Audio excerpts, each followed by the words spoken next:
1. Setting out. The winner is Hyuga Neji. Oh, how one event could change the future, but to say it merely changed would be an understatement. More accurate would be warped, stabbed repeatedly, tossed into a blender and crushed to tiny pieces, scattered in the wind to be collected and rolled into a fresh ball of clay, mashed haphazardly into something new that got fired far too long, which was dropped and broken, and then reformed in an entirely new way because no one had a clue what the heck it was supposed to look like. Uzumaki Naruto's defeat at the hands of Hyuga Neji jarred not only the destiny of 3 individuals, but Konohagakure no Sato, Hai no Kuni, the Godaikoku, and the entire shinobi world as we know it. Fate is a funny thing. Hinata. I picked myself up off the floor, gasping as I raised one palm before me, the other near my side. Again, I gasped. Chakra pulsed through my feet, propelling my sprint forward. He did the same, meeting me halfway to effortlessly block one palm strike, thrusting aside the next. I began to fall backwards, off balance, as I blocked a high, heavy strike, and instantly 2 fingers jabbed sharply into my bicep as a palm crashed into my belly. He closed in a blur as I stumbled back, and with lightning speed a very sparring unfriendly palm smashed brutally into my sternum. Chakra-imbued Juken strikes were not permitted, of course. It was for this reason that Neji Ni-san merely attacked me with the ferocious entirety of his hatred-fueled strength. I wasn't sure whether or not I should be grateful. I landed several yards away, struggling to draw a proper breath, head ringing at the pain in my chest. Stunned, I rolled onto my side, coughing wetly. Ni-san, I heard Hanabi say timidly. No one particularly enjoyed talking to Neji when he was in one of his rages. I think you're hitting too hard. Maybe, he scoffed icily, or perhaps Hinata-sama is too weak. My teeth clenched in pain and determination as I stood, fighting tears. I raised my right arm in front of me, the left near limp at my side. Gain, I croaked. He shook his head in disgust. Why do you even keep standing? You're no match, Hinata-sama. Except that you're not destined to win. I glared at him, even knowing the look couldn't be half as menacing as his cold, calm scowl. I can't give up. Naruto-kun wouldn't give up, so I won't either. As long as I can stand, I will. 3 passing Hyuga shot me a look. Oh, I defeated Uzumaki. You think you're stronger than your precious Naruto-kun. I opened my mouth, and then closed it. I wasn't sure what to say to that. He frowned. If you want to defeat me so badly, order me to lose, or even better, activate this seal. He screamed, and in one motion ripped off his Hitai-8, exposing his curse mark in a challenge. No, I cried, appalled. Pathetic. He spat, and suddenly there was little distance between us.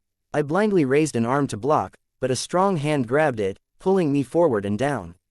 He attacked from low, rising to slam a palm into my chin. Pain shot through me. I realized in a moment I was on my back, and tried to blink away the darkness creeping in along the edges of my vision. Hanabi shrieked something like, "Nei-chan, you're bleeding. Activate the seal, Hinata-sama. Go on, punish me for my words and disrespect. One hand, one sign, and I would suffer."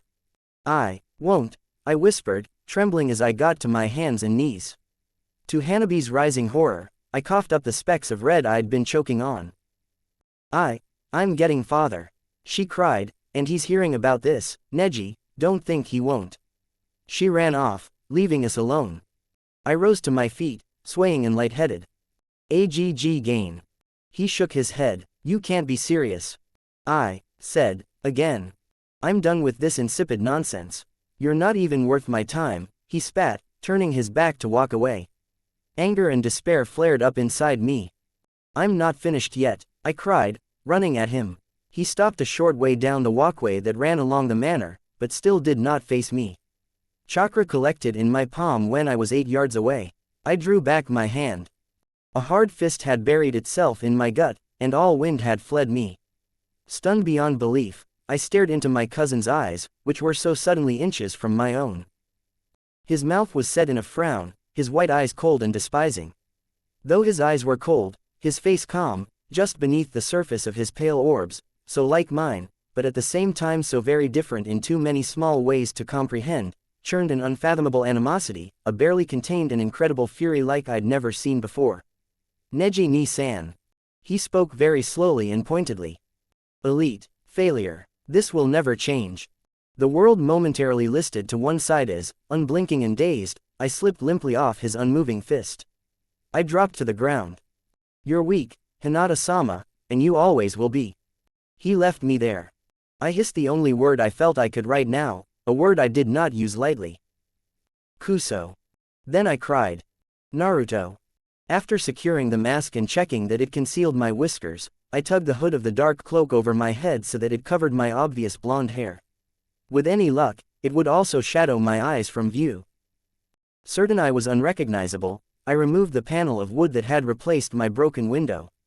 I frowned, seeing the fresh profanities and scribbles of bakemono and kitsune that adorned it. And when I was so close to being respected, accepted, I would clean it later. I peeked cautiously out the window, surveying to the left and the right, even above. Slowly, still glancing side to side, I stepped out, lowering myself onto the balcony. Oh my freakin'. I bit back the string of curses that followed, instead bellowing them furiously in my mind as I sat down. Someone had set some sort of metal hunting trap below my window. When I had stepped on it, it had snapped shut to bite into my leg with sharp teeth. It was the kind of trap you saw in movies or books, that had always caught some poor wolf or foe. Oh, very funny, I hissed through my teeth as I carefully removed it. A mess of red was dripping to my foot. I re-entered my house to quickly clean and wrap the wound. It would be gone without a trace in an hour. I threw a glance at the clock. Kuso. It was getting late. If I didn't hurry, the shop would be closed by the time I got there. Screw stealth, I thought, launching myself out the window into an adjacent rooftop. In a flash I was in the shadow of a water tower, and then that of a group of barrels near the edge. I grabbed a drain pipe, sliding swiftly to the ground, and then flickered across the street to another building's shadows. I shot diagonally across the street to more buildings, completely undetected by passing civilians. All ninja were given a wide berth. Near my destination I began walking normally, head down. Luckily my cloak and mask weren't extremely out of place. It was mid-fall, and nights were getting cooler. Masks weren't uncommon among ninja, like Kakashi-sensei, for instance, who happened to be the one who had given me this mask when he'd forgotten my birthday. And I thought I'd never need it. I looked up slightly as I passed a mildly tense group of familiar faces. Sakura, my teammate, and Kiba, Akamaru, Shikamaru, and Choji were walking together. A sharp pang of guilt shook me as I observed Sakura's bandages and 2 broken arms. Closest to me, she glanced at me out of the corner of her eye, a subtle glint of recognition lighting it. Of course, we both knew that she couldn't tell the others right now, invite me to join them, or even say hello. It was a risk I refused to allow. We wordlessly passed each other. I entered the thankfully near-empty stand with a sigh of relief, pulling my mask down past my nose to better draw in the array of heavenly aromas.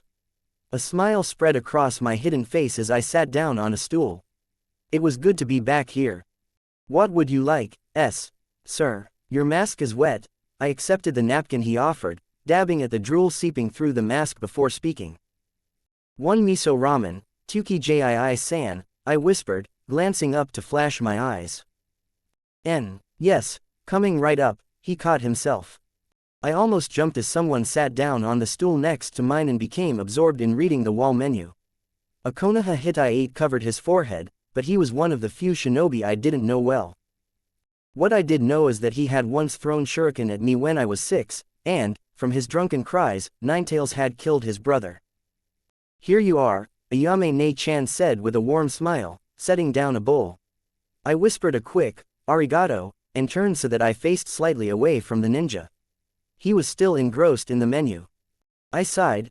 I was getting paranoid, but then again I had every right to. What did I do to deserve this? That's it, I thought with a sudden burst of inspiration. I can use the Kyuubi's chakra. My trembling hands formed the sign of the ram, Hitsuji. Neji smirked. It's pointless, I told you. I can do it, I won't lose. I vow to win. The loser beating the gifted genius through sheer willpower. Now would not that make for an exciting match? Don't forget to come watch me wipe the floor with Neji. Why fight a hopeless battle trying to defy your destiny? Neji scoffed at my efforts. I opened my eyes. 'Cause someone told me I was a failure.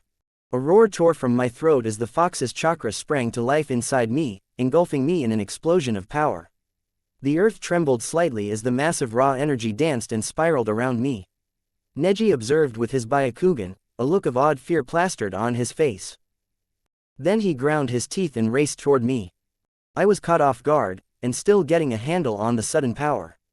Before I knew what had happened, 2 fingers jabbed my stomach, emitting a sharp burst of foreign chakra.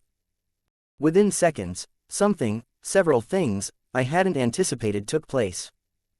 It seemed, when Kyuubi had lent me its chakra, the energy had also rapidly replenished my own. My personal chakra, having been in constant contact with and suppressing the demon's strength since the day I was born, had somewhat adapted and gained an immunity to Kyuubi's destructive chakra. For this reason, it was necessary that my own chakra flowed strong in order to mostly protect my body from being damaged when Kyuubi's awoke. Neji hit a vital tenketsu.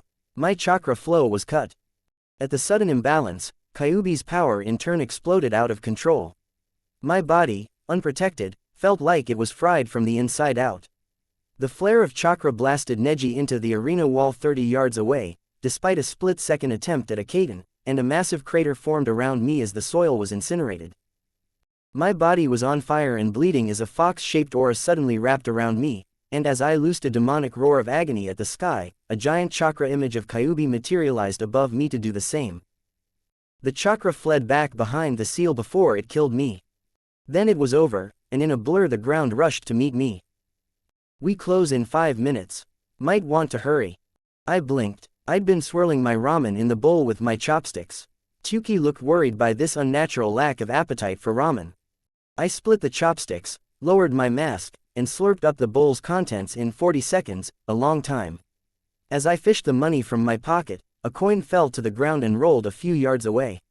I handed the rest to Tsuki before getting off the stool to retrieve it. The ninja still sitting next to me was stepping on the end of my cloak, I was soon to realize. I moved, and it was left behind. I froze mid-step. I knew it. I dived for the coin, rolled as I snatched it, and threw it at Tsuki in one motion before bolting outside. Several pairs of arms immediately grabbed me, and even more began to pound and cut ruthlessly. I was winded painfully, my nose was smashed, I screamed as my arm broke at the elbow. Someone had a kunai and ran it across my belly, but, disappointed by the armor, embedded it in my shoulder. I was on the ground now, and the kicking began. I opened the eye that wasn't swollen a moment. Half of them are civilians, I can't fight back. I managed to curl into a ball, waiting for it to end. I've survived worse. They beat me to an inch of death, but I survive. It'll be over soon. I hoped. My prayers were answered sooner than I'd hoped as the beating suddenly ceased. Kujumain no Jutsu success. The attackers had been ensnared in an extremely contorted and irregular shadow. I beamed at my savior. Shikamaru. He nodded. Naruto, he called, tossing something to the ground beside him. Got it, I said, forming a hand seal, kawarimi. I replaced with it, appearing beside Shikamaru as a shuriken clattered on the ground where I'd been. He caught me before I could fall. Let us go, idiot. Someone yelled. Yeah, kid, why are you protecting the demon? Mendukus, he shook his head in exasperation. Naruto's a good guy, you all are the fools. So what if he's got the fox spirit inside him? He's not the demon, and if you troublesome people can't get it straight, we're not about to let him suffer for it. Someone suddenly appeared beside me. Shikamaru gently placed me on Choji's back. Let's get going, the Akamichi said. So, I said as he ran, Shikamaru's one of ours. I wasn't sure how to word it. He really is a genius, and he's heir to the Nara, right? I mean, Shikamaru has a sense of justice. Lazy as he is, he's not up for tolerating the superiority their side believes in, and he's not about to put up with bullying, either. He chose his side. It's not so strange, really. Kiba did the same thing, but mostly to watch out for Hinata. So what do the sides look like? Shikamaru, Kiba, Hinata, Sakura, and Lee are with us. Neji's got Tenten, Shino, Ino, and Sasuke. But see, nothing's completely solid. Basically, we're all tied up by team bonds on the other side, which is probably why things haven't gotten too bad yet, he continued. They mostly just bully and humiliate us. No real fighting can start without retaliation from allies. For example, the only actual battle we've had started over Kiba's mouth, but it fell apart when Sasuke slugged Tenten for almost putting a kunai in Sakura, getting Neji on him for loyalty. And Shino set a swarm on Ino when she tried to go for Hinata, who was busy stopping Lee, who was about to attack Shino while he was distracted.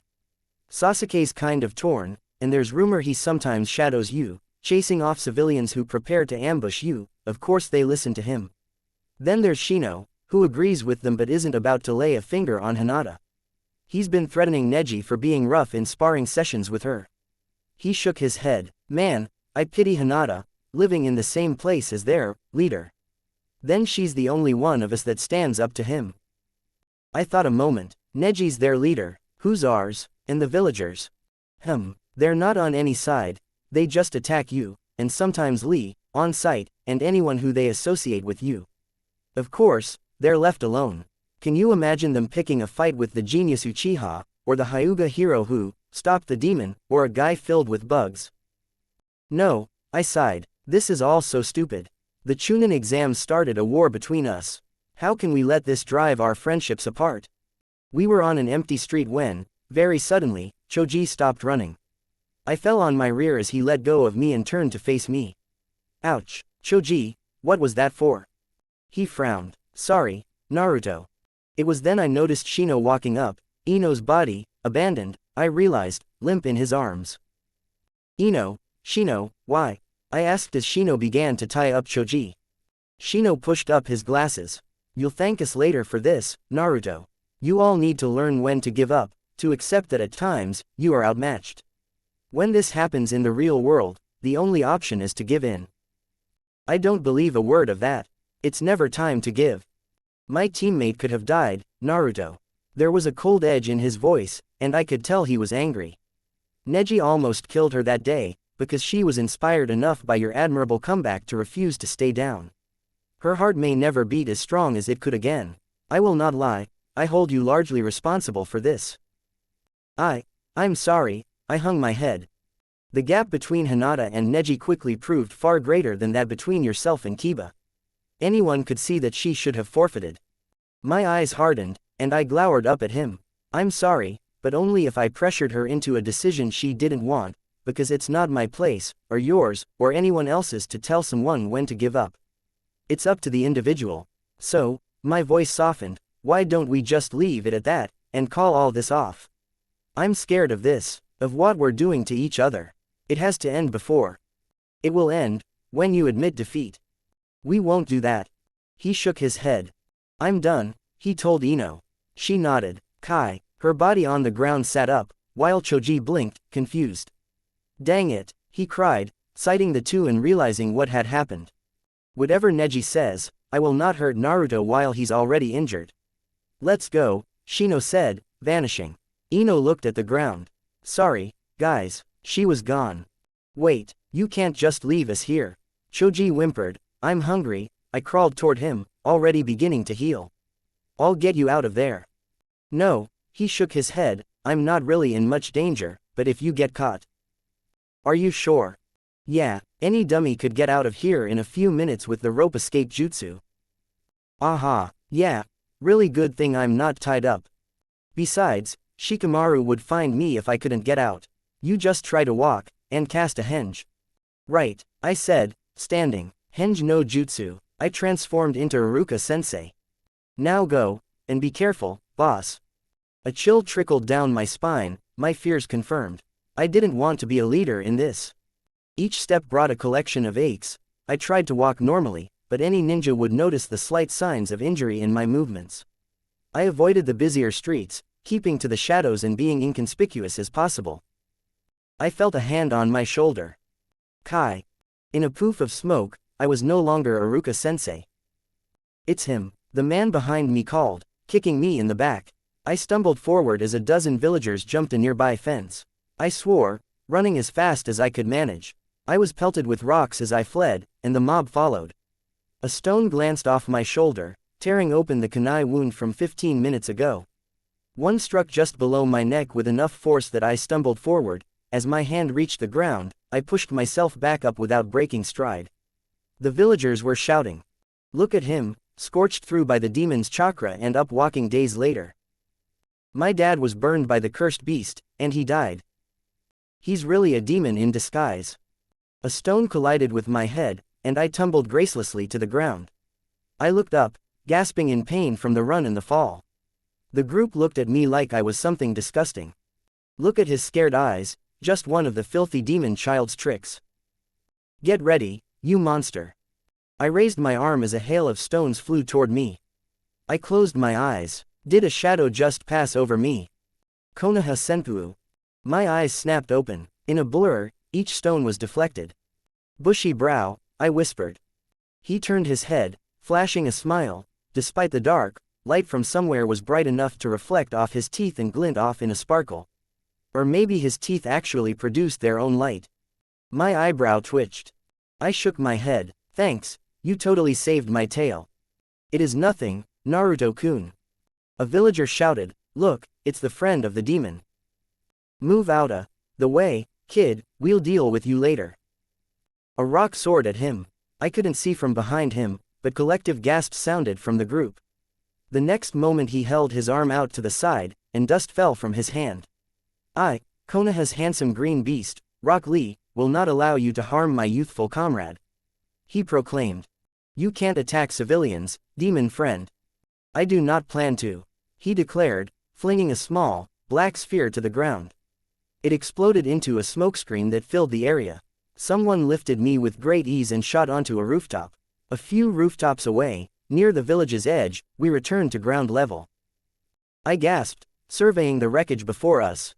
The streets were empty and littered with fallen, near leafless trees. Houses had been crushed as though constructed of paper-thin glass. Massive holes had been punched through some buildings. In the near distance, a monstrous break was gaping in the wall of Konoha. This is... Lee nodded. This is the place where Gaara, or rather, the sand spirit entered the village. Luckily, Hokage-sama managed to subdue him before he could cause further damage. I see. I apologize if this disturbs you, Naruto-kun, but we will be safe cutting through this area. The villagers do not come here. Yeah, it's fine, I assured him. That aside, what is important now is getting you to the hospital. He said, you are a mess. No, I drew the word out. Not the hospital. I can never be sure I'll get a doctor who likes me, and frankly the number of people who like me has dropped a long way since last week. Could you take me to my apartment? Don't worry, I said, seeing his face, side effect of the stupid kitsune, I'll be just about good as new by morning. Lee nodded, and we were silent a few minutes as he walked. Why are the villagers doing this? He asked, and why has Sandaime-sama yet to intervene? I thought a moment. I gave them a scare, there's no question about that. Then, not 2 hours later, I'm told, Orochimaru and Oto invaded Konoha and the Aikibi attacked. So, Lee thought aloud, the idea that a repeat of the demon attack almost happened so soon after the incident in your match. That does not make a lot of sense. And Hokage Jii-san, I have no idea. You know we're at war, right? You know, us rookies plus your team. How could I not? He said, his face falling. He was the only one on our side with both teammates as enemies. You'd think he wouldn't let this go on. He should have broken up this little feud by now.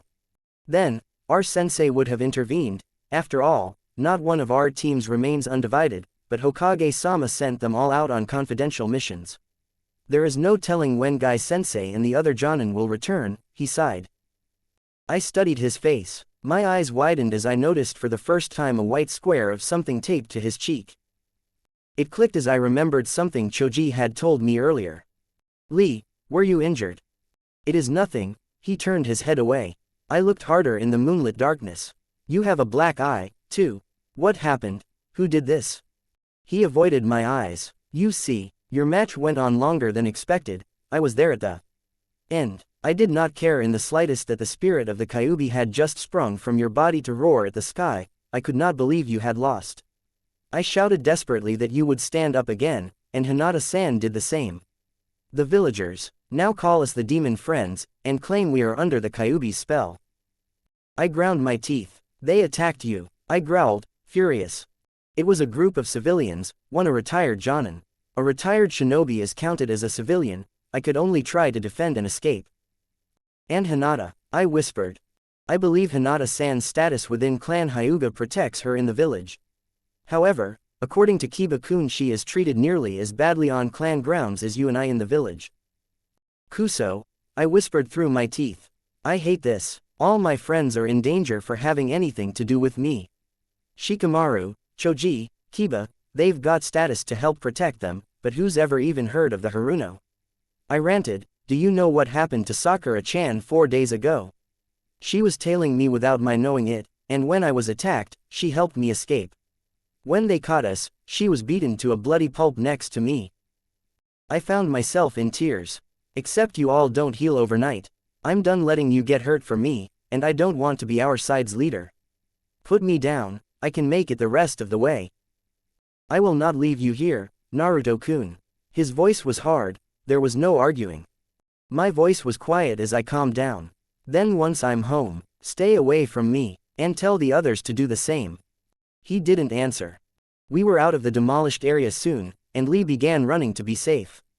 The streets were deserted at this hour, and in under a minute we were near my apartment. There was smoke above it. I swore.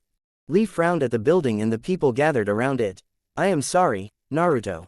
It appears the fire has long ended. They would not have left anything, but either way we cannot check now. We were moving again. Lee, where are we going? I protested. I live alone. You can stay at my house. Demo. Naruto, I have made my decision. Whether you like it or not, we are in this together. I promise, he said in his declaring voice. I closed my mouth. I couldn't argue with that, after all. His decision was his decision, not mine or anyone else's. Hinata. Rendered unable to move on a much-used walkway outside the Hyuga household was not a good situation to be in. This was even more so true if you were lying prone and face down in an unsightly manner, were committing the disgraceful sin of crying, and if you happened to be a little respected and much despised weakling heiress and word was flying that you were once again trounced by your branch family cousin.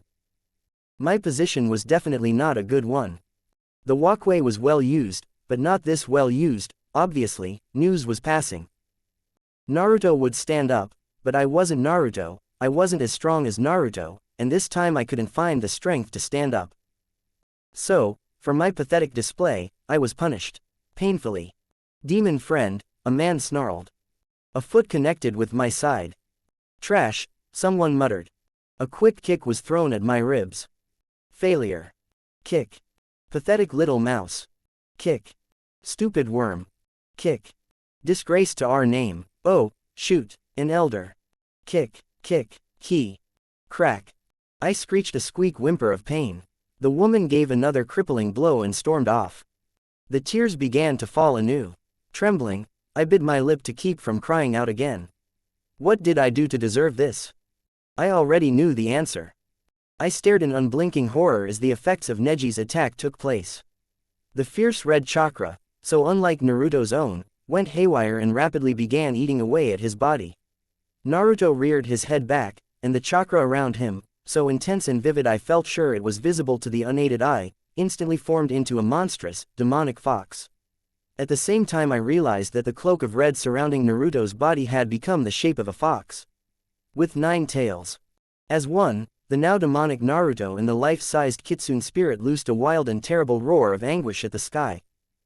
I shuddered violently, clasping a hand over my heart. I thought my blood froze. Then, suddenly as it had appeared, the chakra vanished, and Naruto collapsed. Naruto-kun, I cried as tears streamed down my cheeks. In a moment, the proctor, who had retreated a good distance up the arena wall, hopped to the ground and cautiously approached him. I saw Neji Monin stand, weakly shaking off rubble that had fallen on him from the depression he'd made in the wall. An arm lay across his body, cradling his ribcage, and twin lines of red trailed from the corners of his mouth. His impulse Kaden may well have saved his life. Genma closed his eyes. Uzumaki Naruto is unable to continue, so. No, I cried, standing. I realized faintly how loudly the scream rang in the shocked silent stadium, and that most of said stadium was now staring at me. I didn't care. I couldn't bear the thought that Naruto, my unstoppable Naruto, had lost. My world came crashing down on me. I couldn't comprehend. It just wasn't possible. Naruto-kun will stand again. Genma raised an eyebrow. She is right. Rock Lee bellowed from his spot in the stands, about 40 yards from me. As long as he breathes, Naruto-kun will never give up or concede defeat. In the corner of my eye I spotted a disturbance in the still crowd heading in my direction. A strong hand locked almost painfully around my wrist, and another forced me back into my seat. "Are you out of your mind?" Father hissed in my ear from behind as Lee shouted something else. "Let go of me," I cried, escaping his grasp. I clutched the rail in front of me with both hands. I wanted him to get up, even knowing, somewhere in my mind, he would not. But I was desperate. "Naruto will win," he said he would, and he won't go back on his word. That's his nindo, and he. My breath caught as 2 fingers jabbed painfully and precisely into a point on my neck. My jaw slackened, and my fisted hands loosened, arms slipping from the rail to hang limp at my sides. My legs swayed with sudden lack of strength, and the world spun sickeningly as I slumped forward. An arm wrapped around me to catch me before I could fall. Dazed, I blinked very slowly, trying to force heavy eyelids to open wider with little success. Each time they drooped shut, but I opened them again a bit less than the previous attempt as my strength slipped away. A distant, echoing voice pierced fleetingly through the thick silence. "The winner is Hyuga Neji." The world at last went dark, and I knew no more. My world had shattered that day. Naruto should have won, but he hadn't. He was my inspiration, my idol, my inner strength and drive to keep going. When he failed, what was I to do? I didn't know, so I was now broken, confused, and hopelessly lost. It was likely for these reasons that I'd blindly challenged Neji earlier today, disregarding my recuperation, lost my near non-existent temper, and was currently lying prone on the floor, receiving a kick to the ribs from every Hyuga who passed. For now I was not only the clan failure, but the fool who had disgraced the Hyuga by standing up for the demon, over supporting the fellow Hyuga who had saved the village. Hinata. I ground my teeth and waited, prepared for a kick and not sure how much more I could take. "You will answer me when I speak to you." I realized too late it was father. A savage kick in the side flipped me onto my back. I retched and spewed blood. "Hinata. Hi, Ot2S-sama," I gasped. "Hanabi says Neji did this to you." Hi, he did. Did he use Juken on vital points? I hesitated, but I couldn't lie to him. I had felt it. In his final AA attack, yes. Hiyashi's face hardened further, and he frowned. It is forbidden in sparring. He needs to be reminded of his place. As he turned to leave, I suddenly had the strength to reach out and grab his ankle. He glared at me. I tried to find my voice. Please, you can't punish Neji-san F for this. It's N not his fault. His hatred is misguided. He is confused. His foot jerked free of my hand, and slammed onto my chest. Disgrace, he roared, enraged, to falter in putting the branch in its place. My vision flickered, my head spun. I felt the neck of my shirt tighten as I was roughly hoisted into the air. "This is the final straw, you filthy disgrace," he hissed venomously. I trembled as his Byakugan flared menacingly around his furious eyes. "You are no heiress of mine." He drew back a palm that glowed with chakra. "Chi-Chi-Ue," a small, despairing voice cried. I hesitantly opened my eyes in a moment, and Hiyashi slowly lowered his hand. We'd attracted a considerable audience, several pairs of white eyes observed from a safe distance. Even more were surely watching through walls with their bloodline. Hanabi, pale with fright, eyes wide and brimming with tears, stood a few feet away, far closer than anyone else dared. Her arms were in front of her, a finger to her lips in a gesture more commonly used by me. Please don't, Chi-Chi-Ue. Please, she whimpered quietly in distress, utterly terrified. Father's face softened with remorse. The veins marking his bloodline instantly relaxed. His gaze returned to me, and suddenly I was flung against a wall, hard. I slid to the ground, gasping and weak and broken, but thanks to Hanabi, alive. "You'll be sealed in the morning," father said quietly. He walked away. I realized I was tired. It was cold, but I didn't care. The pain was finally too much. A nap sounds like a good eye. The world went dark. I could sense movement, but my body certainly was not moving. I could feel the tops of my feet dragging slowly over the floor. My knees hung low near the ground. What is this? My upper body was resting against something that was warm in contrast to a cold breeze, and my arms were hanging in the air, each held in a firm grasp. I next registered a pattern in the motion, and soon took note of the sound that matched that pattern. Footsteps. Someone walking. Slowly. There was another rhythmic noise, very soft panting, I realized. Slowly I half opened my eyes. It was very dark, late night. To the right of my face was a curtain of dark brown. The motion stopped a moment. My body was shifted slightly, as I'd been gradually sliding downward. I let out a long moan as dully aching breaks and bruises throbbed painfully at the adjustment. Almost. There, a soft voice whispered between breaths. The grip on my arm gave a gentle squeeze. Imouto-chan, I whispered hoarsely. My eyes closed again. Arigato. I faded once more into peaceful oblivion. It was warmer when I woke. I was lying down, and could feel a soft blanket covering me, as well as bandaging covering my bruises. I opened my eyes to see a dimly lit room, a window showing that it was the dead of night. Imouto-chan. I'm here, Nei-chan. A small hand rested on mine. Thank you, I said weakly, you saved me. Twice. Yeah, well, I could tell from her voice she was blushing. Did you have to pass out on the other side of the grounds? And sheesh, do you know how heavy you are? I studied Hanabi's face from the corner of my eye. Though she was trying hard to sound like her normal self, she was still slightly pale. Not my fault, you're so short, I teased back lightly, getting a small, brief smile in response. I looked around. This is your room. How did you get me here? I murmured. I carried you on my back, she said with a hint of pride for her feet. I waited till it was late and father was asleep, then I snuck out of my room to go get you. Of course, no one who saw us would bother me, but they didn't make any effort to help, either. She scowled. I didn't even bother asking any of them to carry you, they'd probably, accidentally, drop you or something. Once I got you here, I went out and ordered one of our medics to see you. He complained to an elder and was excused. Apparently father declared earlier that no one was to be prevented from helping you, but no one has to. Ellipsis. Anyways, I just had to do my best with academy first aid, so you need to see a doctor. She stood, and my gaze drifted from the ceiling to her. I noticed for the first time the dark splotches of red down the left side of her white shirt. My head quickly turned toward her as I tried, without thinking, to sit up. My eyes snapped shut as a sound of pain rose from my throat. Hanabi was kneeling by me in an instant, helping me to slowly lie back down. What's wrong? What is it? She asked fearfully. Hanabi, I hissed, the fury in my voice giving it a very unfamiliar tone. Did they hurt you? I demanded through my teeth. She followed my eyes to the stain and blanched, wincing visibly. While I carried you coughed in your sleep. Oh, Gomen, for my outburst. It was my blood, not hers. I knew how disturbed she was by the sight of the life fluid, it was a secret she shared only with me. She must have been very concerned about me, to get here and not immediately change out of the gore-spattered shirt. It's nothing, she waved aside my apology, and more likely the thoughts she'd guessed and picked up from my face as well. Hanabi and I shared an uncanny knack for doing that around each other. Now, you need treatment.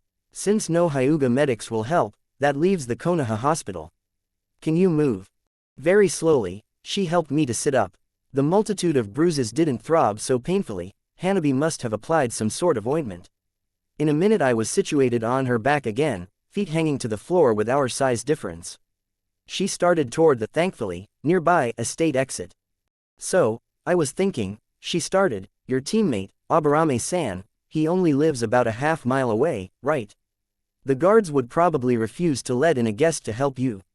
So what if, once we're outside, I leave you and fetch him? The hospital's far, but he could carry you easily. I hoped she didn't catch my small shudder at Aburame-san. Shino-kun is away on mission. No, he's not. There was virtually no use in lying to Hanabi, sometimes I had to hate our uncanny talent. But she didn't press, having read the subtle uneasiness in my voice, the pain of the topic, as well. Kiba-san isn't much farther, then. Arigato. Again, I said gratefully. Not like I could just leave you, she said, especially because in this condition, you might not survive being sealed. When it came back to me, I was glad she couldn't see my face. In the morning, the caged bird seal. She understood my silence. It'll be okay, she whispered comfortingly, and for a moment it felt I was the younger sister. When drops of water silently began falling onto her, she remained respectfully silent. Lee. I rolled over again on the couch. It was not because I was on the couch instead of my bed, which I had spent 5 minutes politely arguing and insisting that Naruto should use before he accepted, that I could not sleep. I had camped on enough missions that I could probably be perfectly comfortable on the floor. With a sigh of defeat, I once again reached for the picture frame that lied face down beside a lamp on a small stand. I had promised repeatedly, each time I put it down, that I would not look again, but each night I did, doing 600 or so push-ups the next morning as self-rule. I stood on the left in the photo, one arm around Neji's shoulders and the other giving the camera a thumbs up as I proudly struck the nice guy pose. Neji was scowling, narrowed eyes glaring off into the distance and his arms crossed. From the right, Tenten gave Neji bunny ears while smiling vibrantly. Guy-sensei had a hand on mine and Tenten's shoulders, leaning over so that his face was between mine and Neji's as he winked and flashed a radiant smile. My face further fell as I took in the scene from over a year ago. I miss those times, I mumbled, fingering the wooden frame. In a minute I reached out without looking to place it back on the stand, it slipped from my hand as it met the edge. Throwing my blanket off, I was off the couch in an instant, picking up the photo.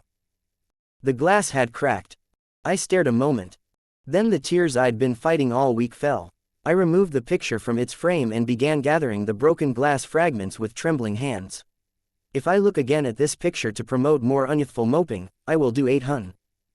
A rock crashed through my window, and I noticed at once the familiar note stuck to it.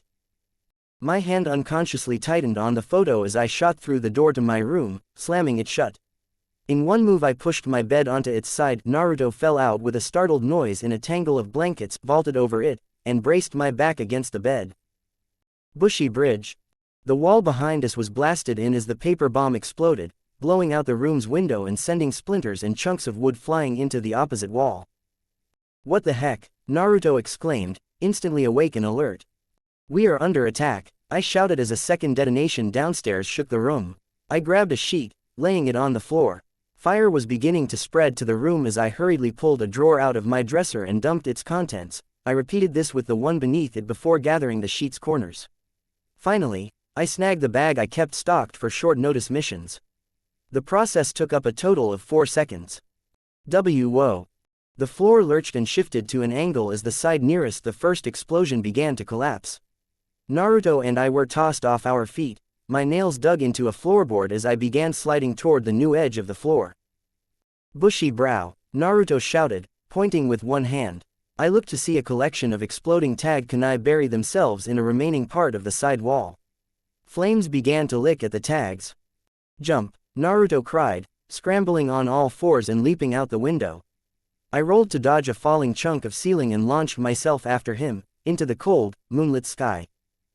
Naruto grabbed my hand. Kage Bunshin no Jutsu. My home exploded behind us. 15 Narutos locked hand to ankle to become a living chain. The one farthest ahead grasped a high line of lanterns strung between 2 buildings. 16 cries of thrill and terror were heard as we swung down. My foot nearly grazed the ground, and then we were hurtling forward. The shadow clones dissolved into smoke a moment later, flinging us across the night sky. There, I pointed to the building we would land on.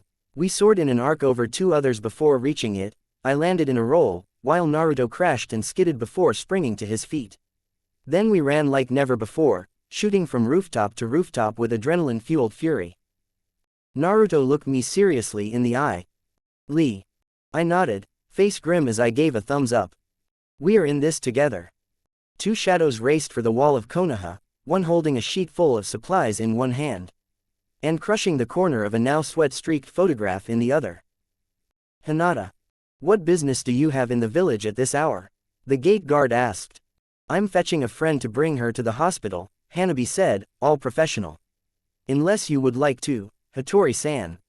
His white eyes narrowed a fraction. Unfortunately, I would not, Hanabi-sama, he said, permitting us to exit. Hanabi set me down, and shot Hattori a glare worthy of Neji's rare praise. Don't you touch her. Of course not, I would not dream of harming her, Hanabi-sama. She looked to me and crouched down. Hey, Nei-chan. Come on, she said, dabbing at my tears with a handkerchief. It's not the end of the world.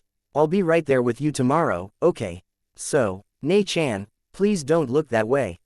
I bowed my head a moment, lowering my already downcast gaze. Arigato, I said, barely above a whisper. She forced a smile. Now hang in there, and I'll be right back with Kiba-san, alright? I paused perhaps a moment too long. She turned and began to run. I said something I probably shouldn't have. Hanabi. Her steps stopped. I didn't meet her eyes. Goodbye. I knew she was giving me a weird look. See ya, she said, confused and a little concerned. I heard her run off. In the morning, I'll be branded with the seal. I'll never be able to make Otu-sama proud, or change the clan. Because I'm a weak failure, and I always will be. Neji ni-san was right. There's no changing that. Or was there? Maybe Neji had been half right. If my destiny were sealed to the branch, I would more than likely never have a chance to change the way of the clan. But he was also half wrong. People could change, of that much I was certain. That meant that it was my responsibility to do what I could while I was free, but to do that, I would need to defend my freedom. I'll do it, I'll become stronger. I shakily rose to my feet. And, I'll prove it to Neji that people can change. Hanabi. I was deep in thought as I sprinted for the Inuzuka house. Something was wrong. That dead look in Nei-chan's eyes. I'd taken that to be fear of receiving the curse mark, and sadness. Her dreams of improving the clan were about to be dashed, and she'd never get a chance to prove herself. But that wasn't all of it. I could feel it. She'd avoided my eyes and spoken short words to keep me from reading it. Hinata was up to something. But what? Goodbye. I skidded to a halt and reversed direction, eyes wide with the realization. Through that uncanny talent we shared, I'd oh so unexpectedly picked up on her thoughts. She wouldn't. But I knew she would. Hinata. Almost there, I gasped, leaning against a building a moment to rest. The wall was 30 meters away. I can make it. Drawing shallow breaths and gingerly cradling my ribcage, I walked on. I froze as I sensed a presence behind me, and then sighed in defeat. I would recognize that chakra signature anywhere, as easily as she would know mine. I turned around, dropping my henge guise as Hanabi stepped from the behind a building. She took a tentative step. Why, Nei-chan. I winced as guilt gripped my heart, and shifted my gaze, unable to meet her eyes. Please, Imouto-chan, this is something I have to do. I began to turn away. In a moment she'd closed the distance between us and was tugging on my sleeve. Please don't leave me, she whimpered, moisture collecting in her wide, disbelieving eyes. It was very possibly the hardest thing I had ever done to refuse as I held her pleading gaze. I have to go. It's the only way I'll ever be able to help the clan. Who cares about the clan? She cried, tears falling as she gave a betrayed look. Just look at what they did to you. You'd risk your life to help the people who did this. I put a hand on her shoulder. It's not their fault, Imouto-chan. I can't blame them, and I can't be selfish. They hate me for showing them. I'll do poorly at my job. I owe it to them to do this. It's time. It's time I work to make a difference. Nei-chan, if you leave you'll be missing Nin. You're hurt. You can't even breathe right. Your heart's weak. You can't make it out there. I'm worse off here. If I stay, I'll be the first heir in clan history to be banished to the branch. Think, Imouto-chan, the one responsible for the end of the sacred purity of the Hyuga L line's blood. What happened today would happen again, but worse. And then IW won't even have status to protect me from their rage. Her pale lavender eyes shone with tears. She hiccuped softly. Nei-chan. She threw her arms around me in a gentle hug, softly pressing her head against me. The embrace was so gentle that hardly a slight ache was drawn from my wounds. Her voice shook. Then if there's absolutely no way you can stay, Nei-chan. Then let me come with you. I wrapped an arm around my sister's trembling form and cupped her head in my hand with the other, gently stroking her dark locks. My precious Imouto-chan. Okay, I answered. Her teary eyes beamed up at me as we separated. Really? Yes. Thank you, Nei-chan. Hanabi-chan. Gomen Nasai.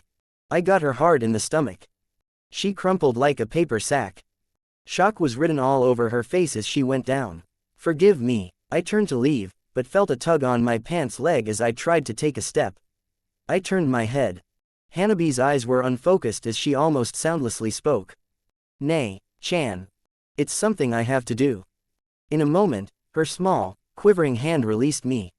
I will return, I promise. My body flickered away, and in another minute had left Konohagakure no Sato behind. Journey of the Three Failures. 2.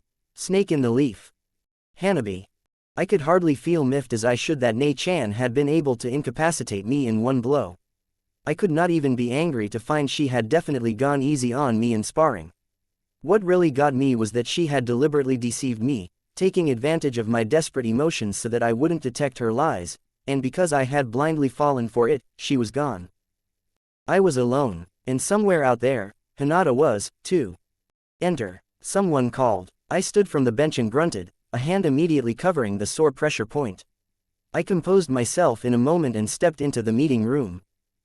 Father and several stern-faced elders were seated around the box-shaped room for the emergency meeting. As I entered, all white eyes focused on me.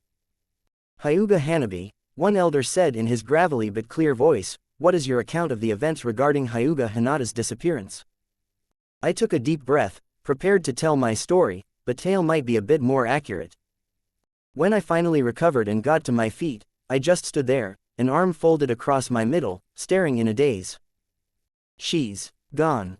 Yet I couldn't feel angry at her. I just felt a little abandoned. In 10 minutes of shivering I shuddered violently and realized I was freezing. It was cold out, wind was rolling down the empty streets, and I was still in warm weather clothes. My head low, I turned and stiffly began to walk toward the Hyuga estate. Great, I realized, what am I going to tell Chichi-Yui? My head jerked up as an explosion roared in the near distance. I heard a wind chime ring softly at a shockwave. I looked up to see two people shoot over the alley I was on, from one rooftop to another so quickly I could have imagined it, in the opposite direction of the explosion. I formed a seal and activated my bloodline trait to glimpse two boys, very different in appearance but both oddly dressed in their own respective ways. The next moment they had vanished beyond my 30-meter range, the greatest distance my eyes could see clearly while looking through solid objects, in this case, the building. I let my dojutsu deactivate. What in the world? ////. In a short minute of investigating afterward, I had gleaned a vital bit of information off a conversation in the cheerful crowd of ninja and civilians gathered on one side of a demolished and burning house. Two birds with one stone, I'd heard a man say, can you believe our luck? The demon and the demon friend, dead and gone. A few seconds after, I had realized two things. First, having been by chance in the right place at the right time, I knew something crucial that the village did not. Uzumaki Naruto and Rock Lee were alive. Second, I had something to tell the clan. So, with a stern face and the skill of a practiced composer and teller of lies, I began my tall tale. At about 2 o'clock this morning Hinata-san and I exited the grounds. I was going to leave her and fetch her teammate Inuzuka Kiba-san, who could carry her to Konoha Hospital.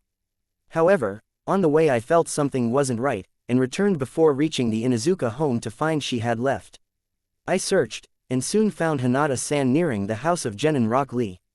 She claimed there was something urgent she needed to discuss with him, and she couldn't tell me. When she refused to listen to me I planned to knock her unconscious to get her to the hospital, but she overpowered me with ease. At this inappropriate look of frustration at the aforementioned easy overpowering crossed my face, made authentic as I fueled it with the frustration in my inability to stop her leaving. She turned to enter the house, and I lost consciousness for a minute. When I woke, the house was collapsing in flames. A mob of villagers had paper bombed it. I bowed my head, finished. While the average 7-year-old was adept at lying, I happened to be an exceptional 7-year-old liar, and that I could deceive the entire Hyuga Council proved it. None of the room's occupants suspected my report to be nonsense past the second sentence. Thank you, father said with a nod, you are dismissed. I bowed and then stepped outside, sliding the door shut behind me. They don't have a clue. There would be consequences when the truth was discovered, I knew. I didn't care. I stepped off the walkway and into the garden and pale dawn light, slowly raising tired eyes to the bleak, cloud-blanketed sky. I don't care, because it's something I have to do. Dash. It's time I work to make a difference. I will return, I promise. You will be a great leader someday. Nei-chan, I whispered. My hand unconsciously brushed the light bruise on my middle. Nei-chan. In one move too sudden for my eyes to see, Nei-chan was able to render me helpless. She did it to protect me. I'm not ready for the shinobi world, and she proved it. But two clouds broke overhead, dropping a ray of dawn light onto me. Hinata Nei-chan, you promised you would return, so you will survive. When you come back, I'll be strong like you. The next time you need me, I'll be ready to go with you and help. I promise. Nei-chan, you had better keep your promise, I whispered inaudibly, clasping a hand over my heart as I faced the dawn sun. Hinata. What happened? I was being carried piggyback by someone who was both moving quickly and taking care not to jostle me. I recognized the unmistakable scent of the forest around me. I grunted, opening my eyes. Hinata-chan, you're awake. Huh, hey, your face is all red. If this is a dream. It was reality, and I fainted. How is she? A familiar voice asked. She has a few rather serious injuries, but she should be all right. She is most likely unconscious due to fatigue, blood loss, and pain. Darn, what could have happened to her? I moaned very softly, my eyelids twitched before fluttering open. My vision focused in a moment. Through the foliage above I could see a gray, cloudy sky, with rays of light poking through the gloom in only a few places. Then I noticed the two people knelt beside me. Naruto-kun, Lee-kun. Hinata, are you feeling okay?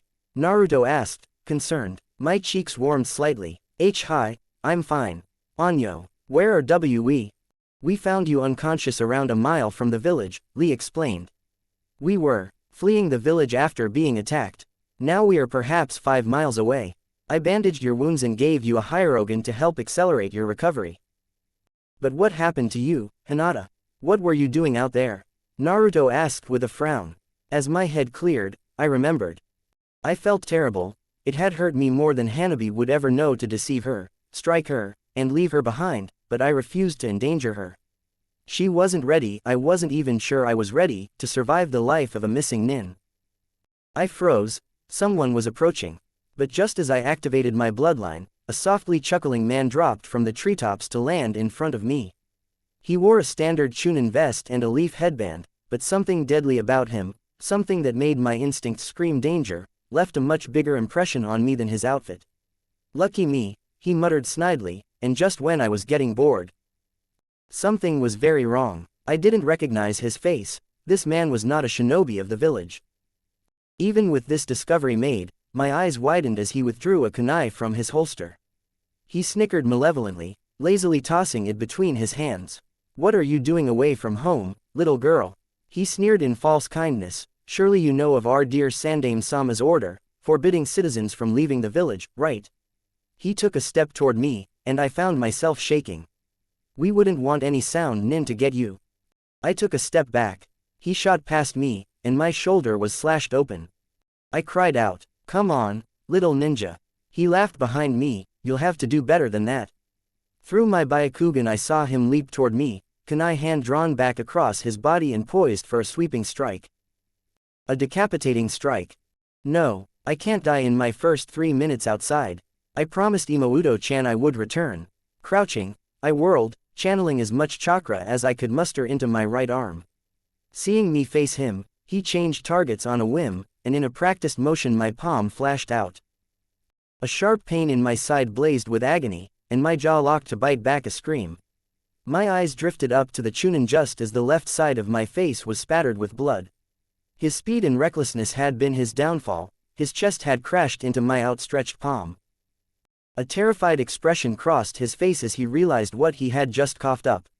"What, have you?" I felt his heart shudder erratically under my hand, and winced as he convulsed and collapsed to the ground. Were I not in pain, I probably would have vomited in reaction to the killing, but as it was I could hardly think past the inches of kunai still lodged in my side. It had fortunately missed any vital points, but the wound was moderately deep. If I removed the kunai, I could bleed to death in minutes, but quite likely if I didn't, I'll bleed to death in an hour. I pressed a hand below the knife as I continued to walk, in moments it was dripping with blood. I walked for some time, not in the least sure where I was going except generally away from Konoha, for if another impersonator were to find me I would be finished and even less certain what I hoped to accomplish. All I felt I could do now was get away, and pray I would somehow survive. I had to survive. I had no idea whether I'd been walking for a couple of minutes or hours when I fell and couldn't get up. I had no strength left. No. I thought of my sister whom I'd abandoned, waiting every day for me to return, trusting with all her heart that I would keep my promise. No. I tried to move, but my ribs ached, my side screamed, my shoulder burned, and my body just wouldn't listen. Blood fell from my mouth as I coughed weakly, and darkness slowly crawled in along the edges of my vision. I fought it, in a last desperate attempt trying to keep my eyes open, only to find they were open, and the world still faded. My eyes closed. My refusing to accept the inevitable wasn't about to change anything. I've failed. After giving them thanks for saving me, which they brushed off, more than glad that they'd come across me in time to help, I told the two only that I'd run away, had been attacked by a strange shinobi impersonating a leaf chunin, and had tried to distance myself from the village. Are you serious? Naruto gasped, in reference to my description of the strange ninja and his words, as I finished my short explanation. I knew that something was wrong, but what could this mean? Lee wondered aloud. I don't know, we thought for a moment until Naruto broke the silence. Hey, Hinata, Naruto asked tentatively, in contrast to his usual nature. A look of concern and something else, guilt, had crossed his downcast face.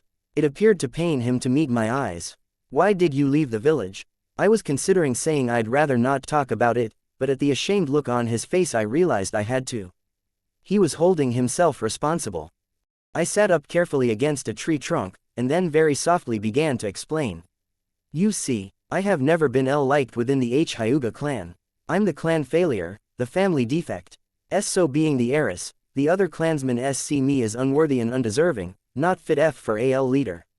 They say I've doomed the clan, and I can't blame them.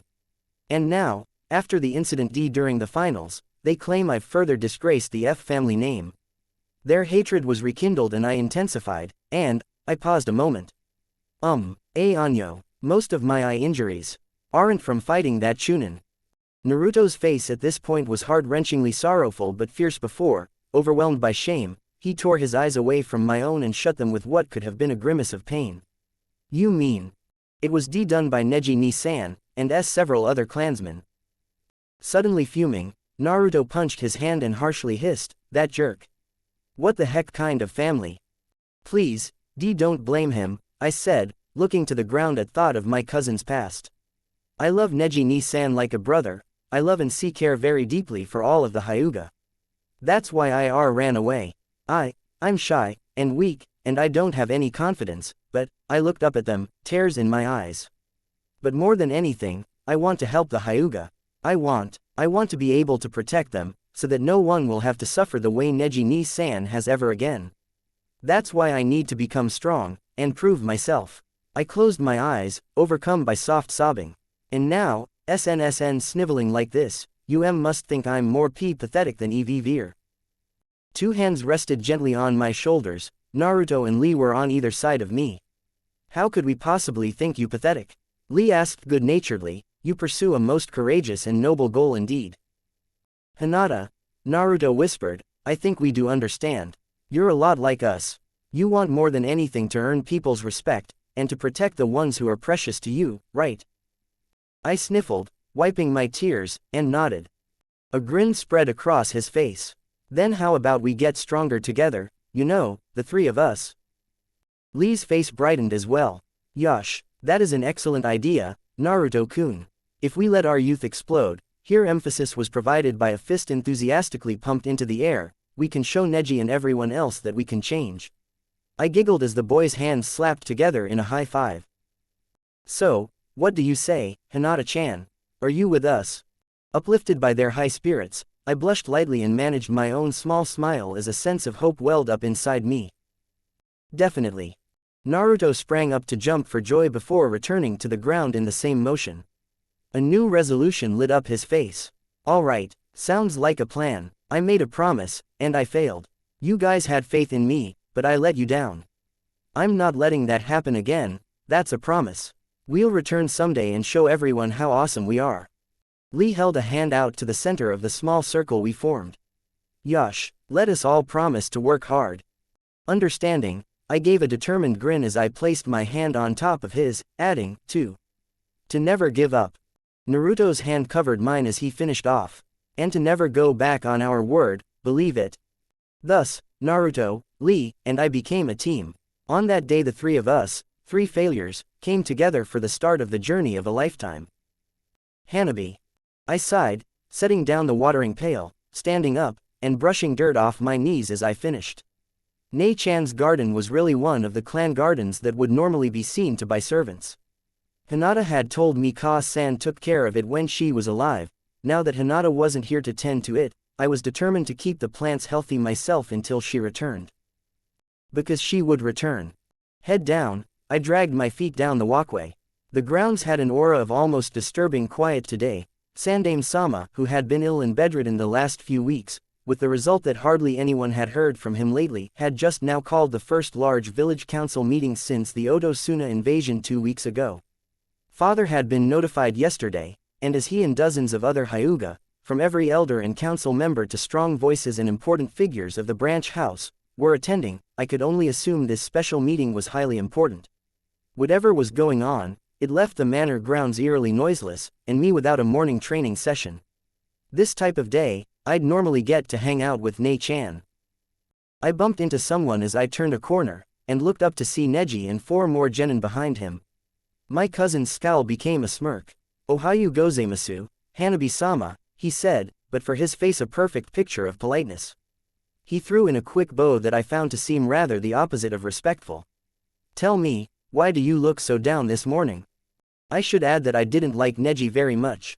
At all. If I was ever kind to that terrible person, it was because Hinata insisted that his past was so complicated, he's lost a lot, and he had every right to be angry.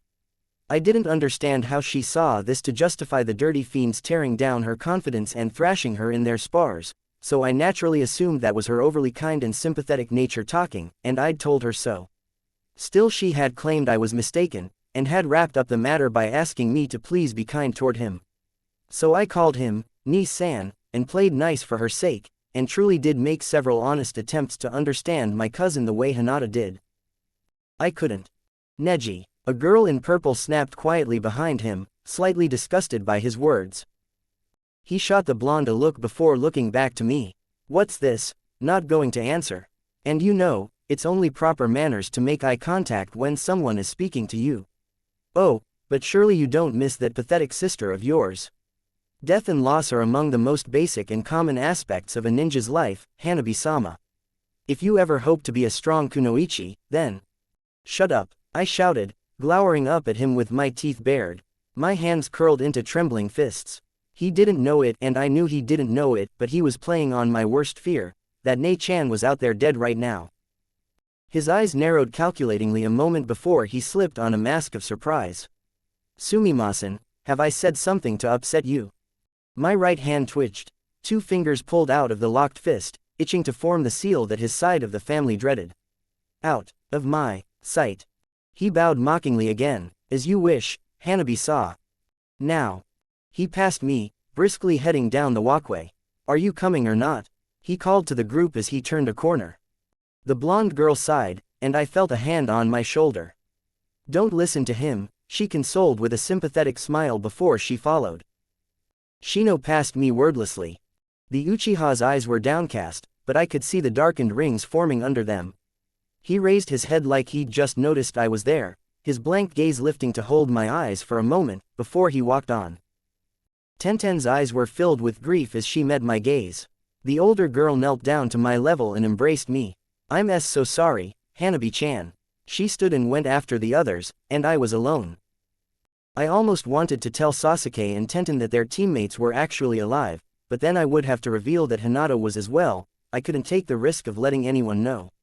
Perhaps it was better for all 3 of the escaped genin that Konoha thought them to be dead, so they wouldn't be targeted by pursuit teams. I was about to continue on my way when a thought occurred to me. What could those 5 be doing together? As far as I knew, they were from a number of different ninja cells, and Tenten was the only one who could even be called Neji's friend. Shino-kun is away on AM mission. That's it, I gasped. Whatever had been going on between Nei-chan, the other rookie genin, and Neji's team, this had to have something to do with it. Neji. About time, I thought in mild annoyance as the others entered my room.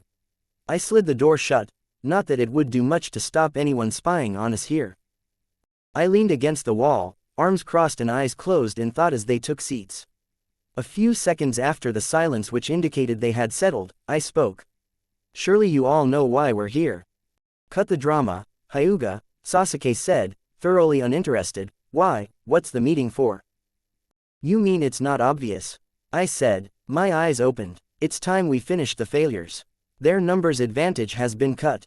We've been going far too soft on them, and they've made it clear they have no intentions of backing down. While they're struggling with the loss of their 3 pitiful leaders, we must challenge the fools, one final battle. To crush their petty little farce, their delusional aspirations, once and for all. I studied their strange reactions. Sasuke and Ino looked disbelieving, almost shocked. Tenten met my eyes, both angered and upset. Shino's eyebrows angled inward in surprise and strong disapproval. Are you kidding? Ino finally snapped. If you are, it's not funny. What the heck's wrong with you? I raised an eyebrow. Enlighten me. I don't see the problem. Neji-san, the 3 of them were murdered, Shino stated coldly. Do you not think this has gone too far? It's not like we killed them, I said, raising my nose. What should we care that a mob of villagers paper-bombed them? The Dobi, Sasuke spoke for the first time, he just wasn't the type of person. You can imagine dying. He had dreams too, stupid dreams, but he did have them. It's not right. You claim they had the numbers advantage. The 5 of us breathing down their necks with half the village already out to get them was hardly what you could call a fair fight. He roared. I shook my head, sighing in exasperation. You rookies could never understand. I agree with those rookies, Neji. Tenten cried. How can you be so cruel? Didn't you care for Lee at all? My face hardened with a frown. The imbeciles thought they could do anything just by trying, as though simply refusing to die could keep one alive. I spat. Those 3 tried to defy destiny, and they paid the price.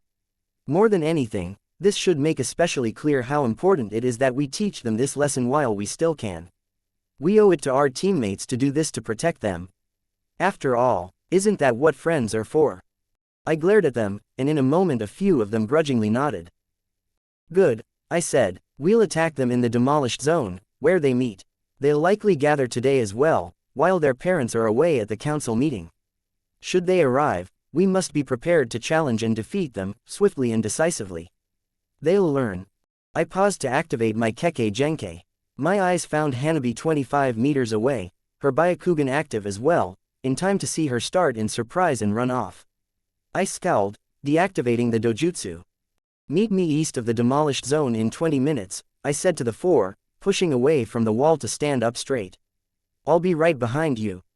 After exchanging looks, they stood and left. All but one. Yes, Tenten, I said when we were alone. She was silent, staring at me with disbelief and grief in her bloodshot eyes. Emotions flickered across her face. For a moment her teeth ground, and she glowered slightly in anger. Then her expression softened with distress, and once more fell to anguished sadness. Neji, she whispered, are you really so cold-hearted? Do you mean you truly cared nothing for our teammate? He was a fool, Tenten, doomed from the start of his ninja career. He fought fate with everything he had, so this was destined too. Don't give me that destiny crap, she yelled. Answer me, Neji. After all we've been through together, you honestly felt absolutely nothing for him, nothing at all. What did he mean to you? I liked and would protect him as a teammate. Tenten took a step back, appalled. You sick monster, she turned. Wait. I grabbed her wrist before she could go. What? She snapped, seething. I wasn't sure of what I should say, so I tried the first thing that came to mind. It's better they died now than on a mission. I trailed off as it suddenly occurred to me this could come out wrong. Why? She hissed. Because then, the failure would hurt the village. Tenten wasn't the type to slap her teammate. Which why a fist slammed painfully into my cheek. Tem, she cried, running off in tears. For a minute, I just sat there, shocked. I blinked. I messed up. I wiped my mouth, and sighed as I looked at the small bit of red smudged on my hand. Hopefully she would come around and understand soon. For now, however, I had something to take care of before I met up with the others. Hanabi. I was sitting in the garden again when I sensed someone approaching. Hello, Hanabi-sama, came Neji's voice as I stood. He added offhandedly, you seem to be spending a great deal of time in this garden lately. If this is about my spying on your meeting, I started. It's not, he stated, walking up. He stopped a short yard away, glaring down at me. I glared back, hiding my nervousness and trying not to squirm. Even without his Byakugan, his scathing white eyes seemed to bore clear through me. I felt a pressing and panic-inducing sense that nothing, no thought, or secret, could be hidden from him. You know something we don't, he said confidently, in a serious tone. He began to walk slowly around me, looking at me like I was a criminal. I stood unmoving, my eyes trained ahead, determined not to let the intimidation tactic shake me. And how are you so sure? I asked coolly. I focused my chakra carefully, activating my Byakugan without the use of hand seals, an early accomplishment I prided myself in. I knew at the moment of your outburst earlier, Hanabi-sama. You're hiding something from the clan, something concerning Hinata-sama's death. My eyes widened a fraction, and he caught the slip easily. Impossible. Could he know? No, he's got to be bluffing. I have no idea what you're talking about, I declared, raising my nose with my arms crossed. But of course you do, he said, casually kicking over a cluster of soft pink flowers as he continued to circle. I clenched my teeth, trying to conceal my emotion as he watched for a reaction. He resumed his interrogation. She wasn't really in that house when it exploded, was she? I snorted. What reason would I have to lie, Ni-san? He said, pretending to be deep in thought as he lazily stomped another few flowers into the dirt. I don't know, perhaps to cover an escape. I wouldn't dream of. Out with it, Hanabi-sama. Tell me what really happened. You have my word I won't tell the other Hyuga, and look around. His Byakugan flared to life in an instant. Everyone else who lives in these main house quarters around us is at the council meeting. You and I are the only two people in the area. I didn't miss his double meaning. While on the surface he pointed out that no one else would learn of the secret, he was simultaneously slipping in a threat. I felt a fleeting siren of panic inside, but made no outward show of it. He wants a game of threats. As he passed in front of me again, I grabbed his arm, pulling him to face me. I don't like your tone, I declared flatly, my free hand forming a two-fingered seal in warning. To my surprise, he merely smirked. I have already figured you out, Hanabi-sama. You threaten with that hand seal, but you wouldn't dare activate the mark. Let me guess, your sister asked you not to. He had guessed dead on, but he didn't need to know that. My eyes narrowed coldly. You think I won't? His free hand firmly grasped the wrist of my hand that held his arm, and as I released him in surprise a hand pushed painfully against my elbow. He shoved me away. With a yelp, I staggered back to stay on my feet, and looked up to see him launching himself at me, spinning his body in the air to sharply drop a heel onto my shoulder. My knees were buckling at the force when a palm smashed into my chest. I thought my ribs were crushed. My back connected with a wooden beam, but as I began to slide to the ground a hand closed around my neck. No, I don't think. I know, if you were at all willing to activate the seal, Hanabi-sama, I am quite certain you would have done so by now, he hissed matter-of-factly in my ear before releasing me. My arms folded across myself as I sank to my knees. He knelt down. A hand lifted my chin, and I was forced to look into his menacing Byakugan. In contrast to the unconcealed fury in his eyes, his voice was clipped, cool, and even. Now, Hanabi-sama, you are a clear-headed child. If you knew for a fact that Hinata-sama were dead, you would not deny it. I realized in a moment what he was getting at, and glared back. Nei-chan is D. A treacherous tremble jumped into my voice. Even a practiced liar, I couldn't bring myself to say this. Nei-chan I is S. Dida, Dia. Just as I thought, he said, dropping my chin without warning. Your report was nothing more than a tall tale. But fortunately for you, I have something rather important to attend to at the moment. He stood. Don't worry, I won't tell anyone, yet. He vanished, and I spat a word I'd picked up from Kiba-san. In a moment I got to my feet, bruised but otherwise uninjured. At least, I'd learned quite a bit from reading lips, eavesdropping, on their meeting. It explained what had been going on since the Chunin exams, the secretive feud that Nei-chan had refused to tell me about. Obviously, Hinata and those other two had been with the failures, as Neji called them, and the fate-respecting nutcase was planning an attack on them today. Why am I just sitting here? I've got to warn them, I thought. I couldn't put a finger on why the need to help them felt so natural to me. Maybe it was because they were Hinata Nei-chan's friends, and people who were fighting and standing up for the same things she believed in. They meet in the demolished zone. What could that be? What part of the village was hit hardest in the invasion? I gasped. The San Tanuki monster. I skidded to a halt as I entered the part of Konoha many villagers now called cursed, not even stopping to catch my breath before my hands flashed through a string of seals. Byakugan. There, almost on the edge of my range, 4 people were seated within the remaining 3 walls of a half-destroyed shop. I turned off my Kekkei Genkei and ran in the direction.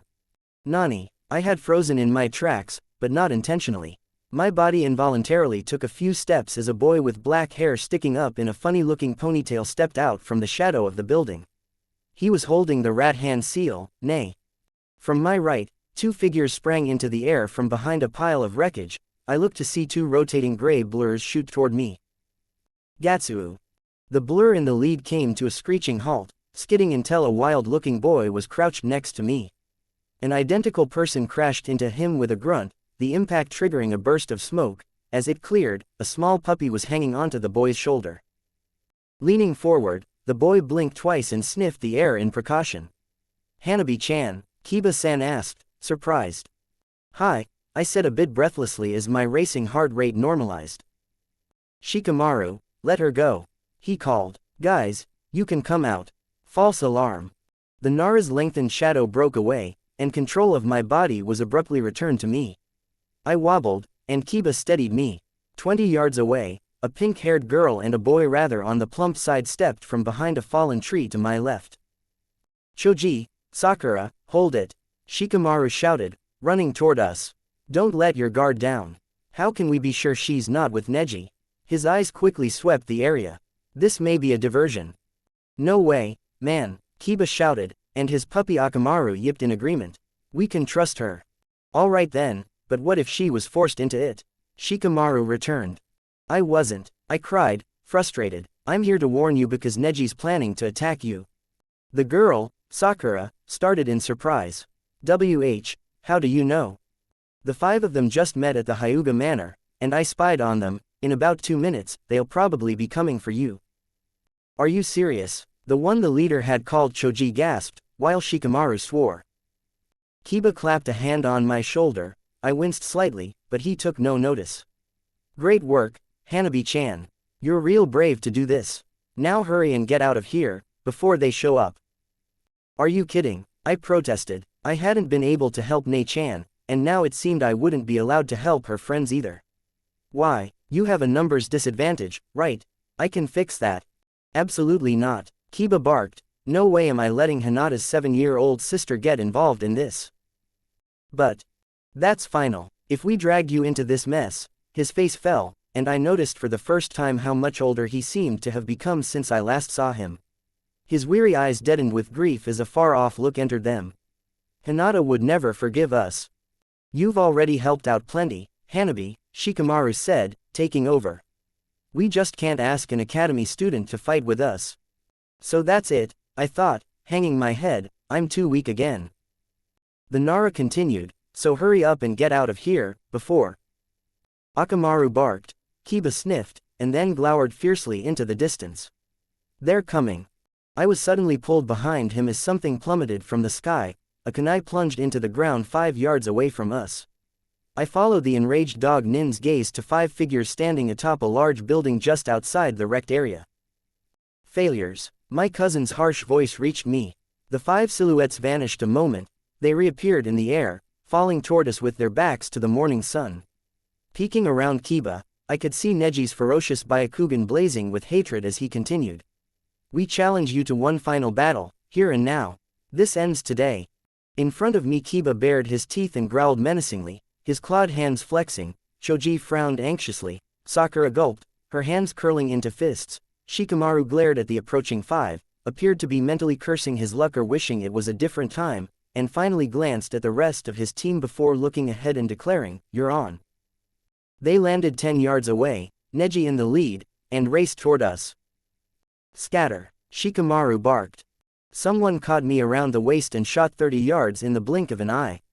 Before I knew it, I was being set down behind the remaining wall of a house that had been smashed by a fallen tree. 2 kibas stood in front of me. "Stay hidden," one said sternly, and they were gone. "Neji." They scattered, and we raced after them. Each of them doubled back sharply. Sakura went for Ino. Kiba, most likely, barreled on all fours at a crimson-eyed Sasuke while Akamaru similarly rushed Tenten. Running through hand seals, Choji launched himself at Shino, who prepared to unleash a swarm of Kikaichu. Shikamaru's shadow bolted toward me. My heart raced in anticipation as I dashed toward him with a scowl, dancing and darting out of the shadow with ease as it tried futilely to capture me. Nara's eyes widened in surprised panic as I neared, hardly even slowed. With a mere frontal approach, he manipulated his shadow wildly, branching it, looping it back on itself, and throwing out a number of rapid-fire strategic traps, but still failed to catch me. At full speed I launched myself at him, drawing back a palm. He abandoned his jutsu and drew in a leg, prepared to strike with a kick to overcome my reach advantage. But before he did I replaced with a large chunk of rubble. Instantly I was behind him. I would waste no time, I had said swiftly and decisively, and I had meant it. Shikamaru's eyes were wide in horror as he turned his head. "Hake Rokuju Yansho. Konohagakure no Sato." A tremendous voice boomed sharply across the village. I started, and Shikamaru, exploiting the distraction, whirled and aimed a heel at my head. I blocked and shoved the foot away, and we broke apart. I saw the Kiba I'd correctly suspected to be Akamaru yell in surprise and tumbled to the ground at Tenten's feet, hands over his ears. Sakura and Ino, both about to throw their first blows, flinched and jumped apart. The true Inuzuka spun on heel and jumped away from Sasuke, who had already sidestepped regardless. Shikamaru glared lazily, his eyes narrowed, and I shot a look back. In a moment he shook his head, hands slipping slowly into his pockets. "Time out, something's up." I nodded slightly, my Byakugan fading as my stance relaxed. On both sides, the others followed suit. "It's Sandaime-sama," I realized, probably using some sort of jutsu to amplify and distribute his voice. In the distance, I could see people leaving buildings, streaming onto the streets wearing curious faces. I quickly met the eyes of each of my team, and we flickered to a rooftop. I saw the failures gather atop an adjacent building. In no time the streets were crowded by civilians, while dozens of shinobi viewed from the rooftops. On the distant Hokage tower stood the third Hokage. "Hear me, my dear village." His voice boomed, "I bear grave news. We have been deceived. Our greatest Junin have been captured, and the enemy waits at our doorstep. The whole of the village council has been imprisoned." While I simply furrowed my brow, all around me reactions rose up. Inuzuka howled for his mother and sister, and the members of Team 10 for their families, while Shino gasped with a barely noticeable start. A small, unmistakable shout of "Chi-Chi Ue" came from the failures' direction. Throughout the village, outraged and tremendously bewildered yells voiced disbelief and demanded what was going on, just how this crisis could have taken place. And finally, "Konoha, your Hokage." My eyes widened as in an abrupt change, his voice became a viciously razor-sharp edge. "Your beloved Hokage has fallen." My mouth hung open as I watched Sandaime-sama pull off his face like a mask. The moment he did, dozens of sound ninja appeared atop the wall of Konoha. Cries of terror rang through the village as the white face of the imposter was exposed, and every shinobi over 20 or so tensed instantly. "I've seen that man in history books. This is a hostile takeover, Hidden Leaf. Fail to obey me, and you shall suffer dire consequences. I, Orochimaru, now name myself Godime Hokage." He laughed chillingly, and what he said next truly surprised me. "From this day forward, I am your absolute ruler. Now, Hyuga Neji, report to the Hokage Tower at once. Everyone else, return to your homes until further notice." I had actually jumped, and now just stood staring, my mouth hanging open in a manner, I'll admit, most undignified and surely idiotic looking to the observer. Once the shock backed down a bit, a fleeting sense of something else managed to register in my stunned mind: fear. I could feel my team, and even the failures eyeing me. Uchiha frowned and walked up to stand at my side before whispering, "What could that freak want with you?" I composed myself, recollecting my cool. "I have no idea, but there's no use in fighting him, at least not until we know more about our situation. For now we should do what he says." The four nodded, and I cast a sidelong glare at Shikamaru. "Some other time," I said, and at once my team body flickered to follow orders. My eyes narrowed. "So you're with sound." The silver-haired spy shrugged. "I'm not really a genin either. But come to think of it," as a hand passed over his hitai-8, the 8th note on it was replaced by the leaf mark. He grinned with false cheer. "Konoha belongs to Oto now, so it really doesn't matter." I scowled. "Why am I here?" He pushed his glasses up with a finger, an amused smirk crossing his face. "Of course, right this way, Neji-san." I followed him away from the tower. We left the trees and emerged in a clearing, but even here it was almost dark as night. The hidden leaf forest was so thick in this area that a glimpse of sunlight was a rarity, hardly the smallest amounts of it could get through the tangle of leaves and branches overhead. A diversity of trees in a vast assortment of shapes and sizes surrounded us. "Here we are," he said laughingly, and vanished. I was alone. I scowled, forming the Tora seal. "Baya." "Hello, Neji-kun." I whirled and jumped back several yards. Impossible to conceal his presence so well as to get right behind me undetected. "So, this is a legendary Sannin." My face hardened once more as I stared down the smirking snake. "So you're Orochimaru," I stated. "Indeed, and it is certainly a pleasure to meet you, Neji-kun, after hearing so much about you. I just had to see for myself." "What do you want with me?" I demanded evenly. He laughed softly, tilting his head back a bit and closing his eyes. My skin crawled, but I concealed my unease. "I want you to show me your power." His eyes snapped open, and I flinched. I ducked under a kick, and an elbow met my face. I staggered back and blocked a fist, but the following uppercut caught my jaw, throwing me into the air. Backflipping with a grunt, I landed on my feet, hands clapping together in a seal. "Byaku." I choked on the word as a fist landed below my ribcage, followed by a heavy kick to the chest. My back met a tree, and I fell to my knees. What just happened? He's too fast. Coughing, I raised my head to keep my eyes on him. There was now a look of displeasure on Orochimaru's face as he looked into my eyes. "You'll have to do better than that, young Hyuga. I must say, I'm disappointed." My breath caught. What is this murderous intent?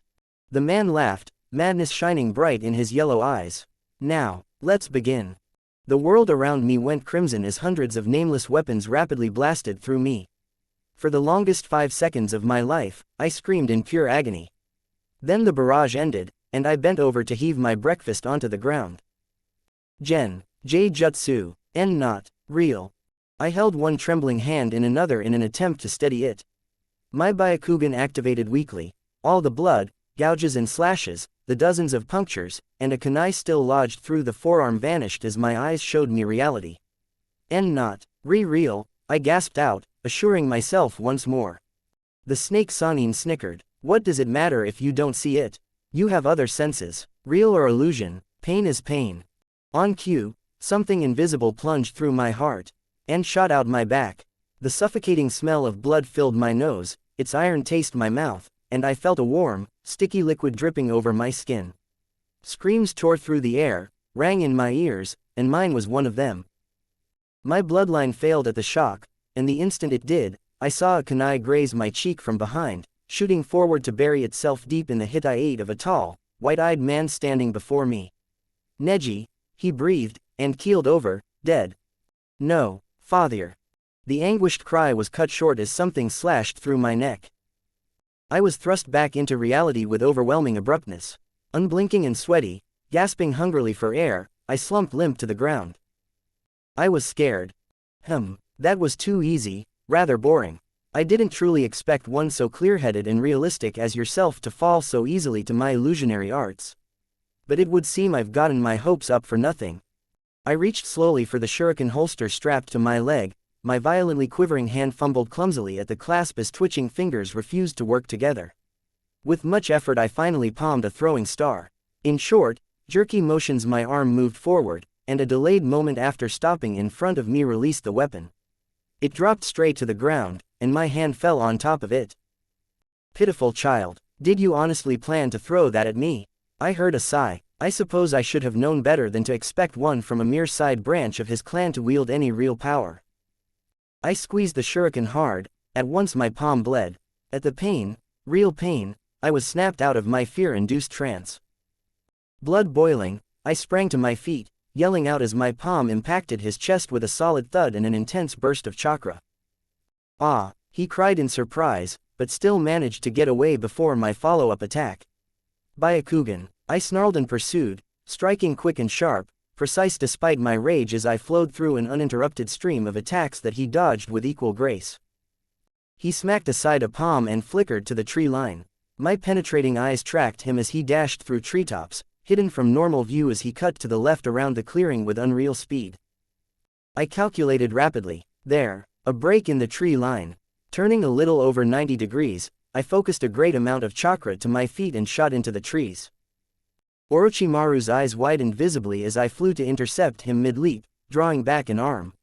I delivered a crushing palm strike to his face, his neck twisted unnaturally at the force. I frowned. Replaced with a mud clone. The fake faded to a murky brown and crumbled on collision with a tree. With chakra I attached my feet to the same tree as I reached it, and turned my head to glare daggers at the real shinobi who hung upside down with his arms crossed on a branch 20 yards away. Almost had me, he said with a chuckle. His eyes were bright with excitement. I growled, hurling 6 shuriken at him. He swung up onto a branch to dodge 3, deflecting the rest with a kunai knife before he pushed off toward me. I focused my chakra and did the same. At 10 yards he threw the knife with a backhand motion. I moved my head from the whistling projectile's path and caught its handle with the opposite hand, flicking it back in a similar movement. As he dodged, I aimed a flying kick at his head, barely missing him as he bent back to duck.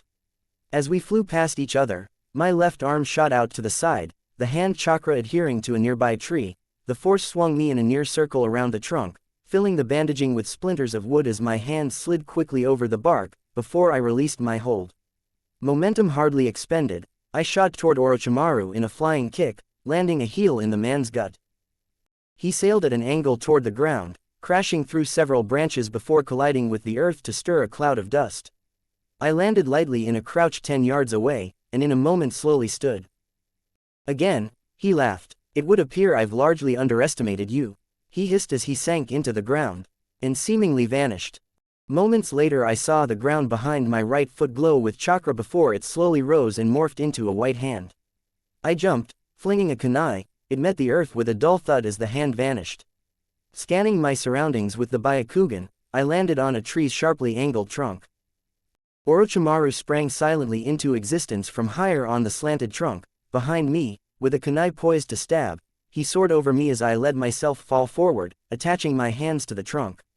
Pushing off with my feet, I swung my legs forward to lash a heel at the snake's jaw. I flipped out of the kick, landing on my feet, while he rolled to his. He turned to face me. After wiping his mouth, he examined his hand. He was bleeding. Amazing, he gasped, incredulous. That almost hurt. A grin slid across his face before he sped toward me. I drew 2 kunai in a flash, using them to parry blows from his knife. He jabbed and slashed rapidly, easily pushing my speed to its limits. My eyes traced his moves, and my body just barely kept up. Thankfully I was accustomed to facing high-speed opponents. I had been backpedaling steadily as I blocked, using my extended field of vision to watch behind me and move accordingly so that I did not run into the trees. Picking up on this and seemingly curious as to how I would react, he suddenly increased speed, swiftly switching his attacks between the right and the left.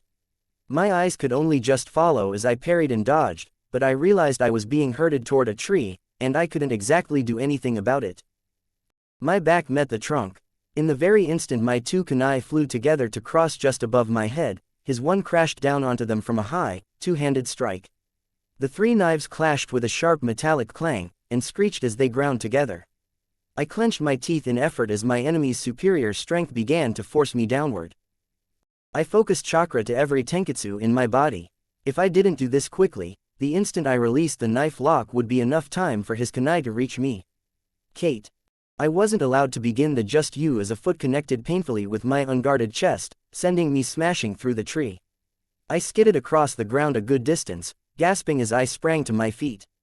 A kunai was instantly stabbing toward me. With a heavy swing of my arm I swatted it aside by the flat of the blade, freeing it from Orochimaru's hand. Immediately I took the offensive, bombarding him with palm strikes. He dodged each with ease, and in a few seconds flickered away. My eyes located him as he wove a rapid string of seals and brought both hands to the ground. The earth crackled apart and churned dangerously around me. As a fracture split the ground at my feet, I quickly jumped to a solid chunk of earth behind me. It promptly lurched to an angle, and I leapt to a tree trunk. As the tree began to fall from the quake, I returned to the ground. The earth cracked apart beneath my foot, which sank into the opening. I just managed to jump away before the earth shifted. My foot would have been crushed.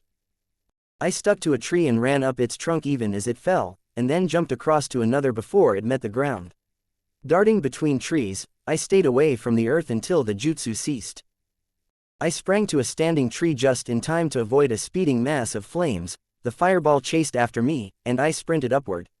I jumped to a taller tree and continued, then leapt from branch to climb as I got higher, all the while the fire eating the trees at my heels. Nearing the top and beginning to see light, I built up chakra and launched myself upward to break through the treetops, exploding into the sunlit sky. Still the fireball followed. At the peak of my jump, it had almost reached me. My absolute defense sprang into action as I released chakra and rotated my body. Safe within a firm sphere of chakra, I crashed down through the heart of the fire. The flames dissipated above me, and I landed on a blackened branch. Only when he appeared in the air behind me did I realize I'd been careless enough to lose sight of my enemy. Too slow, he hissed viciously, and a heel slammed onto my shoulder. I shot straight to the earth, landing face up with my right hand between my back and the ground. I moaned in pain, seeing the insides of my eyelids as my bloodline's insight faded. I heard him land softly a few yards away. He snickered as he approached. I slowly opened my eyes. I must say, Neji-kun. He was standing to my left, by my feet, and leaning forward slightly to smirk down at me. You're even stronger than I imagined. In one explosive motion, I pushed against the ground with my feet and the hand resting behind my back, violently sweep-kicking his feet from under him. He began to fall forward. Kaden, I roared savagely, initiating the technique even as I spun to my feet. Once upright I whirled rapidly, and Orochimaru was thrown high into the air. I bent my knees and spread my arms, dropping low into a familiar stance as my Byakugan furiously blazed to life. You're in range, I growled, darting forward. As Orochimaru landed hard on his feet, I was in front of him. Nisho, I jabbed 2 tenketsu sharply. Yonsho, increasing speed, I hit 4 more. Hachisho, this time, 8. Jurokusho, I whirled and went faster still. Sanju Nisho, my hands were flying now. Hake Rokuju Yonsho. At the final strike, I sent him flying. The man's back collided into a tree with a resounding crack. He slid limply to the ground, head slumping forward. Panting heavily, I dropped to my knees and realized just how tired I was. I had been in almost constant high-speed motion for the last 5 or so minutes, not to mention thoroughly exhausting my chakra supply. My Byakugan deactivated as I continued to gasp for breath. It's over. A menacing laugh sent a chill down my spine. No, I croaked weakly, shoving to my feet. I stiffened as I met his eyes, frozen by the sheer unnatural amount of murderous intent rolling off him in waves. You monster, I thought, sinking again to my knees as I shook uncontrollably. Orochimaru strode toward me, stopping 10 yards away. I'm impressed, he drawled with a grin. You are a very strong and beautiful fighter. At present, even more so than Uchiha. You are a true master of your bloodline. And your hatred bears so much potential, I can see it in your eyes. How, I whispered, how did you take the village? From under our noses, when did you? Curious, are we? Kuku, he snickered. Gaara's attack was delayed, but as it turned out he couldn't have arrived at a better time. I ordered my shinobi to release their barrier around Sarutobi-sensei and I in a challenge, a dare, deal with me, the one he regretted not finishing off in the past, or deal with the sand spirit that was beginning to lay waste to his precious village. The sentimental old fool took off to confront the tailed beast. He ordered all other ninja fighting it to leave the area, and faced it alone, but for that ancient monkey, Enma, he had no summons large enough to combat it. Meanwhile, I set a few buildings and hidden civilian shelters ablaze to provide a sufficient distraction for the other leaf shinobi. Then, decisively forming a new plan, I went to kill him. Sarutobi-sensei was tired and faring poorly. It was easy. I created a smokescreen and slit his throat. Then, I stole his face and armor, disposed of the body, and took out the Shukaku by attacking Gaara. By the time the Konoha Anbu arrived, they were easily led to believe he had killed me, and left with no idea what had taken place. From there it was simple. As I assumed the role of Hokage, Konoha remained none the wiser. Soon I issued the decree that until further notice, no one was permitted to leave the village, and recalled all shinobi already on missions. Days after, I assigned the majority of the village's junin a number of classified missions, in which they were sent to walk into traps. My troops reported a 100% success rate in capturing them. With the element of surprise on my side, I took care of my fool old friend Jiraiya before he could snoop around. He currently rots in a prison as well. I secured the village council with relative ease, and as we speak, a large force of my minions enters the village. He led up on the killer intent, but I didn't attack, just as he'd known I wouldn't.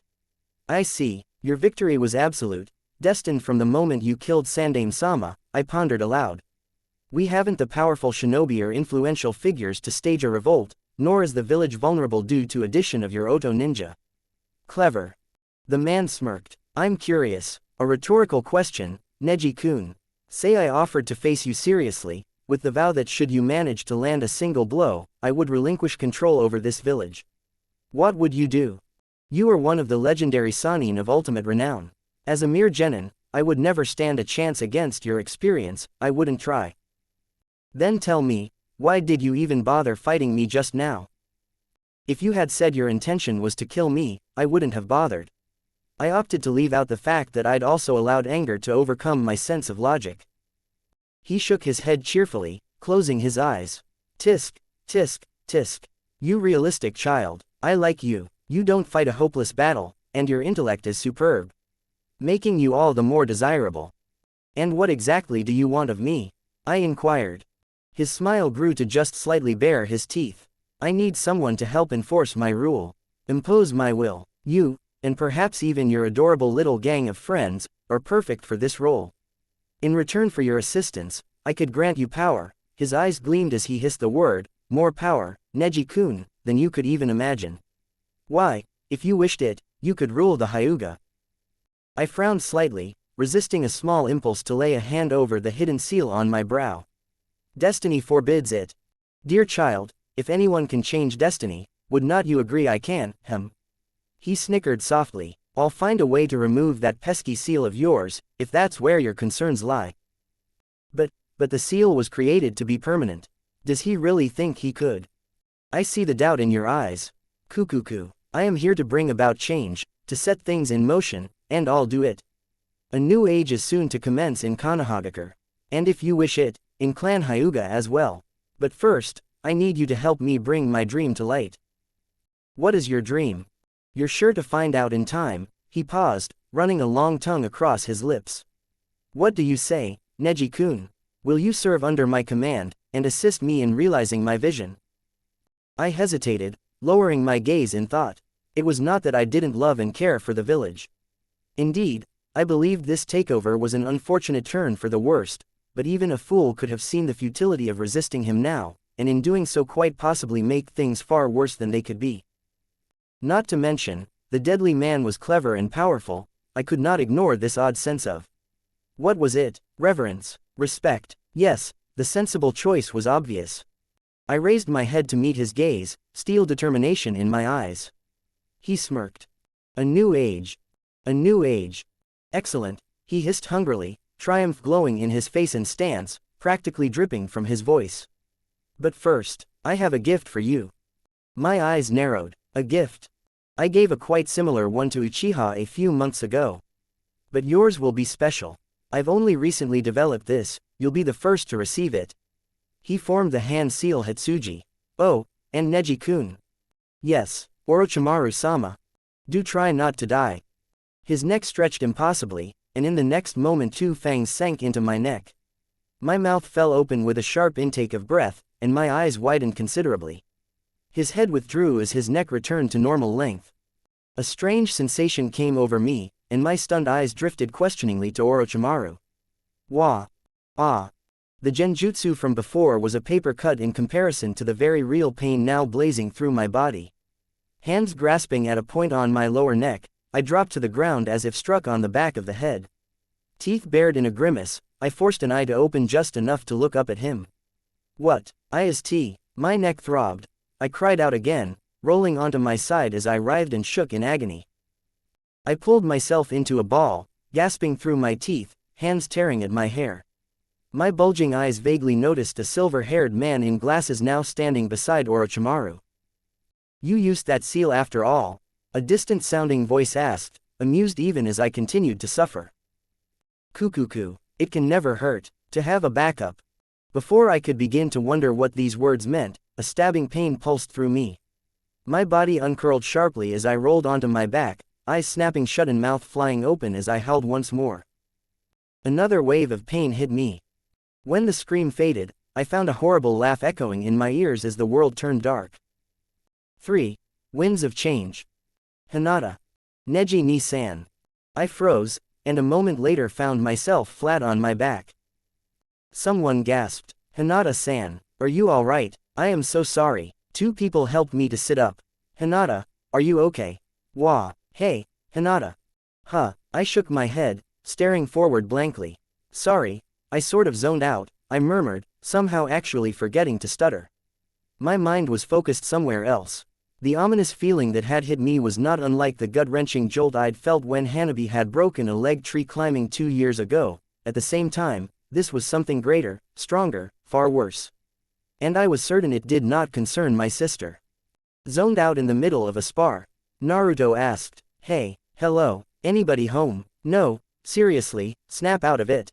I started as I noticed a hand waving in front of my face. Sorry, I said, blushing as I faced him. He sighed. Sheesh, Hinata-chan, you scared me for a second there. Anyways, you alright? I realized my nose hurt. Putting a hand below it, I felt a small trickle of blood. Lee and I had been engaged in a light sparring match. Still recovering, I had only just begun very lightly training with the others. Lee was currently repeatedly apologizing, begging for forgiveness, promising to do 600 squat jumps. I'm fine, Lee-kun, really, I said, embarrassed, it's not broken or anything. Okay, but let's take a break now, Naruto said. I looked nervously at him. Should I tell them? Actually, I think we should move on. We've been in one place too long. You may be right, Lee agreed, but you are injured. First let us take a short break, Hinata-san. I was about to protest when I felt a wetness dripping from my chin. The bleeding was a bit worse than I'd thought. Okay, I said, and then we need to move. Something isn't right. Neji. Excellent speech, Orochimaru-sama. Byakugan active. I was walking at a leisurely pace at the Godime's right, Kabuto his left. Sasuke, Shino, Ino, and Tenten trailed to complete our formation. Of course he didn't require our protection, but I had been the one to propose we escort him from his speech nonetheless, for the image of willing loyalty and support it would give other villagers. The Sanin's meeting with Hi-no Kuni's daimyo had gone well.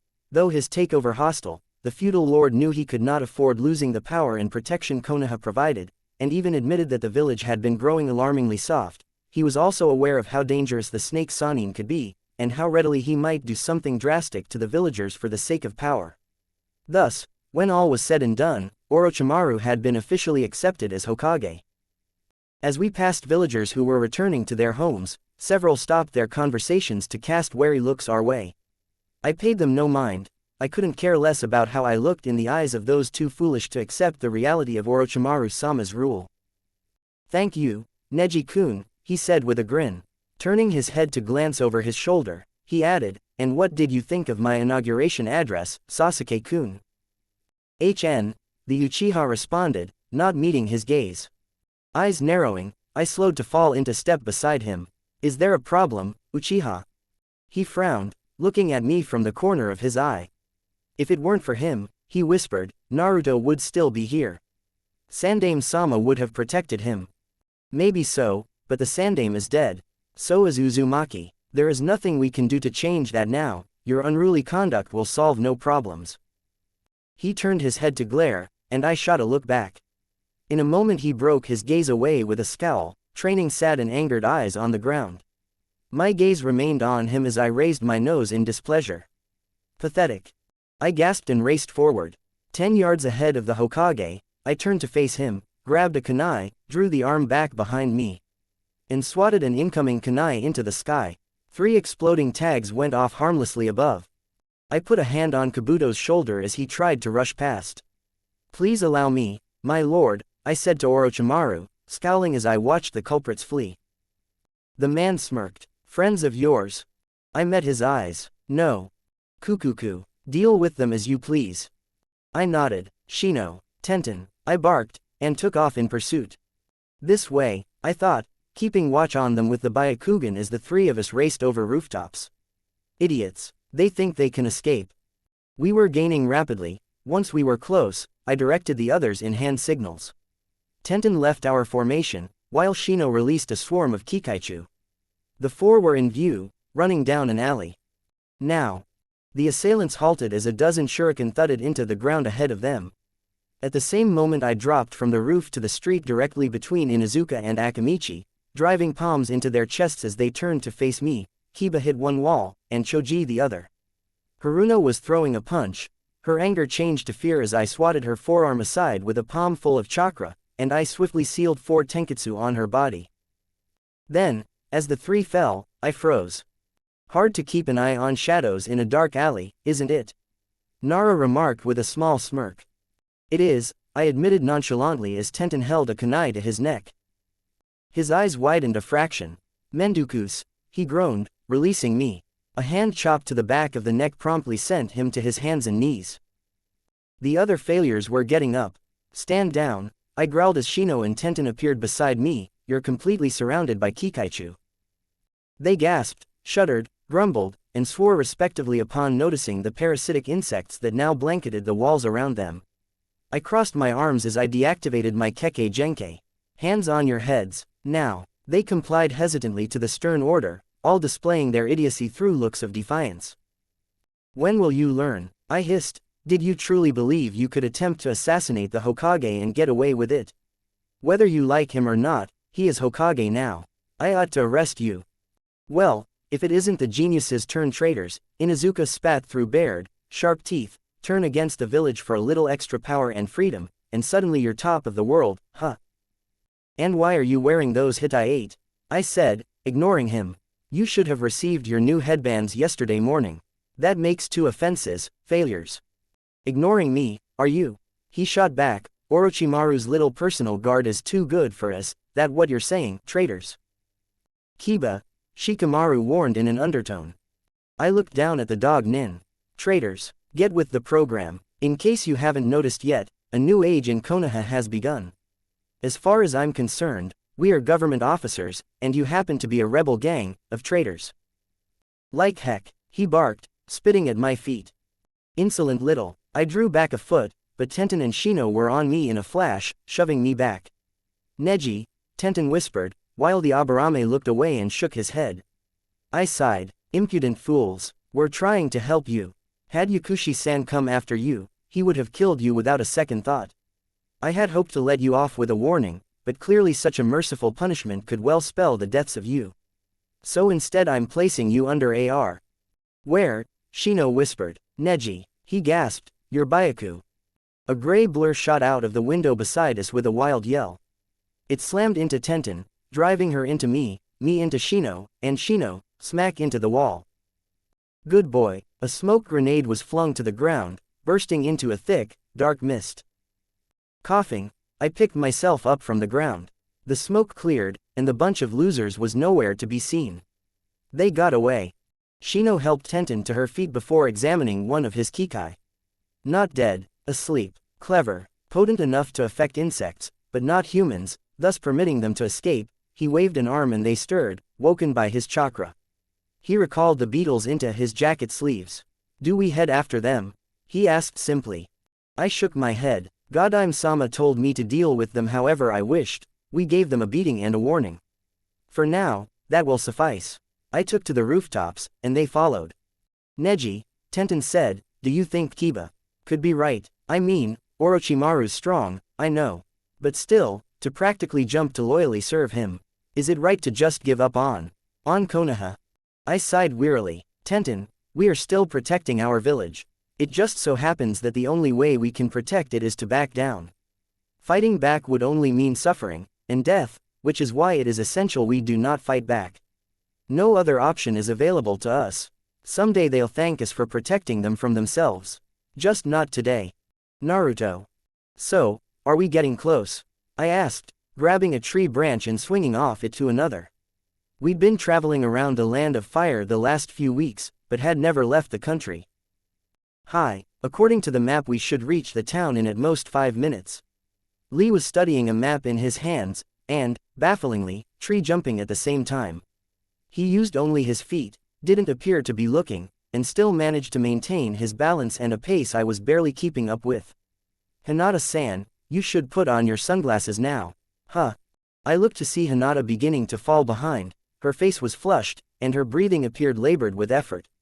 Hinata, you don't look so good. I called, do you need a break? Just give a straightforward answer. I'm fine, really, it's nothing. Her foot met a branch, and slipped off.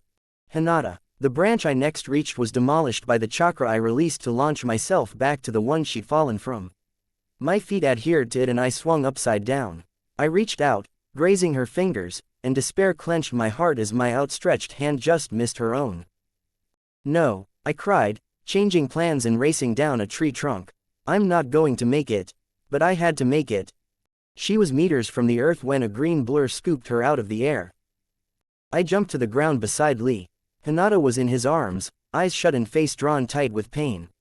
What's happening? I whispered. Lee gently laid 2 fingers on her neck.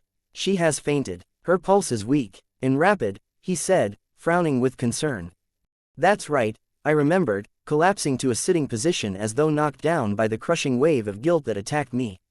She's still injured from the Chunin exams. Shino was right, this is my fault, isn't it?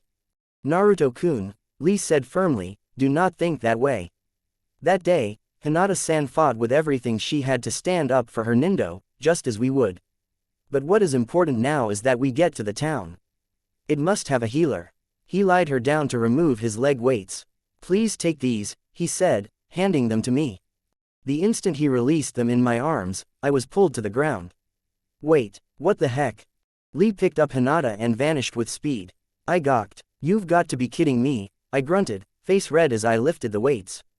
4 steps later I gave up and dropped them, they buried themselves a half-foot into the ground. I stared blankly into the holes. This is gonna take a while. After 15 minutes of dragging the weights I finally abandoned them. Lee could come back for them later, but for now I couldn't bear it, I was going crazy worrying about Hinata. A persisting sense of dread was clawing at my gut. No, I scolded myself for even thinking it, she will be alright. She has to. I sprinted into the small town, barely managing to restrain myself to a believable civilian speed as I bolted down the streets. My head swiveled frantically, searching for the healer's place. Frustrated, I darted into a dango shop. I skidded to a halt at the counter, and the old man behind it eyed me suspiciously, no doubt suspecting a troublemaker. Hey, I gasped, do you know where the town healer lives? You don't look injured, he pointed out. No, I'm looking for my friends. Please, do you know where? That depends. Might you happen to be a paying customer? Sure, old man, I am. His smirk vanished with annoyance, but he gave me directions nonetheless. Thanks a billion, G-san, I said, gratefully shaking his hand in both of mine before taking off. Oi. I'll buy something later, promise. Lee. Enter. I stopped pacing and slid the door open. Hinata was on a bed, her face no longer bearing a look of pain as she slept peacefully. I was struck for not the first time how utterly adorable the younger ninja looked. Whatever the family issues, how Neji could hate and harm such a sweet and kind young flower is beyond me. I shook my head. How is she? I asked the auburn-haired woman beside her. Your friend should be fine, she answered, for the most part, her pulse has stabilized. She's no longer in danger at the moment. I sighed softly. Thank goodness. Arigato gozaimasu, Haruka-san, I said. However, she began, eyes turning stern, it might be helpful if I knew more about her condition. Care to share? This is not good. She is suspicious. It would mean trouble if we were discovered to be shinobi. Meanwhile, I did not know how much she had already deduced on Hinata's condition, but I had to act fast.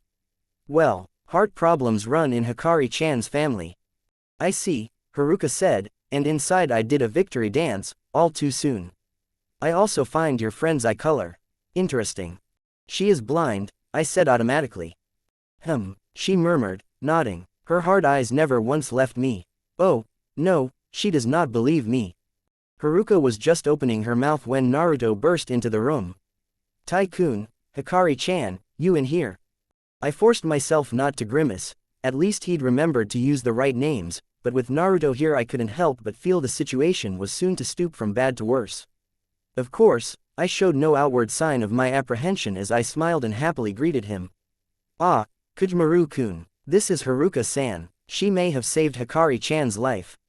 To say the very least, I was surprised when Naruto transformed from a loud, boisterous, silly knucklehead into a sincerely humble and polite young man.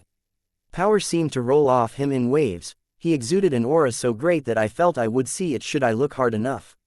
His fiercely blue eyes, usually playful, held within him both warmth and the utmost seriousness. He could not have been more imposing if he were 10 feet tall. Is that, Naruto-kun? I found myself wondering, almost awed. He walked up to Haruka, though not in his path, I stepped back as he passed. Then, stopping before the healer, Naruto sank to his knees and lowered his head. His voice was soft but clear, his words born of honest gratitude. Arigato gozaimasu, Haruka-sama. He paused a long moment before sniffling quietly. Thank you so much. There was no doubting that he meant every single word.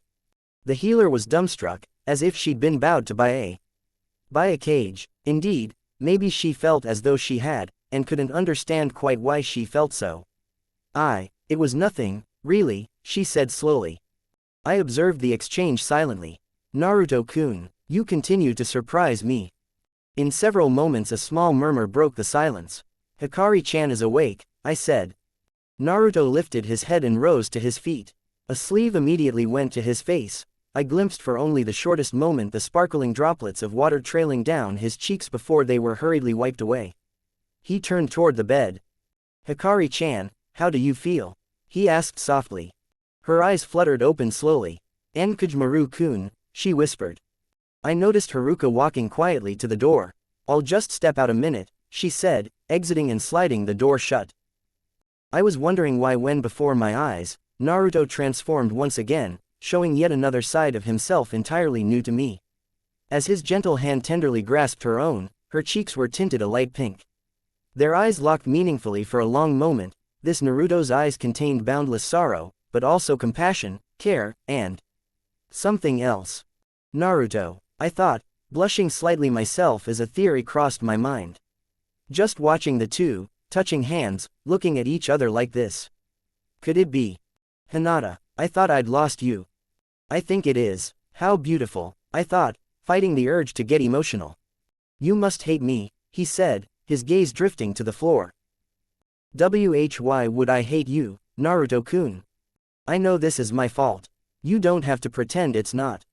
Don't say that, Naruto, she said, quiet but firm, it's my fault for pushing myself and not telling. That's not the point, he said, shutting his eyes in shame.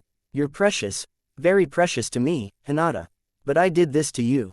If you suffer heart problems the rest of your life, I'll be to blame. How can I ever forgive myself? His eyes moistened, and finally spilled over. Naruto-kun, Hinata carefully sat up before clasping her other hand over his. Please, don't cry for me. I'll be fine. I knew how she felt. By nature, Naruto's courage and spirit could invigorate those around him. This was true for Hinata and me especially. As fellow failures, it was all the more moving to see someone like Naruto, someone who fought to be strong and to be recognized, and could succeed on sheer immense confidence, determination, and willpower alone. The blonde didn't realize now how painful it was for us to watch the faltering of his ever-present strength, to see him in such a terribly shaken, self-doubting state. Hinata-chan, Naruto said. I'll recover, Naruto-kun. The doctors who examined me back in the village said I would in time. So please don't worry. So you're saying you'll be okay? Hi. Naruto sighed in relief before managing a grin. I saw his free hand move to gently stroke hers. That's good, he said softly as their eyes, a mere 12 inches apart, locked again. Can I come in? Haruka slid the door open. Her mouth formed a small "oh" as she observed the scene. A shocked moment later, Naruto and Hinata, both blushing, withdrew their interlaced hands as if burned. They turned away from each other. Am I interrupting something? Haruka asked, a grin spreading across her face. The two responded, amusingly. Why do you say it like that? No, you're not I mean, what is there to interrupt, to suggest? Nothing's going on to interrupt, so, yeah, ha ha ha ha ha.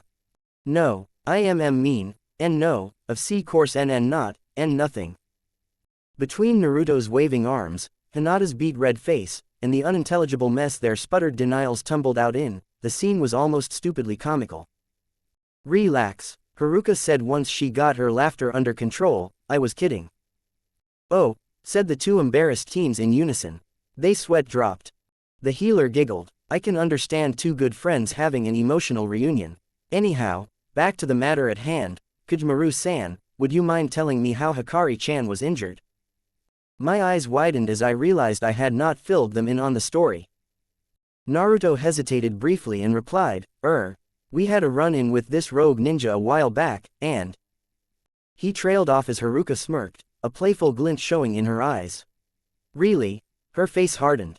So you're telling me 3 children are traveling together, even though one of them apparently suffers hereditary heart problems and was further injured by a rogue ninja, or is it one or the other, and we're having trouble remembering which? She waved her arm, and despite being blind, her eyes managed to follow my hand. Quote ellipsis quote. Quote ellipsis quote. Pretty much, Naruto said, and I elbowed him sharply. Busted, I thought, frowning. Then Haruka surprised us. Why the looks, she said, taking a seat, you look like a dog caught sleeping on the sofa. Sheesh, I'm not about to go tattling to the authorities. Why you're not? Hinata asked. Ninja or not, you're obviously not any ordinary brats. And to put it bluntly, you don't quite come off as the psychotic rogue type. I don't know what your stories are, but what can I say? I like you. Wow, well, thanks, you're cool, Naruto exclaimed, smiling. He reached an arm back to rub his neck in one of his familiar gestures.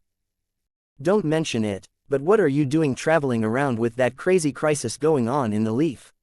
Hi-no Kuni's not so safe anymore. Crisis, we gasped. Well, I gasped, Naruto shouted and Hinata squeaked. Haruka blinked. You mean you don't know? About what? Someone rapped sharply on the front door. Taxes, a harsh voice called. Haruka grimaced. Oh, no. My companions and I exchanged looks. Haruka-san, what is wrong? I asked, concerned. She shut her eyes, teeth clenched, not in anger, I realized, but fear.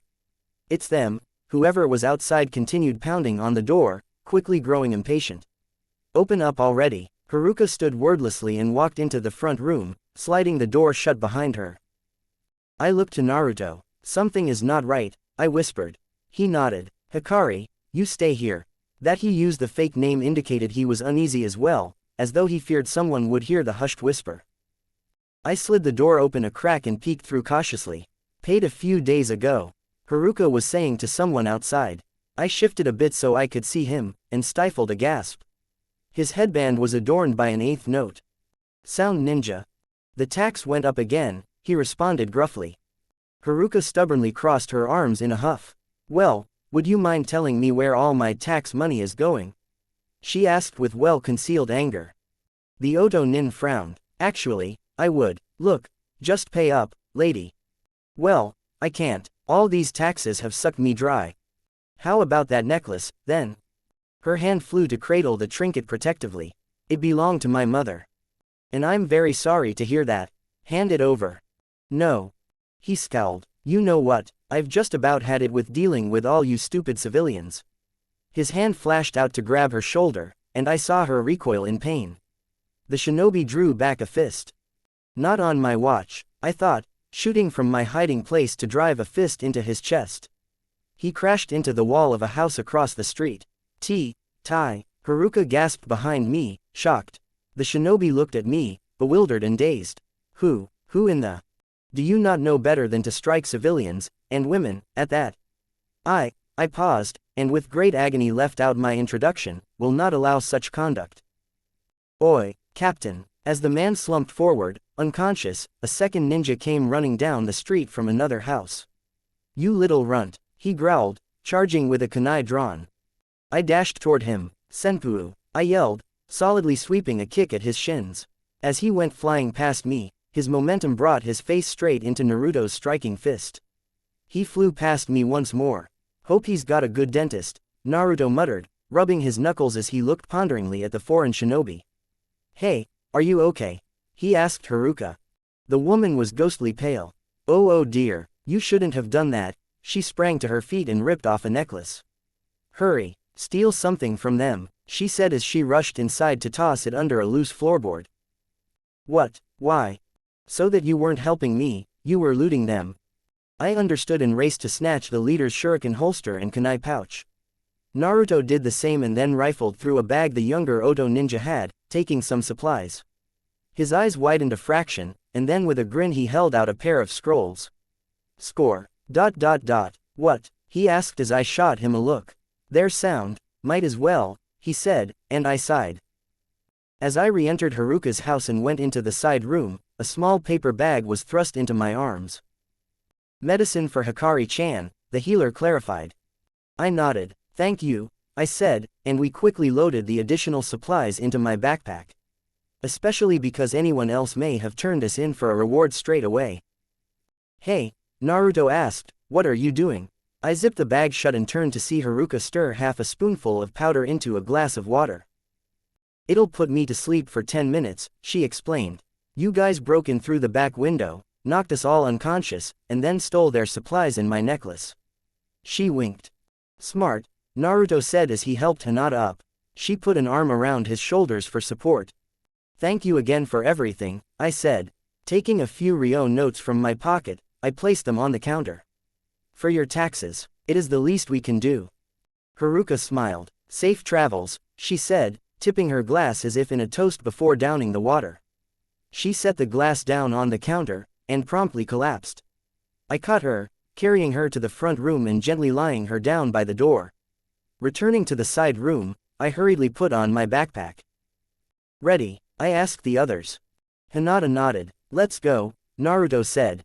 I opened the window that we broke in through, and jumped out. They followed, and we took off. A minute after leaving the town, we were moving through forests at high speed. We would have liked to stay to hear about the crisis that was apparently devastating the Leaf, to learn then of the conspiracy that had overtaken our home, or to ask why on earth sound ninja were collecting taxes in Fire Country towns. Though I did not know it at the moment, Hinata was wondering how it was possible that Haruka had utilized a basic medical ninjutsu to help her, and contemplating the theory that the sensation had merely been the imagination of her half-conscious mind. Had we been able to stay, we would have learned then of the death of Sandaime Sama and the rise of a tyrant, of the recent death of Haruka's husband at the hands of sound shinobi tasked with neutralizing the threat of former Leaf ninja who had moved from the main village, and that Haruka herself knew a handful of simple medical ninja techniques, which she kept secret for fear of being found out, considered a ninja, and made to share her late husband's fate, which happened to be the source of her initial distrust toward us.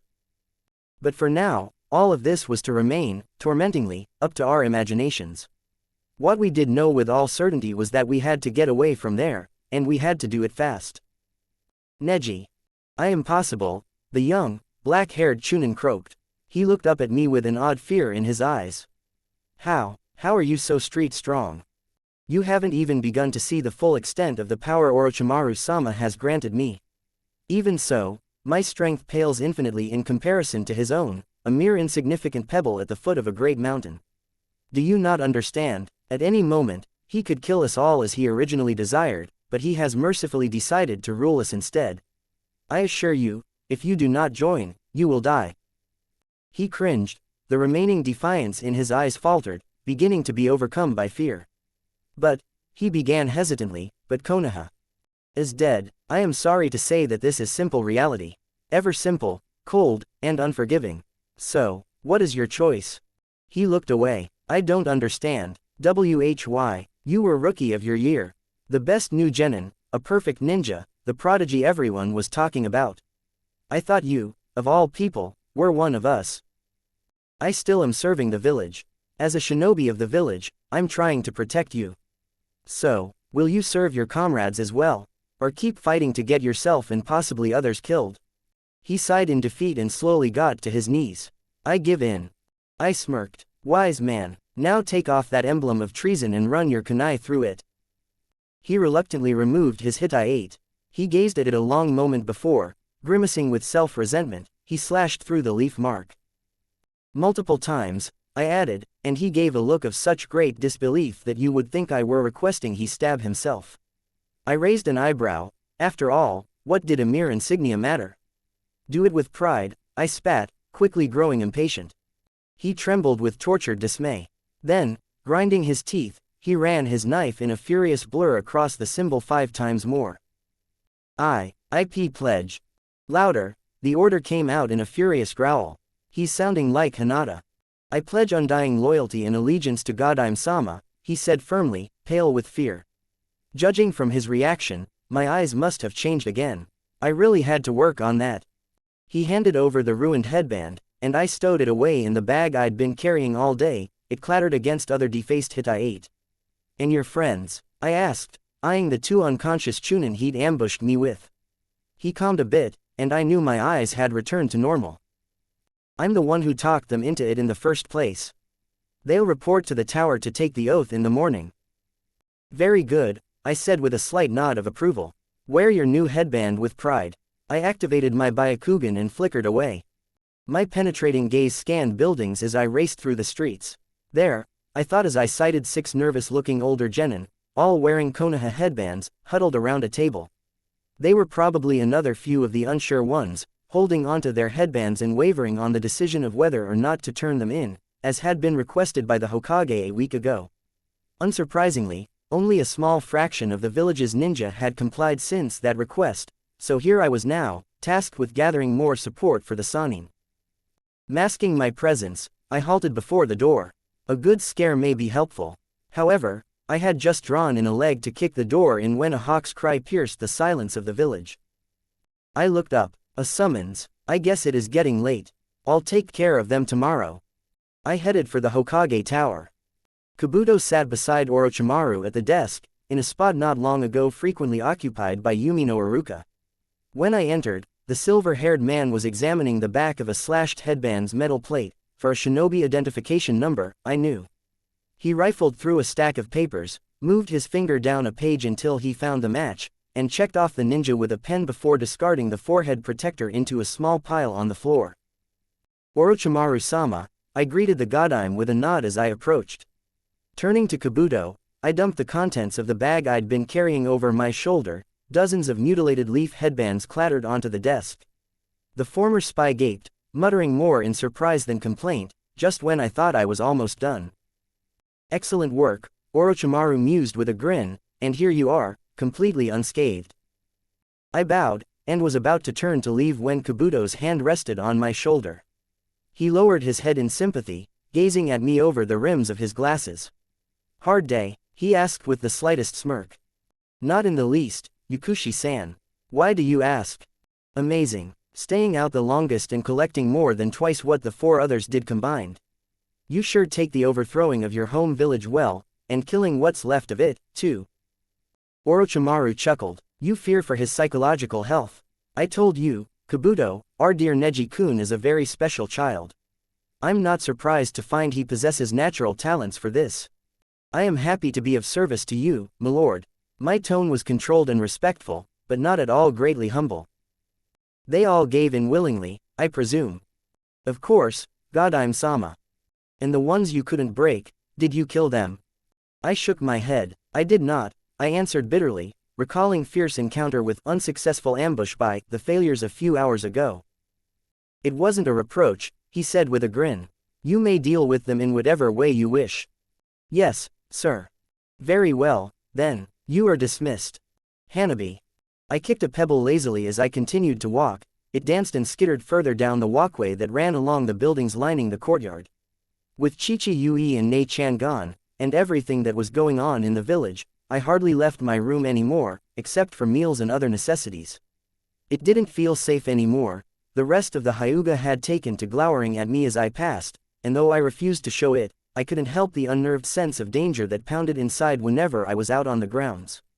Whenever I was around them, my breath became tight with nervousness, and I dreaded that they might attack me at the smallest provocation. Still, confining myself to my room for so much of each day was maddening, not to mention physically unhealthy. For this reason I made an effort to finish dinner, which I did alone and in a far corner of the room, glancing about in unease as looks and harsh-sounding whispers were cast my way quickly, so I could stroll the grounds in peace while most of the clan was still eating. I felt very much alone. I hope wherever she is, Nei-chan isn't alone. Entertaining the idea that by some microscopic chance my sister had indeed happened to run into some friends, I kicked the stone again, and a few moments later it returned to me. I looked up and scowled as I met the eyes of the last person I wanted to see. "Hello, Hanabi," Neji said coolly. An alarm went off in my head at the lack of the honorific. Nonetheless, I remained calm and gave a simple, "hello," before continuing to walk with my eyes trained past him. "I haven't seen you around lately," he went on as I walked by him. I grunted, shrugging my shoulders in response. I was determined to avoid whatever confrontation he was surely intent on luring me into. "I'm curious," he began, and I could just barely hear his bare feet on the smooth wood as he turned around to face me. "Is it true that Hinata defeated you, or was that merely another strand among the lies that were woven into your clever little story?" I stopped. Yes, it's true. I felt that were it not so wildly beyond his nature, he would be roaring with cold laughter. "How? No juken, no tricks, nothing. Just one simple fist to the gut. Incredible. You must really be pathetic." "Maybe." I turned my head to look at him out of the corner of my eye. "Or perhaps Hinata Nei-chan was merely too strong. I think," I said, continuing to walk, "she's stronger than we know. And stronger than she knows." I heard my cousin snort as I continued on my way. "Please, you know she's out there lying dead somewhere right now." With greater speed than I would have thought I was capable of, I closed the distance between us. He deflected the palm strike with his forearm. "Touchy, aren't we?" he remarked with a raised eyebrow. "Take that back."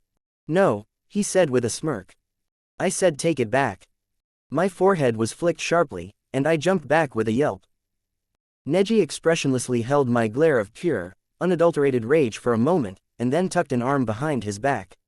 A malevolently playful smirk tugged at his lips as he beckoned with his left hand. "Come." Growling at the insult in his actions, all thoughts of avoiding confrontation were forgotten as I raced toward him. He shifted to dodge my first palm strike, and again to avoid the second. At the third strike he swatted my forearm aside, and my other hand shot in. He was too fast. The one hand he was using flashed in a fist, stinging my cheek. The force spun me on heel. I landed on my front, facing away from him. "Do you understand now? You are not superior. All of you are weak at heart because you cheat your strength from mere control over a cursed seal." "Take it be back," I whispered, getting to my knees. "Nei-chan is alive. Take it back." My Byakugan activated as I launched myself at him. He stepped back quickly, and my palm met only air. I struck out as fast as I could in a blind rage, and he dodged and blocked easily, still wearing his wicked smirk. At one of my attacks he caught my wrist carelessly. With the captured hand I was able to grab his own arm as I quickly lunged forward with another strike. "Got you." A heel sharply thrust itself into my belly, cleanly reversing my dash and knocking the wind out of me. My feet slid back a yard before I fell to my knees, curling over in pain. "Did you forget I have feet?"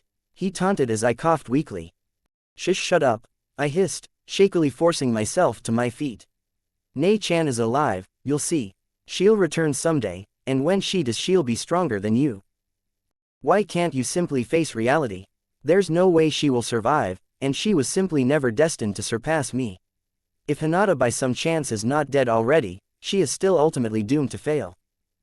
"That's not true," I cried, running at him. Neji blurred with speed, and though my eyes kept up with him, my body could not. With a cry of, "Wake up!" a palm connected with my sternum.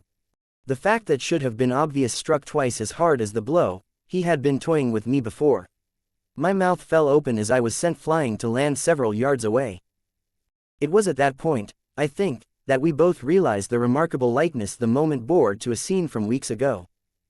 Like older sister, like younger. Neji sighed. I would not advise following in Hinata's footsteps, Hanabi. She is dead for a reason. Do not carry on her ways. Shaking his head in disdain, he turned and left. A full minute later I rolled onto my side, stifling a gasp of pain. Wincing, I slowly got up, and grinned. You're wrong there, dear Ni-san. You're wrong. Wherever she is, Nei-chan is alive. Naruto. The clone in front of me burst at a heavy strike. Drawing back a fist, I lunged through the smokescreen it had created, ducking under the arm that had destroyed the doppelganger. My opponent neatly dodged the punch and grabbed my arm. Whirling, he flipped me over himself in a throwing move, preparing to slam my back against the ground. As I passed above him, the hand of the arm he held stuck out 2 fingers.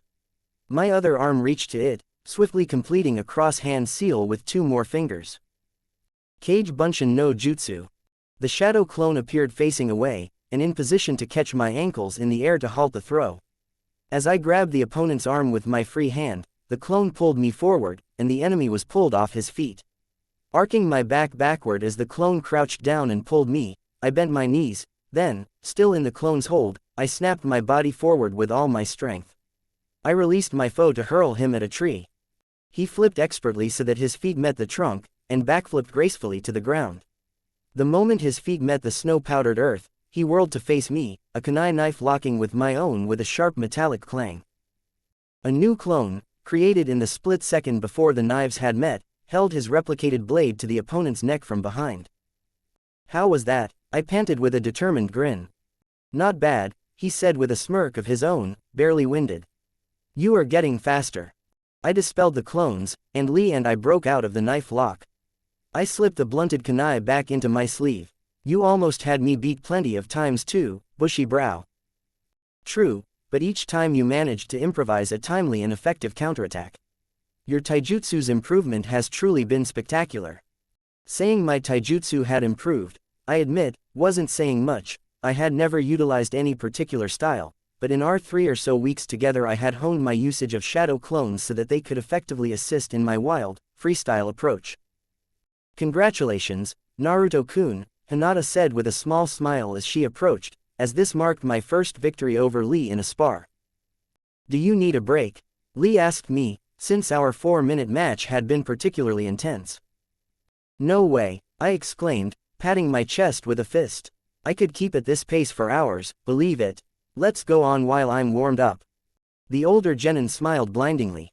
That is the spirit. How very youthful of you, Naruto-kun. It is great to hear you sounding like your old self again. He said, flashing a thumbs up before moving off to the side. Hinata and I faced off, she in her gentle fist stance and I with my knees bent, fingers already crossed in the seal. Ready? I asked. Hi. All right, let's go. I charged, immediately creating 2 shadow clones on either side of me. Already forming a plan, I substituted unnoticeably with the replication on my left, switching places with it. Hinata went through 3 quick hand seals. Why does that look so familiar? She raced toward me, and still nothing had happened.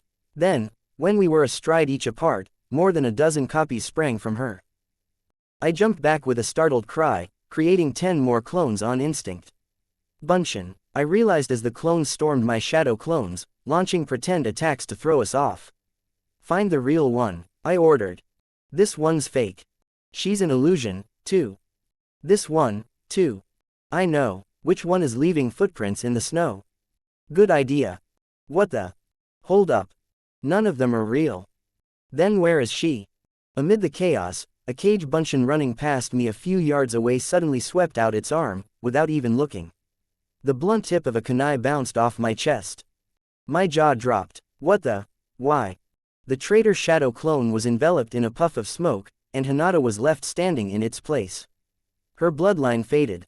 Ah, I get it, I said as I dispelled the doppelgangers. While we ran around confused, you used the transformation technique to disguise yourself as a shadow clone. That was really smart, Hinata-chan.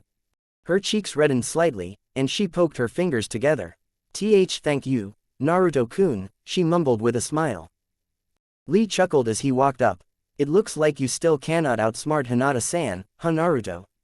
He jeered good-naturedly. In such a situation, it would have been wise to dispel your clones, or replace with your replications to keep the enemy guessing which was the real you. If you stand in one place giving orders, it becomes rather obvious. Using more clones than you can count at a glance can clearly have its disadvantages. Yeah, I get it, I said as I retrieved Hinata's dulled practice kunai and handed it to her. Just wait, I said, next time I'll win. She blushed again with a slight smile. We'll see. The sparring rotation we concluded our daily training with, the pointers and compliments, the light-hearted, competitive joking and jeering, was all routine by now. We weren't sure how much we could improve without a teacher, but so far we were doing pretty well considering. I was about to move aside for Lee and Hinata, but the taijutsu specialist glanced at the sky and shook his head. It is beginning to get dark. Let us call it a day. He held Hinata and me around the shoulders before enthusiastically exclaiming, we have progressed far today, my youthful friends. Can you feel it? This is the springtime of youth. Yeah, bushy brow, we feel it. Excellent. Let us work 3 times as hard tomorrow. Yeah, yay. And why are we walking back to camp when we could be putting in some sprinting? He released us and was gone in a flash, almost immediately appearing in our light camp 20 yards away and waving. Is he for real? I asked, sweat dropping. Hinata shrugged. Wait, we can't lose to him, alright. As she took off sprinting as well, I mentally smacked myself. Why didn't I think of that first? I whined and followed as fast as I could. I shuddered as a chilled breeze drifted in. I unwound a long scarf a few rounds from my neck, securing it instead around my bare forehead. Man, I miss my hitai, I grumbled. A few weeks ago I had worn it every waking hour with pride, but of course, being missing Nin, the 3 of us couldn't represent Konoha by wearing our hitai. At the same time, I especially was appalled by the idea of slashing Iruka-sensei's headband, or any leaf mark, for that matter, as was unofficial custom. Yes, I would much rather not wear the headband at all than scar it with the mark of rogue ninja. So, rather than symbolically breaking all ties to Konoha, we had simply stored our hitai away in the bottom of Lee's backpack, leaving them unmarked with the promise that we remained loyal and would someday return. After weeks away, we all looked different now. As we'd all fled the village at short notice, the only clothes in our possession were what had been on our backs when we'd left, the week's worth from Lee had quickly gathered, and what little we'd bought from towns with money from his short-notice mission backpack. Hinata wore the grayish-black Hyuga training outfit, a dark blue, GI-like shirt over it reaching to her mid-thighs. On our now rare stops in towns she donned a pair of sunglasses to conceal her white eyes. I had on a simple light brown jacket over a dingy white sweater, and light gray, almost white long pants, 2 square-shaped bandages, just large enough to hide my whisker marks, adorned my cheeks. Lee was dressed in faded black pants and a hideous green turtleneck sweater. All 3 of us had wrapped our sandals in strips of cloth, both to keep cold from entering through the open toes of the shoes and to make them unrecognizable as ninja sandals. Our clothes were neither fancy nor stylish, but they served their purpose. We appeared not to be shinobi, but simply 3 poor young travelers. Lee's hair had, slowly but surely, lost both its shine and bowl-cut form he had once so carefully maintained, now hanging messy and slightly longer. His neglected eyebrows, which had been groomed as meticulously as his hair when he was in the village, were now untidy, pointing in all directions. Hinata's hair had also lost its gloss, while my own blonde hair, the others said, was messier than usual. Currently we were huddled together by our campfire, a blanket draped across our shoulders as we ate. Another breeze rolled by as I was about to take a bite, and I dropped my fish at the resulting shudder. Dang it, I protested, picking up the stick it was speared on. Why'd we have to come here again? Lee sighed. Remember, we are missing Nin. Guy-sensei taught my team that when being pursued, one should do what is least expected. If the village sends trackers after us, the last place they will expect to find us is the remote northernmost edges of Hai no Kuni, especially with winter coming on. Most leaf shinobi, unaccustomed to it, hate cold weather. Ya think? And the snow may help to cover our trail as well. I grumbled a bit, but I suppose in truth I agreed. The days were mild, the nights a bit harsher but bearable, and putting up with it was worth the safety. We had just finished eating when a chilly wind blasted against our backs, killing the dying fire instantly. Looks like it's starting to snow again, I said through chattering teeth. We were soon hurrying into the small cave we were camping in. Neji. My brothers and sisters, I began, bowing my head a moment, I take it you all know why I called you here. Many of the dozens of Hyuga assembled in the large, candle-lit room exchanged uncertain glances. Hyuga Hitode, a man 4 years my senior, spoke. With all due respect, we know exactly what you're thinking. We're just not so sure about it. What reason do we have not to? All but one member of the main house has been imprisoned. This is a once-in-a-lifetime opportunity, the chance we've been waiting for, we must act now. What's wrong? Scared to step out of line even in their absence? It would appear the main house has trained us well. And how do you propose we go about breaking from their rule? Hyuga Haruna snapped. Every powerful figure in the clan was captured at that false council meeting. Do you think we alone even know how to officially reform the clan? Besides, what good can come of refusing to serve the main family? They will surely be released at some point, and the minute they learn of it we will be punished severely. Why, if they even knew of this meeting, never mind the treacherous matter we're discussing, they would. Crossing my arms and shutting my eyes, I laughed softly. She trailed off, and an unnerved silence fell in the room. I bared my teeth in a grin as I continued to chuckle. That's just it, I said as I opened my eyes. The seal will not be a problem. What are you saying? She asked as whispers of doubt arose. Orochimaru-sama is working on finding a way to remove my seal.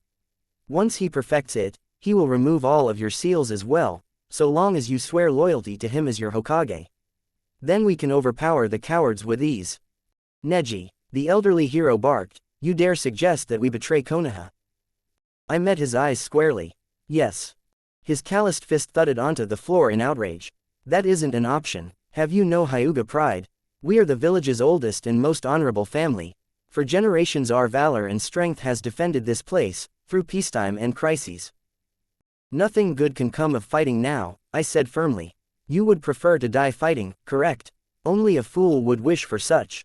You tell me what's more important, dying a pointless death, or living to defend what remains of the village. The man looked away, gritting his teeth. The choice is simple. You want to serve the village. If we fight, we will die. If we die, we will be unable to protect the villagers, therefore becoming useless to the village, unable to carry out our duty. Very well, he growled. However, I do not approve of accepting Orochimaru's aid in our clan affairs. Doing so would be cowardly. Godime-sama will neither fight our battle nor become involved in clan affairs. Don't you see? A new age will soon begin within Clan Hyuga. He will merely spur it into motion, leveling the battlefield by relieving us of these wretched seals. Then, the fools will cower before us. We will create a new Hyuga clan, a clan with no main house to oppress us. And I assume you intend to be our leader. Of course, I answered with a smirk. I will lead with members of the branch council as advisors. Then, on my 16th birthday, I will officially assume the role of clan leader. Hold on 1 second, Hyuga Hattori said angrily, standing, who said you could be leader?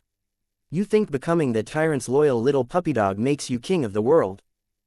I frowned. I would think it only natural that the strongest remaining member of the clan leads it. The room's inhabitants stared incredulously at my insinuation for a long moment. Then Hattori howled with laughter. You're kidding me, maybe I ought to knock some sense into you. Sure you're gifted, his face became serious. But do you honestly think you're the strongest? Eyes closed, I stood, a sadistic smirk sliding across my face as I snickered softly once more. Is that a challenge? I asked, opening my eyes. Hattori flinched, his breath catching as he took the full force of my gaze, and the entire room tensed. Answer me, Hattori, I gently reminded the now pale-faced man. No, it's not, my apologies, sir. I exposed my teeth with a grin. For your sake, I am very glad to hear that. I sat down, trembling, the large man collapsed back to the ground, looking more or less like a fearful whipped dog. Child, Hiro gasped, awestruck as all the Hyuga who had witnessed, your eyes. What is the meaning of? The meaning of it is irrelevant. I have power, something the branch can wield a great deal of very soon. So, will you serve me, and swear allegiance to Godime-sama? The shaken clansmen exchanged looks. I grinned as, first one by one, and then several each moment, they all bowed to me. You have our support, Lord Neji, a number of voices chorused in a murmur. Good, I said, nodding. Now, remove your Hitai 8. The shinobi passed around kunai, slashing their Konoha headbands. When finished, they all took the oath together, even the civilian members of the clan, though not required, swore their allegiance. As the ritual was completed, the large majority who had brought their new headbands as I'd requested donned them. In the morning I will go inform the imprisoned branch Hyuga of our revolt, and persuade them to pledge loyalty as well. When they do, they will be released. 15-year-old Hiyuki spoke hesitantly. But, what about Hiyashi? At my look, she left off the honorific with painful difficulty. If he decides to take the oath, he will be freed as well. And if he learns of this before we lose our curse seals. If Hiyashi gets in my way, I will kill him. If anyone felt at the moment even the slightest doubt I was capable of doing this, they didn't show it. Now, I said, someone please teach our little rat a lesson. I activated my Byakugan as Hanabi jumped in surprise 20 meters away. As a few Hyuga raced from the room, her mouth formed a very foul word indeed. Must be something she picked up from Inuzuka. Hanabi. My body was racked with stifled sobs as I dragged my feet up to the doorstep. I raised a heavy arm, a trembling hand, and knocked. A dog started barking inside the house. A moment later I heard nails scrabbling at the other side of the door. Oh Kami, please, let him answer, please. However hard I tried, I was helpless in the struggle to keep my mind off of it. There was blood, so much, on me, on my skin, and some of it, the blood, it wasn't even mine.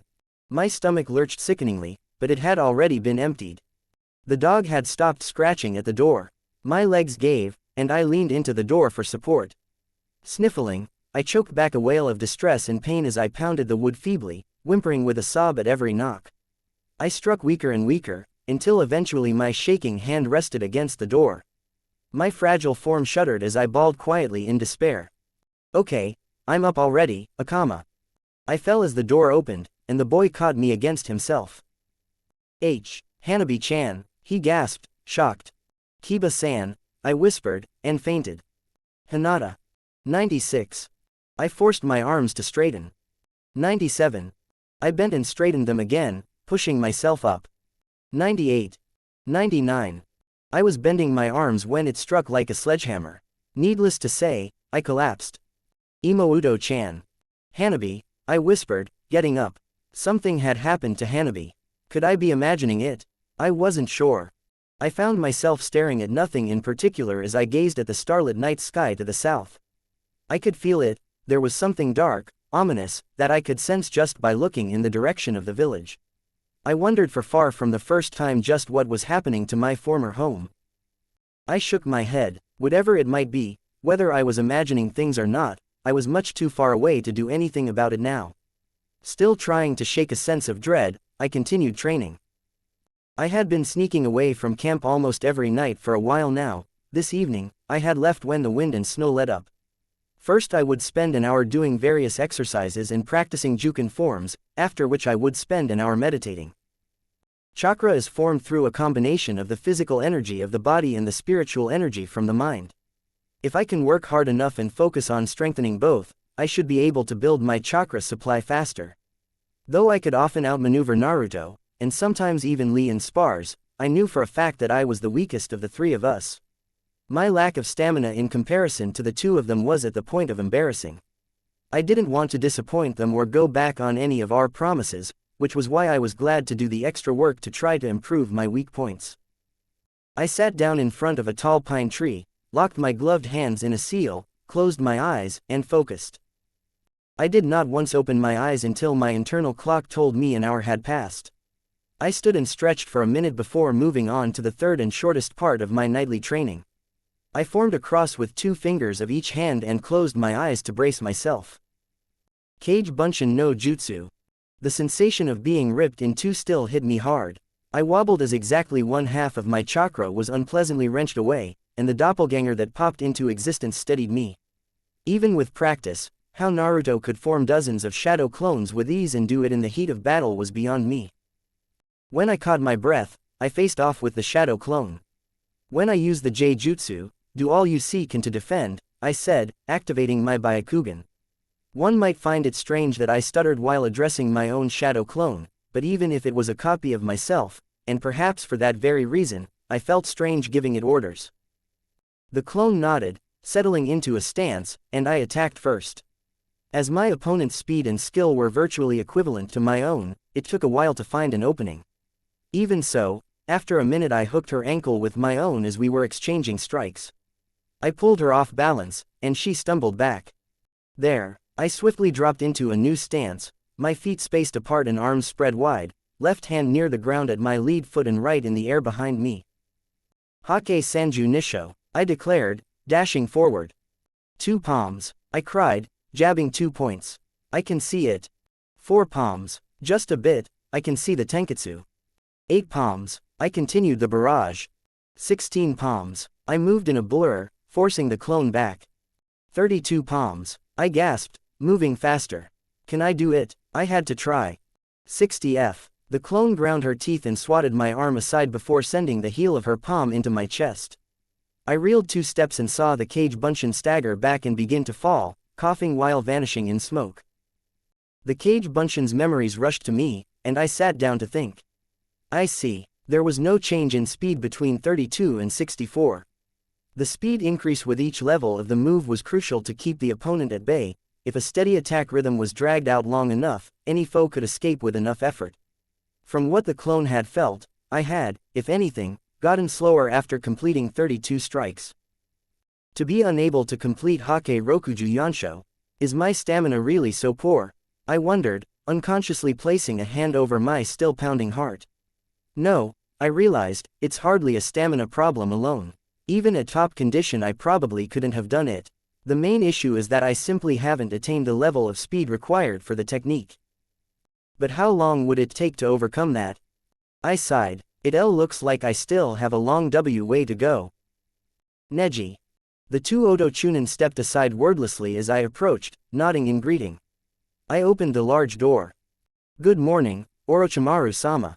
My apologies for arriving late. Hello, Neji-kun, and what might that be? He asked, eyeing the bag slung over my shoulder. I had a feeling that both he and Kabuto had an idea, but a touch of disbelief was visible even in the Sanin's slitted eyes. I answered by dumping the bag. Almost as many scarred Hittite as I'd collected yesterday tumbled onto the desk. Clan Hyuga is ours, I declared, bowing my head. Wonderful, Orochimaru hissed, what a pleasant surprise. Kabuto's mouth was hanging open as he stared at the pile of headbands. His gaze flew to me, his teeth clenched as his eyes widened ever so slightly as if in fearful suspicion.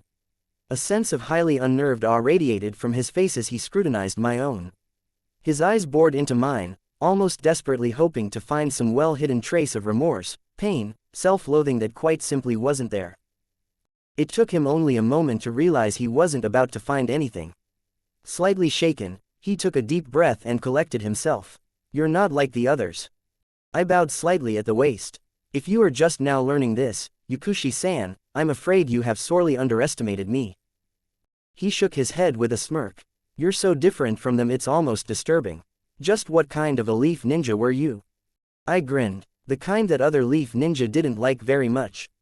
Kukuku. Of course such weak fools failed to recognize your genius, Orochimaru said. But I see you as an invaluable shinobi. You truly have provided the best aid I could ask for in transforming this village. Again, my lord, I am happy to be of service. He stood, his hand resting on my shoulder as he smiled. You're doing quite well, Neji-kun. Take today off and rest. I would have preferred to continue yesterday's assignment, but I recognized an order. Very well, Godime-sama. Thank you. However, there is something important I've been meaning to take care of in the village. I'd like to conduct an investigation of sorts. The walk there was uneventful. As usual, I kept an eye out for troublemakers, graffitists, ambushes and the like. Conversations were as always hushed as I passed, most villagers glowering warily. However, I was mildly surprised to find that some shinobi and civilians alike began, though ever wary, to nod and give a polite, brief greeting. I would nod back slightly as I continued on my way. I reached my destination, and observed the pile of wreckage, a single demolished building amidst others in fairly good condition. It had once stood a 2-story house, now a broken second floor rested far closer to the first than it was ever designed to, crumbled and charred remains of roof tiles lying messily over it. Much scorched debris was still strewn about the former building, though most of it had been cleared away.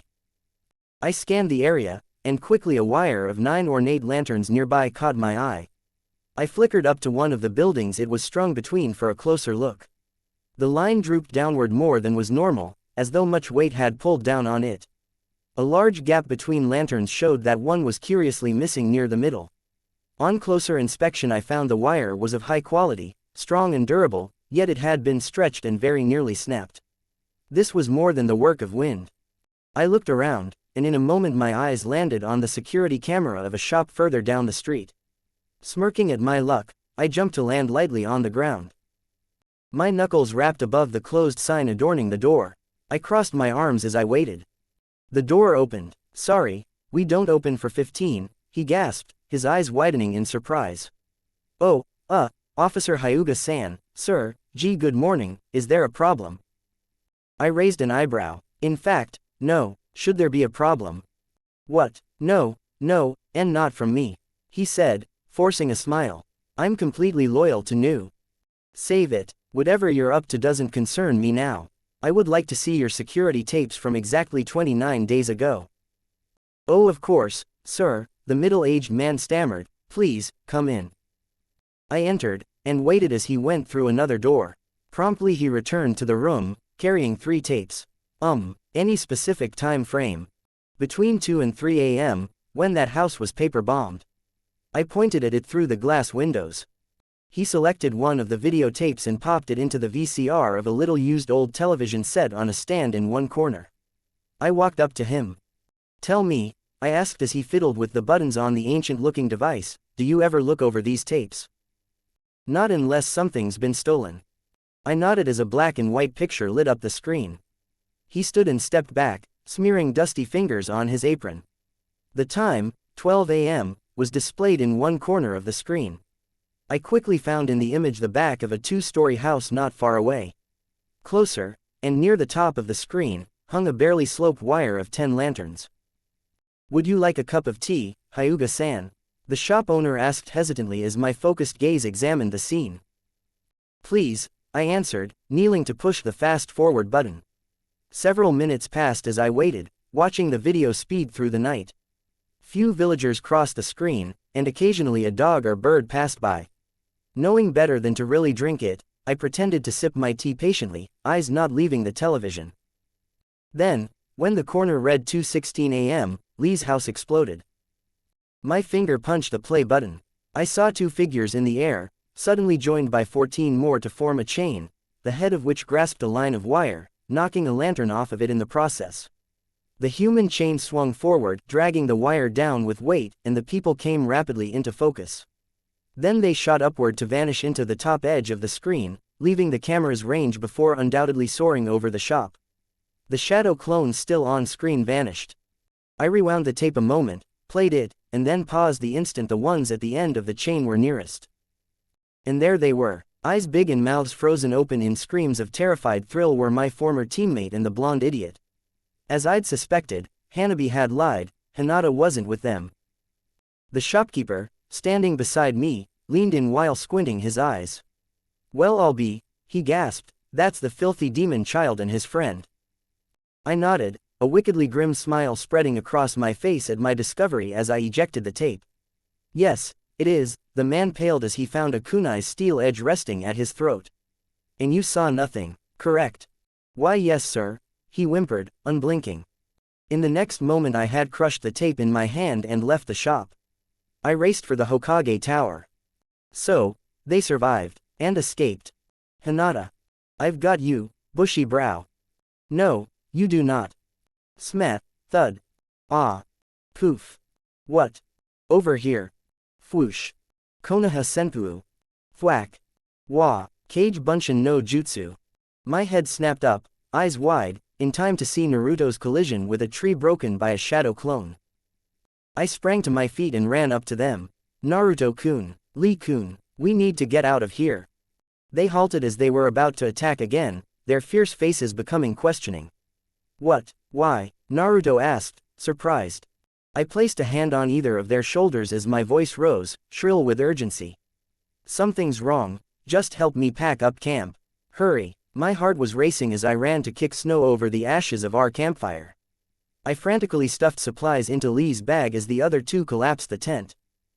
We have to hurry. It was as strong as what I'd felt that night I was training a week ago. I was certain something wasn't right. Hinata-san, what is going on? Lee asked in concern as he forced the tent into the pack as well. Don't you feel it? Something's coming toward us, fast. Something powerful. We have to get away from here now. If we don't, we'll all die. Thankfully they trusted me. We took to the low treetops, and Naruto created 15 clones to scatter in groups of 3 and throw off our tail. Faster, we need to move faster. I thought in a panic as we shot through the trees together. Who or whatever it was getting closer, gaining rapidly with each passing second. The chilling chakra signature, for a brief second, seemed almost familiar, but I was certain I had never in my life encountered one with such a dark, murderous energy. And the one brimming with this immense, wicked power was surging nearer. I activated my Byakugan and gasped, disbelieving. Nay. Something flashed past us in a blur, and I just barely saw a hand smash through the next branch we were poised to land on. With the speed we were moving, we tumbled unceremoniously to the ground. My feet hit the snow, and I fell forward to slide a few yards with a grunt. On my left Naruto tumbled uncontrolled a few times, while on my right Lee flipped in the air to land hard in a crouch, frowning as he eyed the newcomer in front of us. Trembling at the ominous aura, I pushed myself to my feet to look at the shinobi. His face was an emotionless mask as he turned toward us, and my jaw dropped as I stared on in fear. My eyes had not been deceived, it was him. The young man seemed to be taller than when I last seen him, and his muscled figure eerily lithe, almost but certainly not quite to be described as gaunt, in a way that both wrapped a deadly look about him and gave him a stunning yet indescribably fear-inspiring beauty. He wore a very dark gray, almost black chunin vest. Underneath it was a black body suit, the arms of which were rolled up to the elbow, and the legs cut off by bandaging tape running from mid-shin to his black ninja boots. What I could see of his right arm was bandaged to his fingers. A very familiar clan insignia decorated his left shoulder, and an unfamiliar mark his right. A smirk tugged at the corner of his mouth. Hyuga Hinata, Rock Lee, and Uzumaki Naruto, I tensed as he snickered uncharacteristically, lowering his head as his shoulders shook with contained laughter. He uncrossed his arms and raised his head, and with a vicious burst of dark chakra it all happened. The whites of his eyes had turned black, and his once pale lavender irises were empty pools of milky white. His long brown hair suddenly darkened until jet black, even as his skin paled until unnaturally white. 2 thick black stripes that terminated in points etched themselves into each cheek, and 2 more ran from below his jaw to his chin. A similar inky marking encircled his pale neck, and another his visible left wrist. Sharp onyx claws flexed in anticipation at his sides. Finally, a web of dark veins flared up around his icy eyes. The markings on the young man's body stood out in cruelly stark contrast to his sickly skin. And standing there, among the cold white world around us, he was now even more breathtakingly, horribly beautiful. But almost as shocking as the sight of this young man I had once known and the transformation he'd undergone before our eyes was the mark that adorned his Hitai-8. Unlike the 8th note of Otogakur, he wore a symbol comprised of 2 8th notes joined by a horizontal beam. In the name of New Oto, I'm placing you under arrest. 2 small black fangs were exposed by a malevolent smile as his eyes locked with mine. I flinched, Neji Ni-san's shoulder connected with my chest, and I was thrown bodily into the trees. 4. The Tracker Team. Part 1, Hinata and Neji. Lee. It happened in a flash, Neji blurred with movement, and then he and Hinata were gone. The sound of someone crashing through branches reached our ears. Hinata, Naruto cried, starting after them. I gasped, sensing the presence of others. Naruto, hold on. I grabbed his shoulder to stop him just as 2 more ninja flickered to the scene, barring our path. The onyx-eyed Avenger and the weapon's mistress both wore Hittite bearing the same new symbol as Neji's. Tenten's brown eyes lit up with relief as she met my gaze, only to be soon replaced by anger. Uchiha Sasuke's own expression was unreadable as he glared daggers at a shocked Naruto. "You," Sasuke whispered, "you really are." There was something unsettling within his voice as he trailed off, and that look in his eye. It is almost like he is looking at a ghost. The tension in the air pressed down on us as the two boys formerly of Cell 7 stared each other down. Finally Naruto broke the silence. Hi," he tried cautiously. Sasuke's face became hostile with rage, the only warning before his fist met Naruto's jaw. "Dobi," he roared, "Sakura and I thought you were dead. How do you think that felt?" Naruto stumbled away shakily. "Kage Bunshin no Jutsu," he cried in a panic as Sasuke lunged forward. As I made a move to help, I heard my own former teammate draw a kunai. I turned to her, frowning. "Just what is going on?" "Sorry, Lee, I really can't express how happy I am to know you're okay. But," she blinked away tears that were beginning to form, and her face became serious. "We're bringing you back home, and we'll do it by force if we have to." "You claim you are bringing us back home? What home? New Otogakure no Sato?" "You don't understand," she said quietly. "We're capturing you, before someone else does." She launched 3 shuriken with precision. I dodged them and charged. "Neji." My cousin's body crashed into several branches before she landed in a clearing. At first I frowned with displeasure as she laid face down and unmoving, surely that strike hadn't killed her. But she promptly moaned and began to stir. I approached her at a walk as she began to get to her knees. I stomped on her hand, and she flinched, lowering her head with a tiny whimper. I felt a small trickle of pleasure well inside me, but I would need more before I was content. Much more. "Get up, you sorry excuse for a hyuga," I spat, stepping away. Hinata looked up at me, trembling like a frightened rabbit as her wide eyes took in the markings of the blood seal. Her face and clothes were scratched up from pine needles, and she bled from a scrape on her arm. "Neji ni-san, what's happened to you? This is the awesome power Godime-sama has granted me." "Fifth," she whispered to herself as she stood. "Of course, I hardly need this power to defeat or arrest you. But, rather unfortunately for you, I have something else in mind." With a small smile, I rushed her. She gasped, activating her Byakugan as she struck out with a palm. I dodged with ease and clamped a firm hand onto her neck. Her teeth clenched, eyes wide and terrified. It was incredibly easy to tighten my grip, I noted. I squeezed harder, and she shut an eye in pain. "I could snap your neck," I said coolly. "It would be easy, Hinata-sama. I could even do it by accident." The briefest lapse in restraint, and my iron grip carefully contracted further, and her mouth opened as she tried desperately, uselessly to draw air. "Your hands are free, Hinata-sama. Go on, why not activate this wretched seal?" I growled. "No," she mouthed, for she could not speak. "Activate it, or I snap your neck." "I won't," she answered, even as her face went blue. Her other eye closed. I shook my head. "Pathetic. You're too weak to bring suffering on your enemy, the very enemy." I slowly tightened my hand and moved it down. Hinata bent slightly at the knees and leaned forward in reaction. "Who would kill you?" As I lowered my arm more I pressed harder against her windpipe, her Byakugan failed as she further bent at the waist. In an instant, I released her. She had only just begun to gasp in a breath when my foot swung up to slam her in the gut. Ow! I felt the air leave her sharply as she was lifted off the ground. I threw a fist at her face. Hinata hit the ground and rolled several times before sliding to a stop on her side. She gasped with shortness of breath, and I waited for her to recover. To my surprise, she soon ground her teeth and began to stand. "So, you've finally learned to somewhat take a hit. Am I supposed to be impressed?" Her eyes were frightened, yet at the same time determined. "Tell me," she said softly, trying to hide her fear, "if you're clearly not aiming to arrest me, then what is your goal?" You mean it's not obvious?" I asked seriously. "No, it's not. What do you want with me?" I growled a single word. "Revenge." Hinata frowned. "Revenge for what?" I had an impulse to hit her. After all, I could clear the space between us easily, but managed to restrain myself. Don't play dumb with me, I shouted, pointing a finger and shaking in sudden rage. You know what your family has taken from me. But now you'll be punished. Before you die, you will suffer, just as I have. I expected her to be overcome by fear, perhaps begging for mercy or asking that I end it quickly. However, her face became empathetic.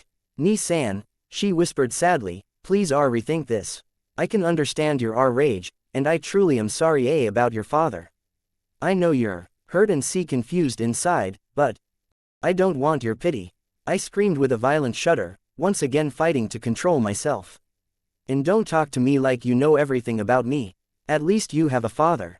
You have no idea how much pain I've been through. How dare you suggest that you could possibly understand? She looked to the ground. So I don't know what it feels like. But still, anger and hatred can't be the answer. It hurts to see you like this, Ni-san. I frowned, of course, the desperate imploring of one who feared death. As if the main house scum really cared. It hurts you to see me like this, does it? Too bad. Unfortunately, even if you did care, and I doubt you really do, I couldn't care less what you want. Please, she cried, Neji Ni-san, I do care. Whatever happened, don't you remember all those years ago? We were best friends. My breath caught. Two small children, holding hands, running, laughing, smiling. The younger, on short and still clumsy legs, stumbles, begins to cry. Little sister, are you okay? The boy, concerned, carefully lifts her to her feet, dusts her off. She brightens. Thank you, Ni-chan. She exclaims with a smile, cheeks a soft pink. The boy gently wipes away her tears. Don't cry, I'm never letting anything bad happen to you, Imouto-chan. The tiny girl grabs the boy in a hug. Neji ni. I grunted, a hand immediately flying to the mark on my neck. Neji ni-san, Hinata cried in concern. I looked up, and froze as I was struck by how entirely she still resembled the sweet, adorable little cousin I had at one time been so naturally protective of. Hinata. My neck throbbed, and I shook my head vigorously as I held back a cry. My face twisted into a grimace.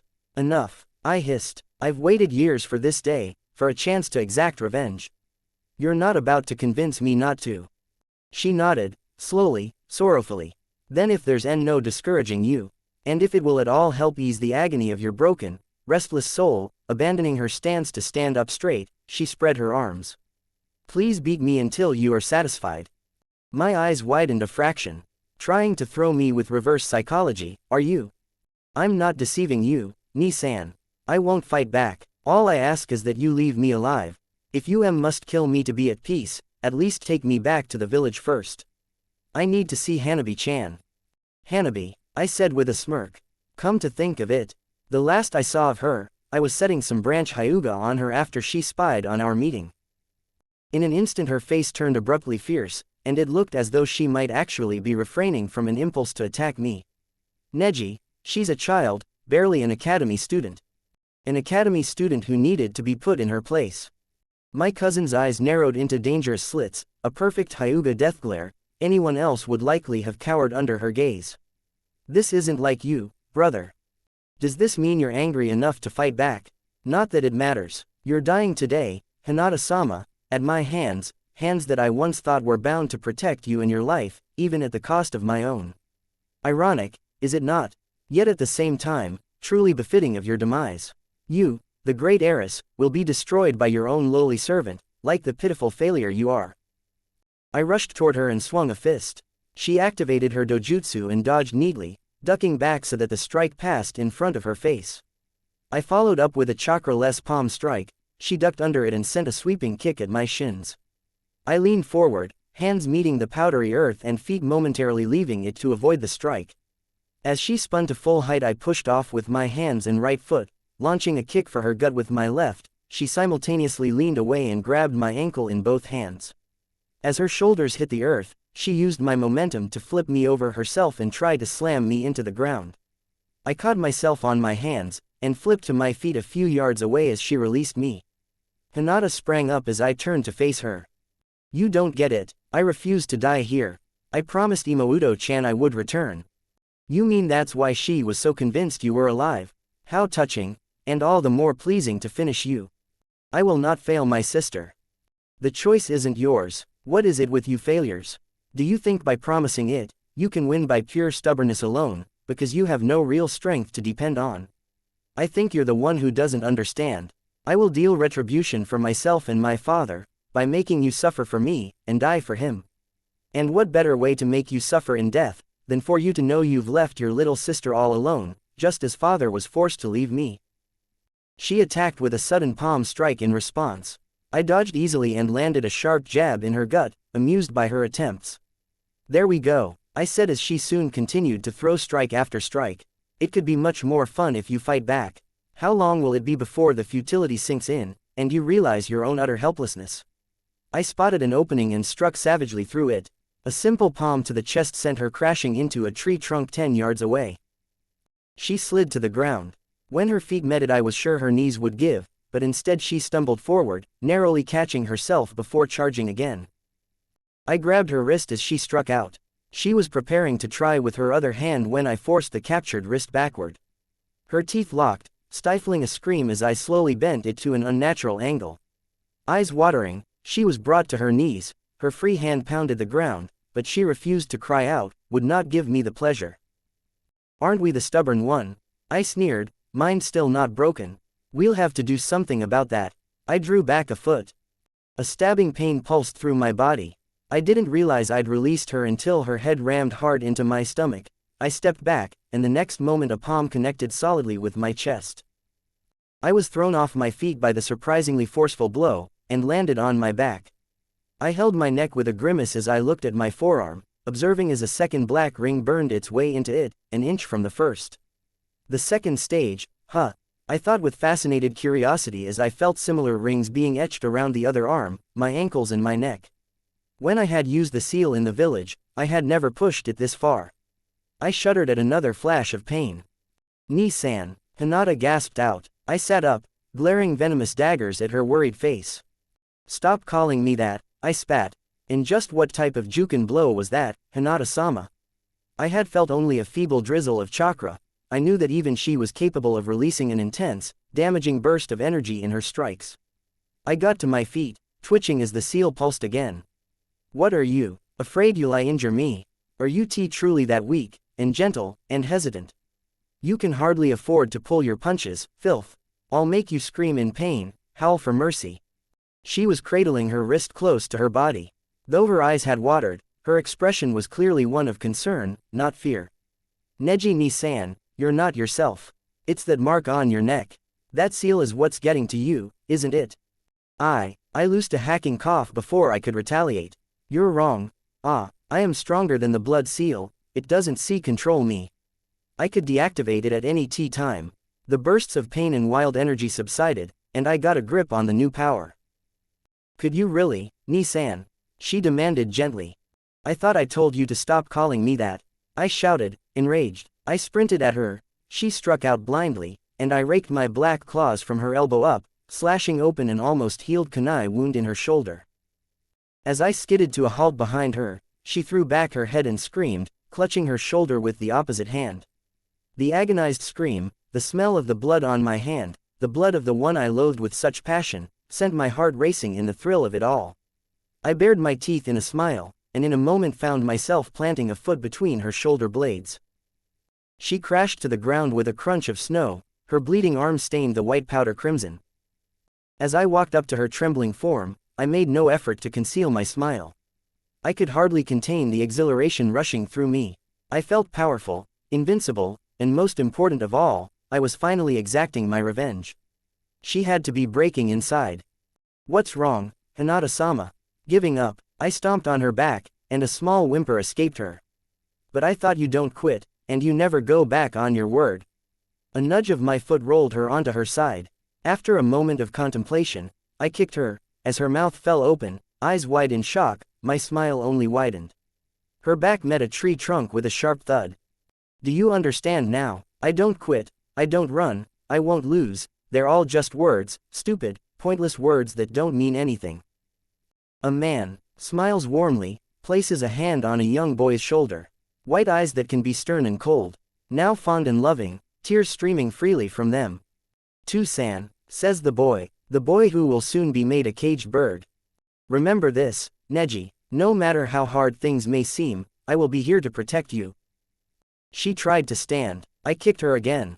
As she went down, I grabbed the neck of her jacket in both hands, hoisting her from the ground and taking a step to slam her back against another tree. "What is a promise even for?" I screamed in her face. "It's nothing, do you hear me? Foolish words doomed to fall before destiny, absolutely meaningless." For a moment we stared into each other's eyes. "Neji-ni-san," Hinata whispered hoarsely, that look of compassionate sorrow filling her eyes as she shed tears. With a yell, I whirled and threw her to the ground. "You should hear your sister. Hinata Ne-chan is alive. She'll return someday, and when she does she'll be stronger than you. All because she believes in your promise. But you won't be keeping your promise, Hinata. When I kill you, she'll learn how foolish she was, and she'll know to never again put faith in your so-called ninja way." As she began to get up, she turned her head to face me. "Ni-san, that S-seal is influencing you. I'm in complete control of it. Do you mean to suggest this is the seal talking? I assure you, it's not. From the bottom of my heart, I hate you." "I don't hate you," she said as she shakily stood. "I love you, my brother. I always have." The back of my hand met her cheek, and several specks of red peppered the snow as she fell. "Liar," I hissed, "how could you possibly expect me to believe that?" She wiped her mouth as she rose again. "Must you ask me, brother?" She droned the grim sarcasm in a near monotone, "or are not your eyes all-seeing?" I realized with a start that she was indeed not lying, her face betrayed not the slightest trace of deceit. "If you love me," I growled, "you're a fool." I swung a fist into my cousin's face, sending her spinning on heel away from me. I darted in front of her and, fingers pointing downward, forcefully shoved the heel of my hand into her stomach. I was behind her only an instant to jam two knuckles into a point on her spine, and then was beside her, sending a hard sweeping kick at her shins. As she fell forward I was suddenly before her, driving a crushing fist into the center of her chest. "Are you dead yet?" I thought acidly as she lied unmoving on her back. Her open mouth closed in a brief grimace before she rolled onto her side with a groan, and then her front. She pushed herself up and spat. How long?" she whispered as she struggled to pick herself up once more. She turned toward me, her face near void of emotion and impossible to read as she spoke in the same eerily blank tone as before. "How long can you strike someone who does not fight back, Ni-san? If you are able to continue, your heart must truly be dead." "You're wrong there, Hinata. My heart is not dead, because it has burned with hatred every miserable second for the last 9 years of my cursed life. So here you strike one who loves you, while I do not strike though you hate me. Even if your heart is not dead, through this you will kill it, Neji Ni-san. And I will do it gladly, if it means I can take my revenge. So long as I can end your life, I don't care what becomes of me afterward. And since you're dying today anyway, I suppose I can tell you. It just so happens that Orochimaru-sama, Godime Hokage, the ruler of New Otogakure no Sato, fancies my body as a new vessel for his soul." What? She whispered, shock overcoming her previously emotionless features.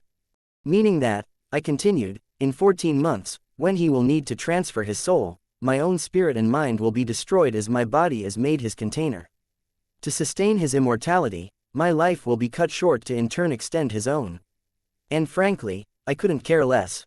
As long as I kill you first, Hinata, I will be content." A host of expressions played out on Hinata's pale face in the briefest moment as appalled horror became a complex mix of fear, anger, and intense remorse. You mean you would willingly throw your life away? Once I've taken yours, in a heartbeat." She lowered her head and shook it slowly. "No," she breathed, so faintly that I only just heard it. Shaking, she spoke barely louder. "If you despise me, hate me, to such an extent, if you've quietly been becoming so lost in darkness all this time," tears flowing freely, her fierce eyes met mine. "I've failed you, my brother." I raised an eyebrow, there was a new air about her. "I've just revealed that I'm a possibly insane maniac hellbent on beating you to death and willing to give my life for the immortal rogue Sanin who took over our village. I honestly expected you might finally try to run away." "I will never run away again," she said firmly, glowering. "And why do you refuse to run? You're very precious to me, Neji ni-san, and yet I have failed you. You see, if I hadn't run away that day, then maybe I could have saved you from this. That day, the same day that we had learned just how different we were, the day cold, unforgiving reality had taught it to us. Yes, without her saying, I knew, immediately, what day she spoke of. The day Ni-chan became Neji ni-san. And Imouto-chan became Hinata-sama. Two young children, one angry, one confused. Stop following me, the boy says, coldly, as he walks. Neji ni, I don't understand. What did I do? Just leave me alone. He faces her, for the first time raising his voice at his cousin. The cousin once so precious to him. He turns to go. Ni-chan. The girl grabs his hand to stop him. The boy's other hand flashes across her face. The girl falls to the ground, looks up at him. Stunned disbelief, fear. The boy, shocked he has struck her. Immediately sorry, far too angry to apologize. Just go away, Hinata. She sniffles, her lip trembling. She hesitates a moment, an instant, an eternity. Then she runs off in tears. That moment, she whispered, shutting her eyes in remorse, a hug, anything, and maybe I would have saved you before it got this bad. If you hadn't run away, or if I hadn't shut you out. Then maybe, but it's in the past now. Things turned out the way they were destined to, and there's no resolving them now. You're right, she said. It's come too far. At this point, a hug won't make everything better, will it, Ni-san? I'm afraid not, I agreed, taking slow, deliberate steps toward her, but at this point. Who says I want to be saved? She calmly wiped her mouth, staring straight ahead as I began to circle her. I knew she was focusing her senses to their limits, alert and ready to move as I was. If you don't care about yourself, then this time I'll protect you, Neji ni-san. That's a promise. My mouth twitched, but I soon smirked. So, she was trying to irk me. Let me get this straight, I sneered as I continued to walk, a cat circling a defenseless little mouse. I'm fighting to kill you before I die, and thus you're fighting to save your life for my sake, aren't you? That's right, she confirmed, nodding slightly. Her fiercely determined eyes did not follow me as I passed in front of her. If I can't save you by snapping you out of this madness, I'll save you by not allowing you to kill me, but either way. I was directly behind her, and chose this moment to strike. I swung a clawed hand. In one move, my hand was grabbed and a fist flashed to my cheek. I tasted iron. So, you've gotten serious at last. I will save you. Lee. I darted behind a tree that was a second later impaled by a hail of senbon. I peeked out from behind my cover, and then leapt silently to the treetop. At top speed I moved across several trees around the edge of the clearing before launching myself into the clearing. The foe spotted me in time to hurl 3 kunai, and I drew my own to swat them aside. My former teammate hurriedly jumped away just as I landed, and my strike missed her by a hair's breadth. I wasn't given a chance to pursue with an attack, however, as I was forced to dodge 6 precise shuriken thrown in rapid succession. My face-off with Tenten was practically at a standstill. We knew each other, and she knew she could not defeat me in close combat just as I knew I could not best her, and would run out of tools far sooner in a weapons clash. Thus we both attempted to stick to our own specialties. Tenten stood at the advantage in the center of the clearing, while I tried to make surprise dashes from the safety of the treeline, each time repelled by her ranged attacks before I could land a hit. Meanwhile, because she of course did not intend to kill or even risk badly wounding me, Tenten could not unleash her more devastating techniques. As the minutes dragged on, we were both growing tired, but from the motion I was expending energy at a dangerously faster rate. The situation threatened that this could end badly. And, quite unnervingly, not long ago a chilling scream had faintly reached us. While I was holding my own, and I had faith Naruto could match Sasuke, I feared Hinata may not be faring quite as well. It was a terrifying match-up, even I had never been able to best Neji. If I had to, I would use my last resorts. I do not want to fight you, Tenten, I said as we stared each other down. Then surrender, and come back peacefully, she cried. What do you 3 think you'll accomplish with this? You do not understand. No, you don't understand. We're doing this to protect you. She shot back. As cruel as he is, Neji makes sense. This is the real world, Lee, and your life could be in danger. I frowned. I had a hunch I knew what sort of danger she spoke of. Earlier, you said something akin to, "We will capture you before someone else does." What did you mean, and who exactly is, we? You don't know about the village, do you? Long story short, the rogue Sanin Orochimaru took over and he's ruling with absolute power. As for who I meant by, we, remember the war that was going on when you left? It's escalated. There was something unsettling about her tone as she dragged out the word. How much? A lot. It's not some petty little pride feud anymore, Lee. We're talking civil war. My jaw dropped. How is that possible? What do you mean, how? She pointed to the simple crest on her shoulder, the badge also worn by Sasuke and Neji, a hissing white snake coiled against the background of an upward-pointing black leaf. The 5 of us are a special branch of officers, unofficially called Orochimaru's personal guard, but we get called Team Orochimaru, the Snake Squad, and plenty of other more unpleasant things. But to the failures, we're still just the geniuses. The failures have been leading the resistance, secretively stirring rebellion wherever and whenever they can, and slowly pulling together what they mockingly call, New Konoha. How can you betray the village? I cried accusingly, glaring with the same hostility I would direct at an enemy. It's not like that, we're protecting the village. Orochimaru-sama has told us he wants his followers to join willingly or not at all. Our team has been serving Orochimaru under Neji's leadership to gather support and see that that goal is achieved. Godime-sama hasn't said it outright, but Neji thinks that at some point, Orochimaru and his sound ninja will deal with the ones who refuse to give in, and when they do, they won't be as kind about it as we are. And the same goes for you 3. If Sound Junin were to come after you, they wouldn't hesitate to kill you. Don't you see how hard Neji's fighting to help you? He's a hero. I shook my head. Tenten, I said softly, do you honestly believe that? Do you think Neji is doing this to protect us, or because he despises and cannot stand people like us? She flinched, and I knew she herself had thought this over more than once before. She looked to the ground in defeat. So maybe his heart's not in the right place, she conceded, but even if Neji himself is fighting for his own personal reasons, the point remains that stopping you is the only way to save you now. So, you admit that Neji does not care for us, my voice turned severe. So you know as well as I do that Neji is trying to kill Hinata as we speak. She started in surprise. Did you not think to try to stop him? We cannot allow our teammate to do this, Tenten. Look, whatever's going on in the Hyuga clan, it's not our place to meddle in their affairs. I paused. He ordered you to hold us off, I realized, to keep us from interfering. Neji is our squad leader. We had to follow his orders, she forced through her teeth. She was unfazed as my glare intensified. So you would abandon a fellow Konoha ninja? That is reason enough to turn your back on the unjust murder of a comrade. Technically, she's a missing nin. If our squad leader kills her, he's committing no crime. Then you are no better than them. I thought you were supposed to be heroes, I growled, voice shaking in rage, who committed only charitable, virtuous acts of mercy and goodwill. I knelt down and slipped my hands into my leg warmers, retrieving 2 sets of weights. I stood and held my arms out to my sides. Tenten's glare had promptly vanished. Her face paled, eyes wide and fearful as chakra began to dance around me. You claimed your sole intention lied in saving the people of our village. Lee. But here your argument falls to the ground.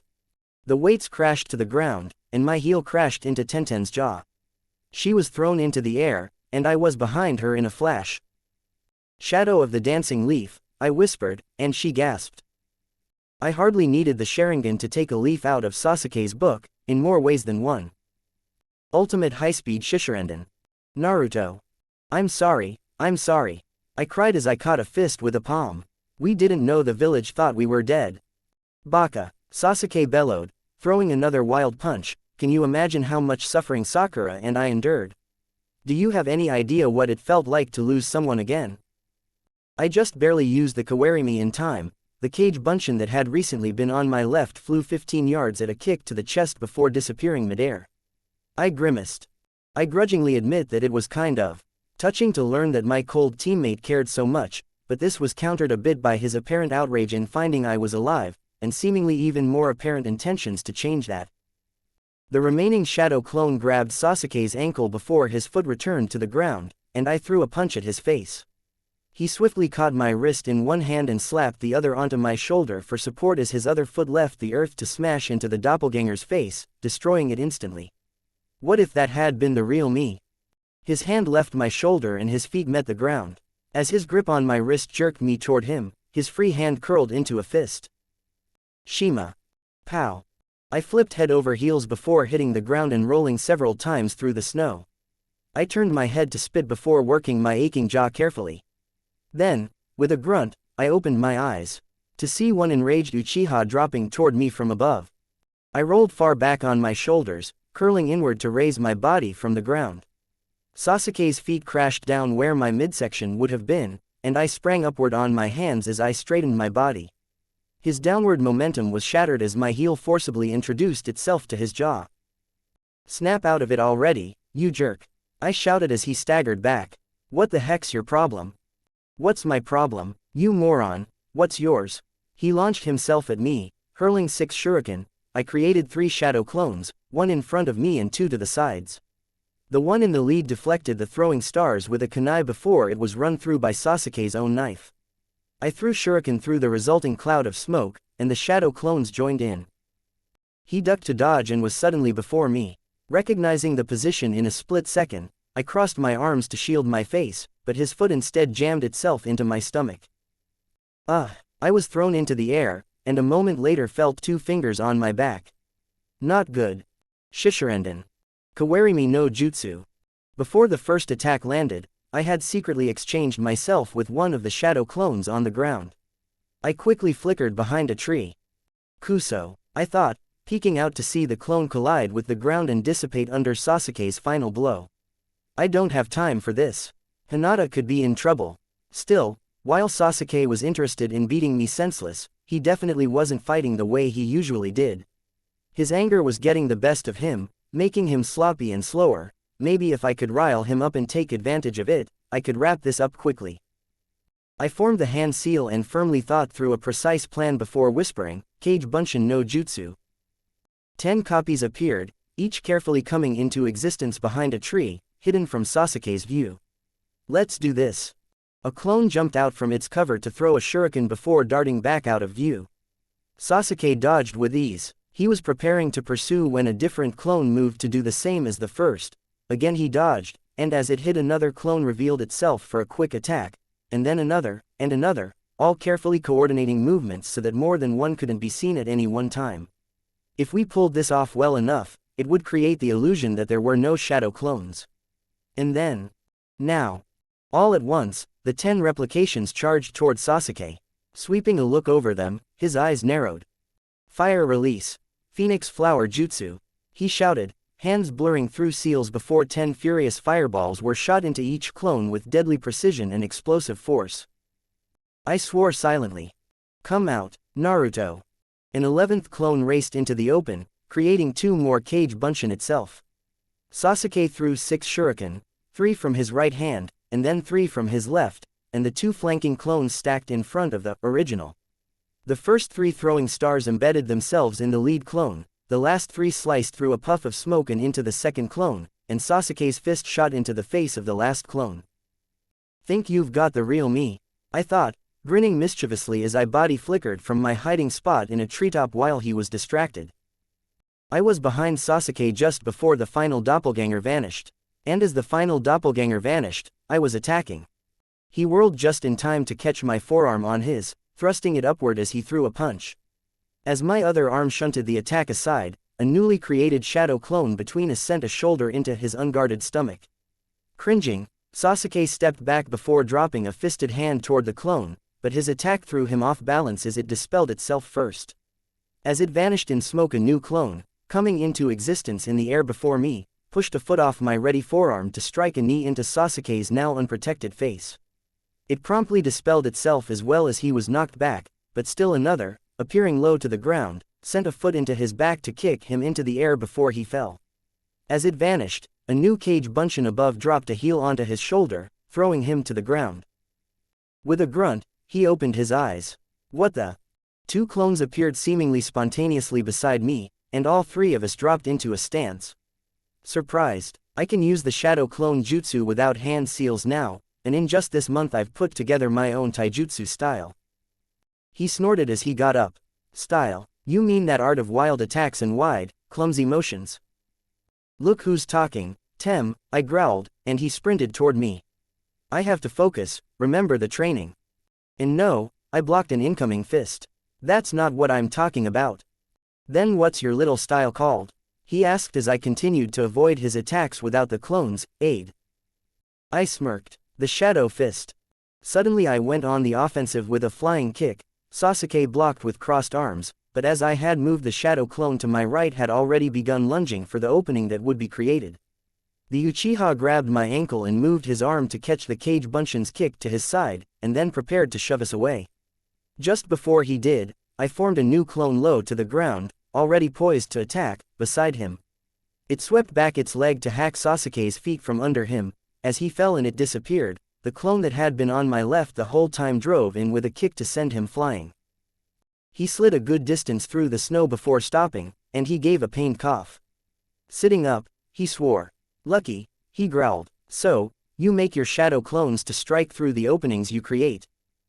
That's right, I boasted with a vigorous grin, certain I would triumph. Normally it's tough for 2 or 3 people to fight one target with taijutsu together as effectively as they could, but one of the clones picked up smoothly. Since we're the same person, we think alike and have no problem coordinating our attacks. But how? Sasuke began. How can a Kage Bunshin be ready to attack the instant it's created?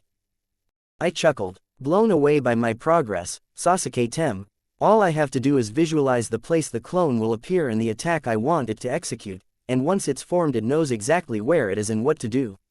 Same deal with my trap earlier. As long as I run through my plan before I create Kage Bunshin, we can coordinate ourselves perfectly without a single word. What do you think? Pretty awesome, huh? Shut up, you stupid loser, he charged with a furious yell. I won't be much of a loser after I kick your sorry butt, now will I? His attacks were wilder than ever. Oddly, I was for once fighting in a far more precise and refined manner than he. Trading speed for power, something he may have been able to afford doing a month ago, but certainly couldn't get away with while fighting me now. He left more openings than ever, and twice more he quickly found himself on the ground. This can't be happening. He threw himself at me, but he was weakening fast. After a short exchange of blows I solidly put a fist in his stomach. He coughed a few drops of blood as he was knocked away, and fell onto his back. My arm was still extended from the blow. In a moment I stood up straight and walked up to him, dispelling the 2 clones as I stopped at his feet. Are you ready to calm down and wake the heck up yet? I asked seriously. And how about telling me what's going on in the village while you're at it? What's the story on that headband? I asked, eyeing what I could only assume to be the new Oto symbol on his forehead. He grunted, baring locked teeth as he glared up at me with venom in his crimson eyes. Even someone as lucky as you has to run out of tricks sometimes. Before I could react he caught one of my legs with his and forcefully tripped me. As I fell back, I looked up to see Sasuke jump toward me, a fist drawn back to strike. A shadow replication quickly appearing behind me grabbed a fistful of my jacket, throwing me back before vanishing. Sasuke's swing just barely missed, and he continued his charge as I easily regained my footing. If you think I'm out of tricks, I said, forming hand seals as I jumped back to dodge again, you don't know anything about me. Uma, Tatsu, Tori, Saru, Inu, Hitsuji. Then, I tripped onto my back. As expected, Sasuke believed it to be an accident. I inhaled deeply. He leapt up and dropped toward me from above. I emptied the air of my lungs into my mouth, tightly condensing it. You're finished. Wind style. Air bullet. My back was pushed further down against the snow as the chakra-loaded ball of compressed air was expelled from my mouth, barreling into Sasuke's face with tremendous force. He flipped head over heels more than once as he was actually thrown upward, higher into the air, before tumbling to the earth. He met the ground on his front with a sickening crack. Crap, I think I overdid it.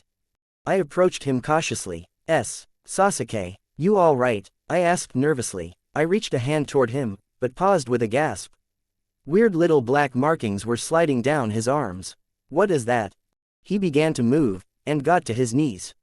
Sasuke. I knelt down, reaching toward his shoulder. Hey, I was dumbfounded. I honestly didn't understand how it had happened. It just had, and I abruptly found myself pinned by neck to a tree, feet scrambling above the ground. My eyes widened as his hand tightened dangerously. I grabbed his arm and struggled, seemingly with no effect, and was unable to avoid his murderous crimson gaze. His voice was wicked as he spoke. I will never lose to the likes of you. My struggle ceased as the two tomo in each of his eyes revolved slowly, menacingly around the pupil. What is this? Genjutsu. Kuso. I can't move. Though my now blurred vision was going fast, I watched as blue lightning sprang to life in his left hand. Sparks danced from it in a frenzy as he raised and drew back the deadly spear that was his arm. What? No, no, he's lost it. What's he doing? Why? You're done. His hand plunged toward me, and a monstrous voice cried out. Gaki. I need help. For the first time since that fateful match in that now insignificant seeming Chunin selection exam tournament, a fierce and familiar chakra awakened. And for the second time in my life, I felt my body fried from the inside out. I saw a vicious, uncontrolled blast of red-orange crudely flare out in all directions. I was vaguely wondering where Sasuke had vanished off to when, as a baffling sensation of déjà vu throbbed in my head, the ground rushed to meet me. Itai, I moaned perhaps 2 minutes later as my eyes opened. What happened? I stirred, and although my muscles passionately screamed their protest, I managed to move. I'm freezing. Why is it so cold? I realized I'd been lying in water. My clothes were soaked from a neat puddle of snowmelt around me. I got to my feet, ignoring the stinging pain that pulsed through me at every movement, and blinked as I surveyed a blackened tree trunk behind me. That's right, stupid Kitsune gave me way too much chakra. For some reason I couldn't harness it like I usually can. The demonic chakra had rushed from the seal in one quick, intense burst. Perhaps the Kyuubi had known this would happen, so thus had saved me in the only way it could by pushing its chakra out for only a brief instant before cutting off its power. I remembered the chakra shooting from my body, my gasping for breath as my neck was released, and Sasuke. Sasuke. I looked around and quickly spotted a tree 10 yards off sporting a patch of broken branches. Taking off in that direction, I soon found Sasuke 20 yards away. He sat on the ground, his back resting against the impact-splintered trunk of a tree, and though his head hung forward and his body seemed limp, he was just barely conscious. The strange pattern of black markings no longer decorated his skin. His clothes had been scorched and singed. I grabbed him by the shoulders. Sasuke, hey, Sasuke. Unfocused, eerily empty black eyes drifted up to face. I gulped nervously. Was he okay? Was he even back to normal? His bloodied mouth moved, voicing hurt disbelief. I, lost, to the dobi, how see can this? Yep, that was Sasuke. I carefully lied him down, saying as I did, now, Sasuke, big girls don't cry. His eyes narrowed in annoyed frustration a moment. I underestimated you, it won't happen again. But for now, I'll give you the information you want. What? You wanted to know about the village, right? He asked. I'll tell you all you want to know. I was surprised by the offer, and by the calmness yet to be seen throughout our encounter. Oh yeah, okay, thanks. Question mark. Slash question mark. Question mark. Backslash question mark. Question mark. Question mark. Backslash question mark. 4. Part 2, Cousins. Hinata. Gasping, I picked myself up off the ground. Neji, unnervingly, threw back his head and roared with thrilled laughter. What's the matter, Hinata-sama? Is this the best you can do? This is bad, I thought. I was no match for him in his monstrous present state, and if he decided to use Juken I would be finished. However small, though, I did have one piece of good fortune. He was apparently unable to sustain use of his Byakugan, and had deactivated it a few minutes ago. He wasn't himself. One moment he was madly ecstatic, the next he was deathly serious, another he was yelling in a wild rage. I reactivated my Kekkei Genkei and focused on the mark on his neck, 3 black diamonds. An incredibly immense amount of energy was focused between them, and that dark chakra pulsed from it and through his body in waves. In my hopes of one day finding a way to remove the Hyuga seal, I had read dozens of complex books in Konoha on different types of seals and sealing jutsu. It was because of this that I knew that some types of cursed seal could have many favorable and adverse effects, on both the body and the mind. He's letting hatred and anger blind him. Does he even know what he's talking about with this crazy plan, or is that the mark's influence? Either way, it's getting to him fast, and he doesn't realize it or doesn't care. But maybe if I could. Yes, that could work. I took a deep breath and knelt down. Neji watched in mild amusement as I lifted the bottom of my pants legs to remove 2 hidden sets of weights. He smirked, further exposing his 2 black fangs. "Well, isn't this hilarious?" he said in an unamused tone. "I don't know what's funnier, that you've picked up my teammate's moronic training method, or that you still think you have a chance. Tell me, why did Lee even have an extra set of weights with him?" "They were in his short-notice mission bag, with paper seals that lessened their weight for travel," I said, laying down the weights before standing. He said it was, so that if he ever had to remove his weights in combat and couldn't return for them later, he would have a spare set to put on afterward. Of course, we had removed a large amount of weight from them. I wasn't close to Lee's level.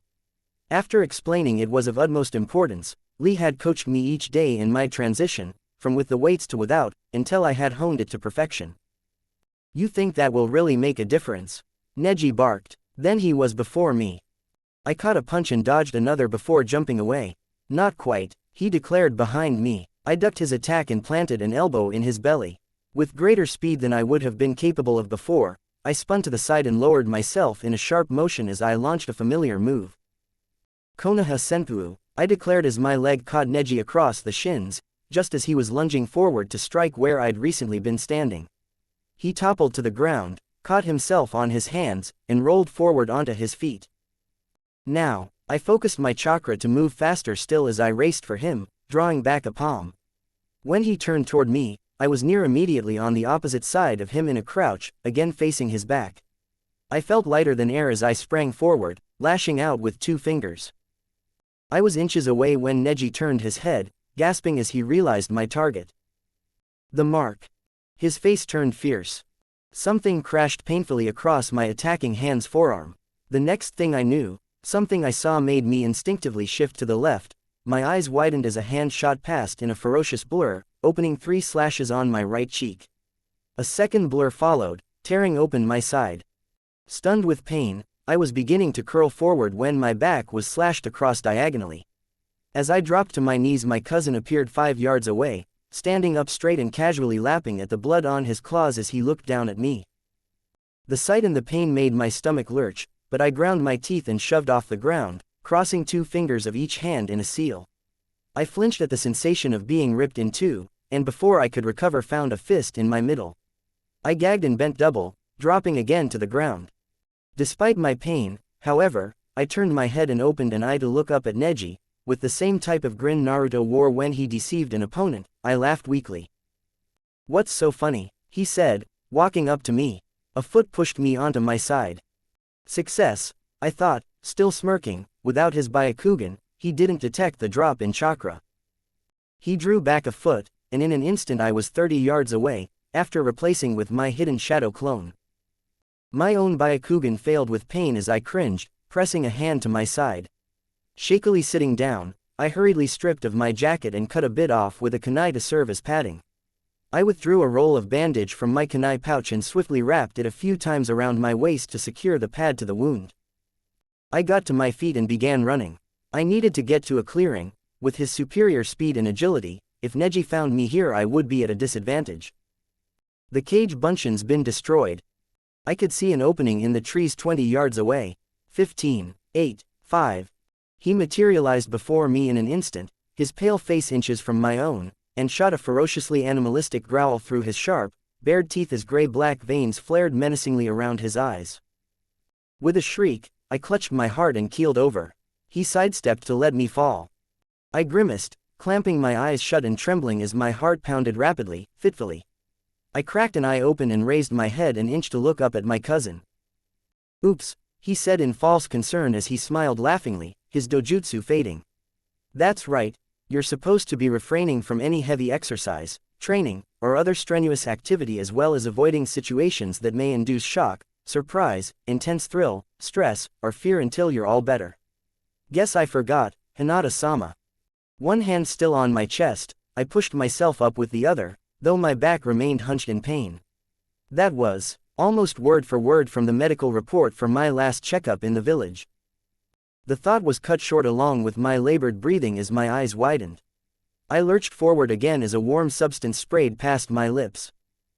Oh, no, I thought, coughing weakly as I observed the red splotches in the snow, my fears confirmed. Blood. I haven't healed yet. Plan on giving up yet?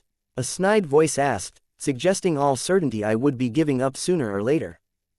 I shook my head slowly, struggling to get up.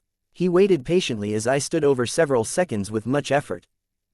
Finally, he said when I faced him. I couldn't even give a questioning look before a palm met my chest. In the instant of contact, a furious surge of chakra tore through my body and out my back, before I was sent flying, skipping, tumbling, rolling into the clearing. I was heaving out more blood when I sensed a presence behind me. I rolled away before his foot slammed down, and coughed again as he smirked. You still think you can defeat me, even now? I have T2. Despite this, I knew for a fact that his Juken strike could spell a time bomb, especially in my case. How long would my body hold out? At any time, my heart could. But maybe it won't. Either way, it just means I have to hurry and find some way to beat him. Of course, I could not use the seal to stop him. It could defeat him without taking his life, true, but if I used the Hyuga seal to claim victory, he would never be saved from this path. Neji vanished suddenly, and I looked to see him directly above me. I rolled to my feet, dodging. His palm made a small crater in the ground as well as lifting a fine mist of powdery snow that sparkled around him as it settled. Hey, he said with a grin, and instantly he was in front of me. If I take another palm. I avoided the palm thrust with a backwards roll, and then deflected another, caught a punch on a forearm, ducked a kick, blocked 3 quick jabs, dodged a palm, swatted away 2 fingers, stepped back from a claw swipe, leaned away from a straight punch. My back had met a tree. I ducked with a yelp, and a fist flashed over my head. I heard a great crashing, crackling noise as I rolled past Neji, getting to my feet and whirling to take the Juken stance behind him. I shuddered as I watched the tree fall, the few feet of the trunk that remained cut off in a jagged, splintered edge. He turned to face me, a mad glint in his black and white eyes. Careful, Hinata, if I get caught up in the rush of the moment, I might just accidentally take off your head. The gruesome words were spoken with disturbing ease. He's gone mad. Look at you. I froze in shock as he placed a hand on my wounded shoulder from behind. Trembling like a leaf, I felt as something warm lapped slowly across the bleeding slashes on my cheek, and I shivered harder. You're hurting, aren't you? He whispered in my ear, you're forcing yourself to even remain standing. It's hopeless, and you know it. You're going to die. Tears quietly slid down my face as he continued, taking a step back and clutching my shoulder painfully. His other hand rested a moment on the center of my back, and then pulled away. But don't feel bad. After all, this was destined. And I could hear a palm buzzing with energy cut through the still air, aimed for my back, where it would hit and shove chakra through my spine, my heart, and kill me. I will return, I promise. To never go back on our word, believe it. Who says I want to be saved? This time I'll protect you, Neji Ni-san. That's a promise. My eyes snapped open, Byakugan blazing. I won't fail you. With all my strength, I jerked a heel back into his shin as I leaned forward and smacked his forearm upward with my elbow. He let out a yell, and the same elbow slammed into his ribcage. His grip on my shoulder faltered, and I pulled free to turn and face him. He chuckled as I took my stance. You idiot, do you honestly think you have a chance? You're not destined to win. Why do you not see that yet? No matter what, I have to stop you. He snorted. It's all up to fate to decide. If you think you can prove me wrong, and you have what it takes to bring me down, please do try. I crossed my arms to block a punch. He continued a barrage of blows, punishing my forearms as I shifted them to catch each strike. A heavy kick to the center of my forearm sent my feet skidding back. Neji closed in, and I drew and quickly raised a kunai as I regained my balance, our knives locked at the handles. He smirked. Too bad, he said, forcing me downward with alarming ease. I was almost on my knees when I coughed, and a foot flashed toward my belly. I spun out of the knife lock to dodge, and as he fell past me I lunged in, piercing his shoulder with my kunai. His eyes widened with surprise, then narrowed with malice. With a wild cry, his fist slammed into my hastily crossed arms to send me skidding back again. Glaring, he pulled the weapon out of his shoulder. I gasped as something thudded into a tree behind me, and I noticed a few strands of hair falling to the ground. Neji took a step toward me. "You little." His eyes grew, his mouth twisting suddenly into a grimace, before he fell to his knees with a howl of pain. "Ni-san," I screamed in concern, running up to my cousin and kneeling down in front of him, hands on his shoulders. Eyes tightly shut, he shuddered before hacking a black substance onto the ground. I blanched in horror as I realized it was blood. He vomited more black blood. I moved closer and reached a hand under his arm to pat him on the back as he continued to cough and choke uncontrollably. "Neji Ni-san, what's happening? Are you okay?" "Ni-s. Get away from me." Thud. "URK. Gah." I could hardly even register the crushing blow landing beneath my ribcage before my gut tightened sickeningly, my bloodline failed instantly, and my vision flickered so that my wide eyes just barely saw the spray of crimson leaving my mouth as I was thrown into the air. My back crunched into the snow, and I slid a few feet. I stiffly and slowly rolled onto my side, gasping and coughing shallowly. Unblinking, I pulled my hurting body into a trembling little ball. With a grunt, I closed my eyes in pain a long moment, and then cracked them open again. He's not thinking straight anymore. But how much had he lost it before that seal took over? I felt him step on the side of my head. "Scum," he snapped, grinding his foot against me and pressing harder. The pressure sent a throbbing pain searing through me. "How dare you lay your hands on me?" Still wheezing slightly through clenched teeth, I whispered, barely audible, "You were." Choking. I was trying to help. "Why? Who says I need your help?" he screamed in a roar. I was relieved of my headache as he raised the foot, and I realized what was coming. "Kawarimi." 20 yards away, I heard the sharp crackling of an unfortunate log being crushed. Then, a roar, as if of pain. "I'll kill you. He's growing more feral as this goes on. I have to do something." At this point, having recovered my breath, I leaned against the tree behind me and formed a hand seal. "Look at you, Hinata." Shivering in fear, hiding like a coward, he called, indicating both he was using his Byakugan and had somewhat cooled down for the moment. "Come out, stand up, and face me like a hyuga." "Ushi, Tori, I, Tatsu, Tora, you, Hitsuji." "Too slow," Neji said as he appeared before me. I jumped aside with a shriek as his palm splintered the tree bark. Clumsily stumbling to my feet, I ran as hard as my legs would carry me before leaping to the treetops. In a few seconds I broke the edge of the trees, jumping into a wide, open field of snow. To the north and west stood a massive, rocky cliff side, and the trees I'd just left were the east. Very far to the south stood more forest. My feet skidded a good distance along the surprisingly slippery ground, and then I ran 20 yards further before I turned to face my opponent, who remained near the treeline. A wet cough painfully tore from me, and I clasped a hand over my heart. "It's getting worse. You're not feeling so well, are you?" Neji taunted, and charged. Grinding my teeth, I ran through a new string of seals, focusing almost all the chakra I had left. It was risky, but I had to try. It could be my only chance. Hitsuji, Saru, Nei, Uma, Tora. Please work, I thought, and inhaled.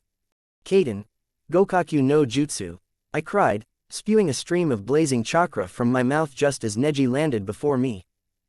He jumped back with impossible speed and power just before the massive fireball that formed could touch him. As he flew back and the blaze shot after him, his hands flashed through over 40 seals in seconds, almost too quickly for my eyes to track. I could just barely read the impossibly rapid hand motions with my Byakugan. "Ushi Saru yu nei I Tori Ushi Uma Tori nei Tora Inu Tora mi Ushi Hitsuji mii Hitsuji nei Jin Saru Tori Tatsu Tori Ushi Uma Hitsuji Tora mi nei Saru yu I Tatsu Hitsuji nei Ushi Saru Tori Jin nei I Tori." Chakra blazed from him as he exclaimed, "Suishin, Suiryuden no Jutsu." Holding the sign of the bird, he landed in a crouches, with a deafening crack, a pillar of water wider than he was tall erupted through the ground behind him. This wasn't a field of snow at all, but a frozen lake. The spiraling column of liquid arced down and flew past Neji to blast through the fireball.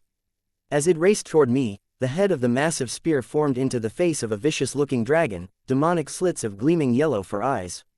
It soared upward before coming plunging down with a monstrous cry. I dodged to the side with a sharp burst of chakra from my feet, and the water dragon missile crashed through the thick ice with unreal force. I landed and staggered as the ice crackled and shifted sharply when the dragon emerged 20 yards away, rocketing from the ice before diving and leveling as it honed in on me once more. Get wet, and I'll freeze. That is, if the impact didn't kill me. I rose to my feet, spun my body, focused my chakra. Hakusho Kaden. I shoved chakra out in all directions, and saw with my Byakugan as a weak, uneven dome of chakra energy formed around me.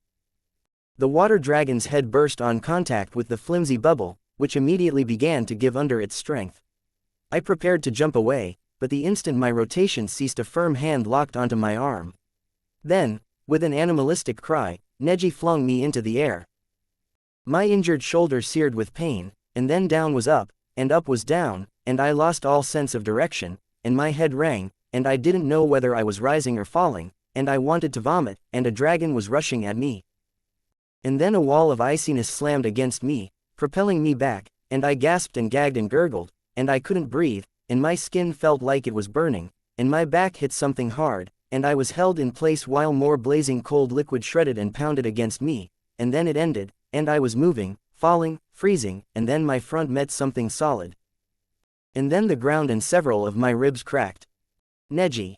I watched with a satisfied smirk as my water dragon scooped her spinning, falling form from the air to drive her into the cliffside.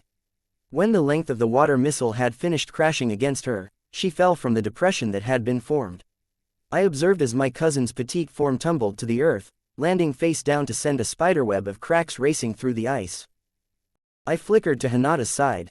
You dead yet? I asked, gathering a fistful of the neck of her shirt to lift her by. She cracked open dazed eyes and groaned in protest. You're a bloody mess, I noted, looking over her soaked clothes, the red scratches littering her shivering body, the way her legs hung limp beneath her and her head lolled to the side, eyes weakly glaring at nothing in particular, and the trails of blood and water leaking past bluish lips, as well as from a clearly broken nose, and down her pale face. She shut her eyes a moment and turned her head groggily, shaking it in a lethargic movement as she tried to blink away stars. Curious, I asked, how many fingers am I holding up? Her unfocused white eyes squinted in bewilderment at the single finger in front of her, and then widened as she blanched and heaved a large amount of water onto me. Lovely, I thought with a scowl as she coughed and sputtered. Still, having taken in so much ice water, it's a wonder you're even still alive. I shoved her away, and she staggered backward dizzily, holding her head in pain and lack of balance. Reaching the tree line, she found support against a trunk.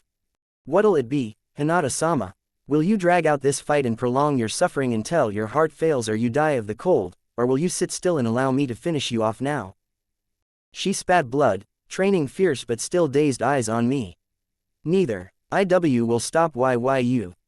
I laughed. I can see the anguish and weariness in your eyes. Your entire body is tense with the cold.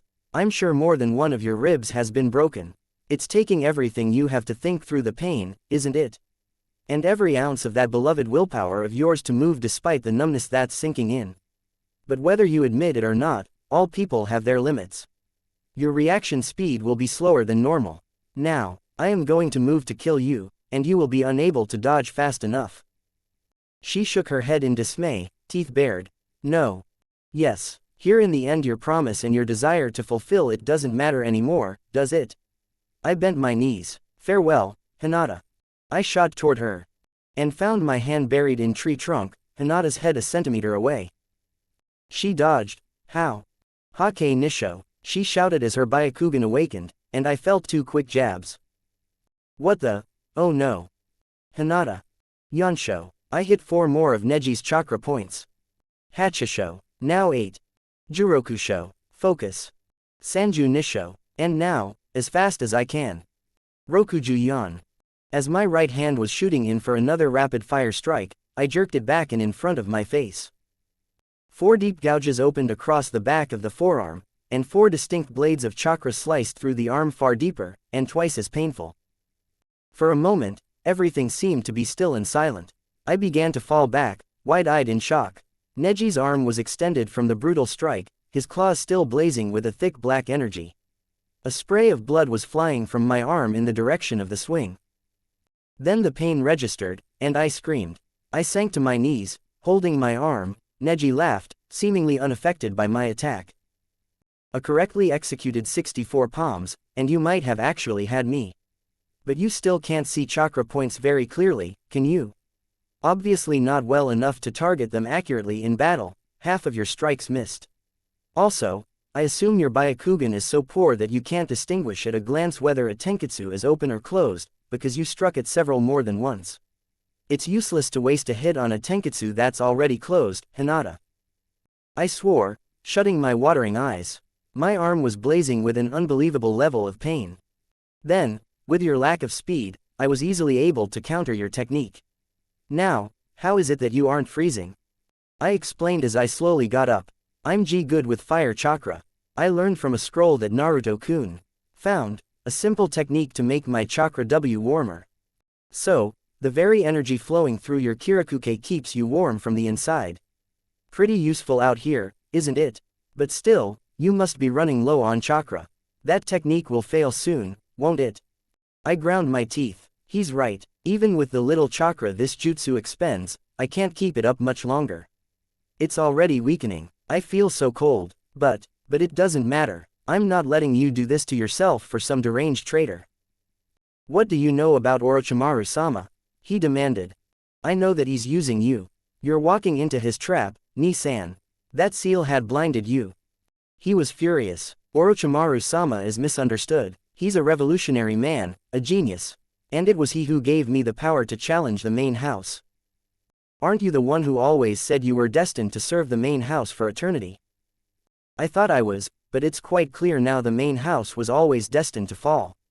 The destiny I once thought I was bound to, that was a miscalculation on my part, for I never could have imagined someone as great as Orochimaru-sama would come to the village and help me overthrow your family. But he changed everything. My caged bird seal will be removed, and until my death I will rule the Hyuga clan.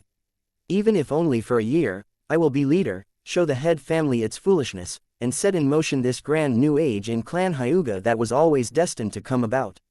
Can't you see, it will be for the better. Neji Ni-san, that's terrible. I always wanted to change the clan, but this is not the way to do it. We should unite the Hyuga, not destroy one of its houses. Well, it's too late now, isn't it, Hinata? The branch is done waiting for change. Now that we've been given this opportunity, and fate has granted me this power, the main house will pay for its ways. And I'll readily kill anyone who gets in my way, even if it means slaughtering you and the entire main house myself. I shook my head, nearing tears. Ni-san, you have to stop this. It's not our place to kill each other over clan politics. We're just kids. Faye, it's time you started growing up, Hinata-sama. Neji sped toward me, and just as I hastily crossed my arms in defense, he vanished. A cruel fist hit the center of my back. I crashed smack into a tree trunk with a solid thud that rang in my ears. Then I fell back to the ground, and a large amount of snow previously resting on the thick needles and branches above fell on top of me. I felt my technique fail, and the pain in my ribs and the sting in my arm faded as my wet body grew comfortably numb. For a second, the idea of taking a nap seemed strikingly appealing. Wait, no, I can't breathe, I have to move. When I found I couldn't move, I almost panicked, fearing I was either paralyzed or lacked the strength to free myself, and would soon freeze to death. Then I distinguished through the numbness a pressure on my forehead. He's holding me down, but I doubt I could move if he wasn't. But even if I couldn't move, I could mold chakra. Reaching deep inside myself, I drew out the last measly drop of chakra I could muster. I dispersed it to as many tenketsu as I could, as though preparing for the Kaden technique. Then, improvising, I converted it to fire chakra, and forced it away. A wave of warm chakra ignited as it left my body, the flare of energy melting all the snow as well as forcing Neji's foot off my forehead. As he stumbled back, I gasped in a deep breath of air. Panting, I rolled over and got back to my feet quickly as I could. Okay, I'm completely out now. Not a bad trick, but you're suffering chakra exhaustion, aren't you? You're swaying, and from how hard you're shivering, I'd say that jutsu of yours has stopped working. Why, you're right, I don't have enough left for a decent Juken strike. But I made AP promise, so I have to keep trying to the end. I ran at him, lunging forward and turning my body to strike out with my right palm. Neji flickered with movement, and a firm grip caught my wrist and wrenched, hard, in a clockwise motion. Before my wrist could snap, I turned the arm with it and jerked backwards by reflex, bending so that my upper body was almost parallel to the ground. I got only an instant to take in Neji's position, left hand on my wrist, right foot on the ground, left foot oddly pointed at the sky above me. Then, in a decisive blow of terrific force, his heel dropped squarely into my gut. Neji. I drove down with all my strength. Drops of crimson spurted past her lips, and her wide eyes promptly rolled back in her head as she went limp, dropping like a stone. I eyed the bloody mess splayed on the ground before me, and then nudged her with a foot. Out cold, I remarked. I knelt down, looking at her face a moment before laying a hand over her struggling heart. My poor, pitiful little cousin, I said tonelessly, stroking her cheek with my other hand. You've brought about your own demise. I brushed a few strands of hair from her pale face. You will look down and thank me for putting you out of your misery. I raised my palm from her chest. The hand lit up, glowing with darkness, blazing with the icy black fire of death. Die, Hinata. The hand plunged down, cutting through the air, 12 inches from her prone form, 5 inches from her chest, 2 inches to fall before the palm struck, and obliterated her defiant heart, and killed her, and surely fulfilled my purpose, and spilled her blood, and made me complete at last, 1 inch, half. No. The force of a wrecking ball threw me 20 yards in an instant. A tree trunk crackled noisily in protest behind me. I stared a moment at the furious face of the one pinning me to the tree. Hello, Lee. A fist bloodied my mouth. Nice to see you, too. What were you just doing, Neji? He screamed. What is wrong with you? I spat blood at his face. Well, I've never known you to lose your temper. I was thrown back the way we'd come, and tossed every which way by a hail of lightning blows. You were prepared to kill her, he raged, striking at each word. I caught a fist. So what? I caught another. You're slow. You've been using the gates, haven't you? I head-butted him hard, and he stumbled back with a cry. Get in the way, and I'll kill you. This only served to further enrage him. What has happened to you? We launched ourselves at each other, and thunder rang out through the clearing as the one-sided pounding became an even trade of rapid blows. Then, growing bored, I stopped holding back. 20 seconds later found a gasping Lee leaning against a tree for support, face contorted in pain. I felt no pity. I had warned him. I am not done yet, he said, stepping toward me. You people, I shook my head. Unfortunately, it would seem Lee refused to be helped. In that case, I had no choice. I've been wanting to test this out anyways. I closed my eyes and took a deep breath. Sorry, Lee, but you're in range. I lowered into a stance, activating my Byakugan. So prepare yourself for the dance of the quasi-hemidemiquaver. Juken Oto Ninpu, Storm of Heaven's Orchestra. I closed in at top speed. Lee's eyes widened. He tried to move. He wasn't fast enough. I drew back a palm. And just as I landed the initiating strike, fire coursed through my veins as my brain was set ablaze. Hinata. I watched in horror as he screamed in agony and went down, tearing madly at his Hita-8. I swore I would never. I hadn't had time to think about it, I had just acted. Unable to believe I'd actually done it, I abandoned the one-handed seal with a start as Neji began to writhe wildly in pain. His screams ceased. Chest heaving for air, he lied unmoving a moment. Then he spotted me, and his face maddened. I'll kill you, he cried, shoving toward me, but halfway he crumpled abruptly, voice cracking as he screamed at the top of his lungs. Okay, he screeched, tormented, please, make it stop. I was taken aback. I'm not doing anything, I already deactivated. Kami, make it stop. He bellowed desperately, miserably, furiously at the sky. Agitated birds for some distance took to the air in fear. What have I done? What have I done? I thought, crawling to his now shuddering form. I knelt down before him, a hand on his shoulder as he retched out a mouthful of blood. Ni-san, don't die on me. My neck.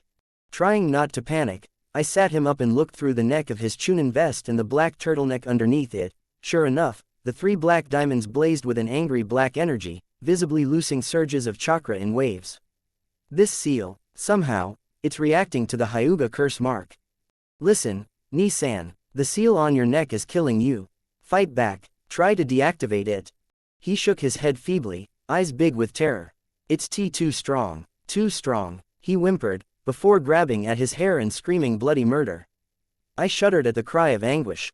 I coughed, and I hardly noticed. I couldn't care less about the blood that had just left my mouth. I watched him continue to suffer. I'm helpless. I can't save him. My breath caught as he clung to me in a painful embrace. I don't want to die, he wailed as he shuddered again, holding onto me as though for dear life. He's crying. I wrapped my arms around him as another series of shudders racked his body. There was a faraway look in his eyes as he whimpered 3 words. Imouto-chan, I'm scared. My jaw dropped. He's high off the pain, thinking in the past. As my 14-year-old cousin wailed out like a small child, I cupped his head in a hand, holding him close and attempting to comfort him. I rubbed his back soothingly. It'll be okay, Ni-chan. But I knew it wouldn't. I was freezing. My heart was failing. A violent reaction of curse seals was destroying him. We were dying together. Imouto-chan, he croaked, voice tight with pain as his hug strengthened, causing me to gasp. Whimpering, he rested his head on my shoulder. I coughed again. We rocked slightly, slowly, back and forth together. Imouto-chan, he repeated. I can't take it. He screamed out in pure agony, and I held him tighter. I'm here for you, Neji-ni, just stay with me. I can't, he bawled, everything hurts. Please, make it end. No, I cried as I realized just what he was requesting. Listen to me, you will survive. I'm lying, I realized in despair, we're both dying here. Hina-chan, he squeaked with a hiccup, nuzzling his nose against my neck.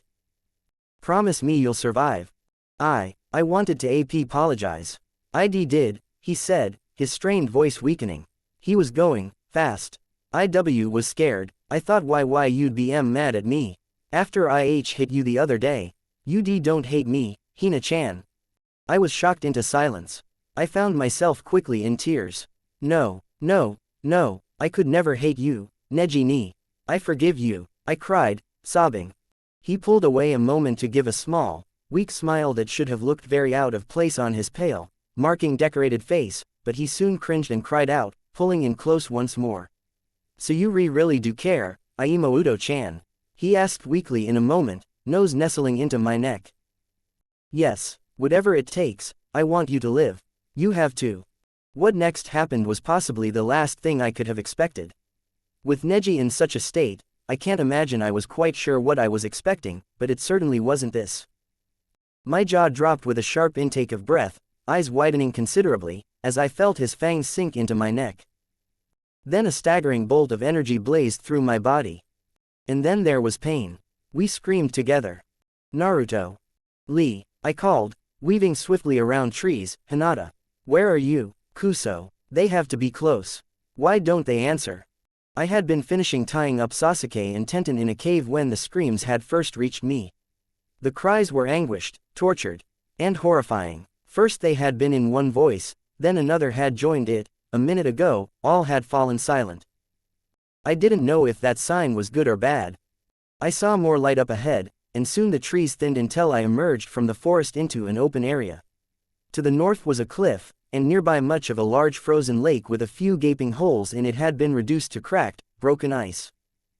When I came upon the scene, first to catch my eye was a hideous green sweater, and I saw Lee, bruised and battered, leaning unconscious against a tree trunk a few yards away. A trail of red was peculiarly running from his ear. Then I saw the girl.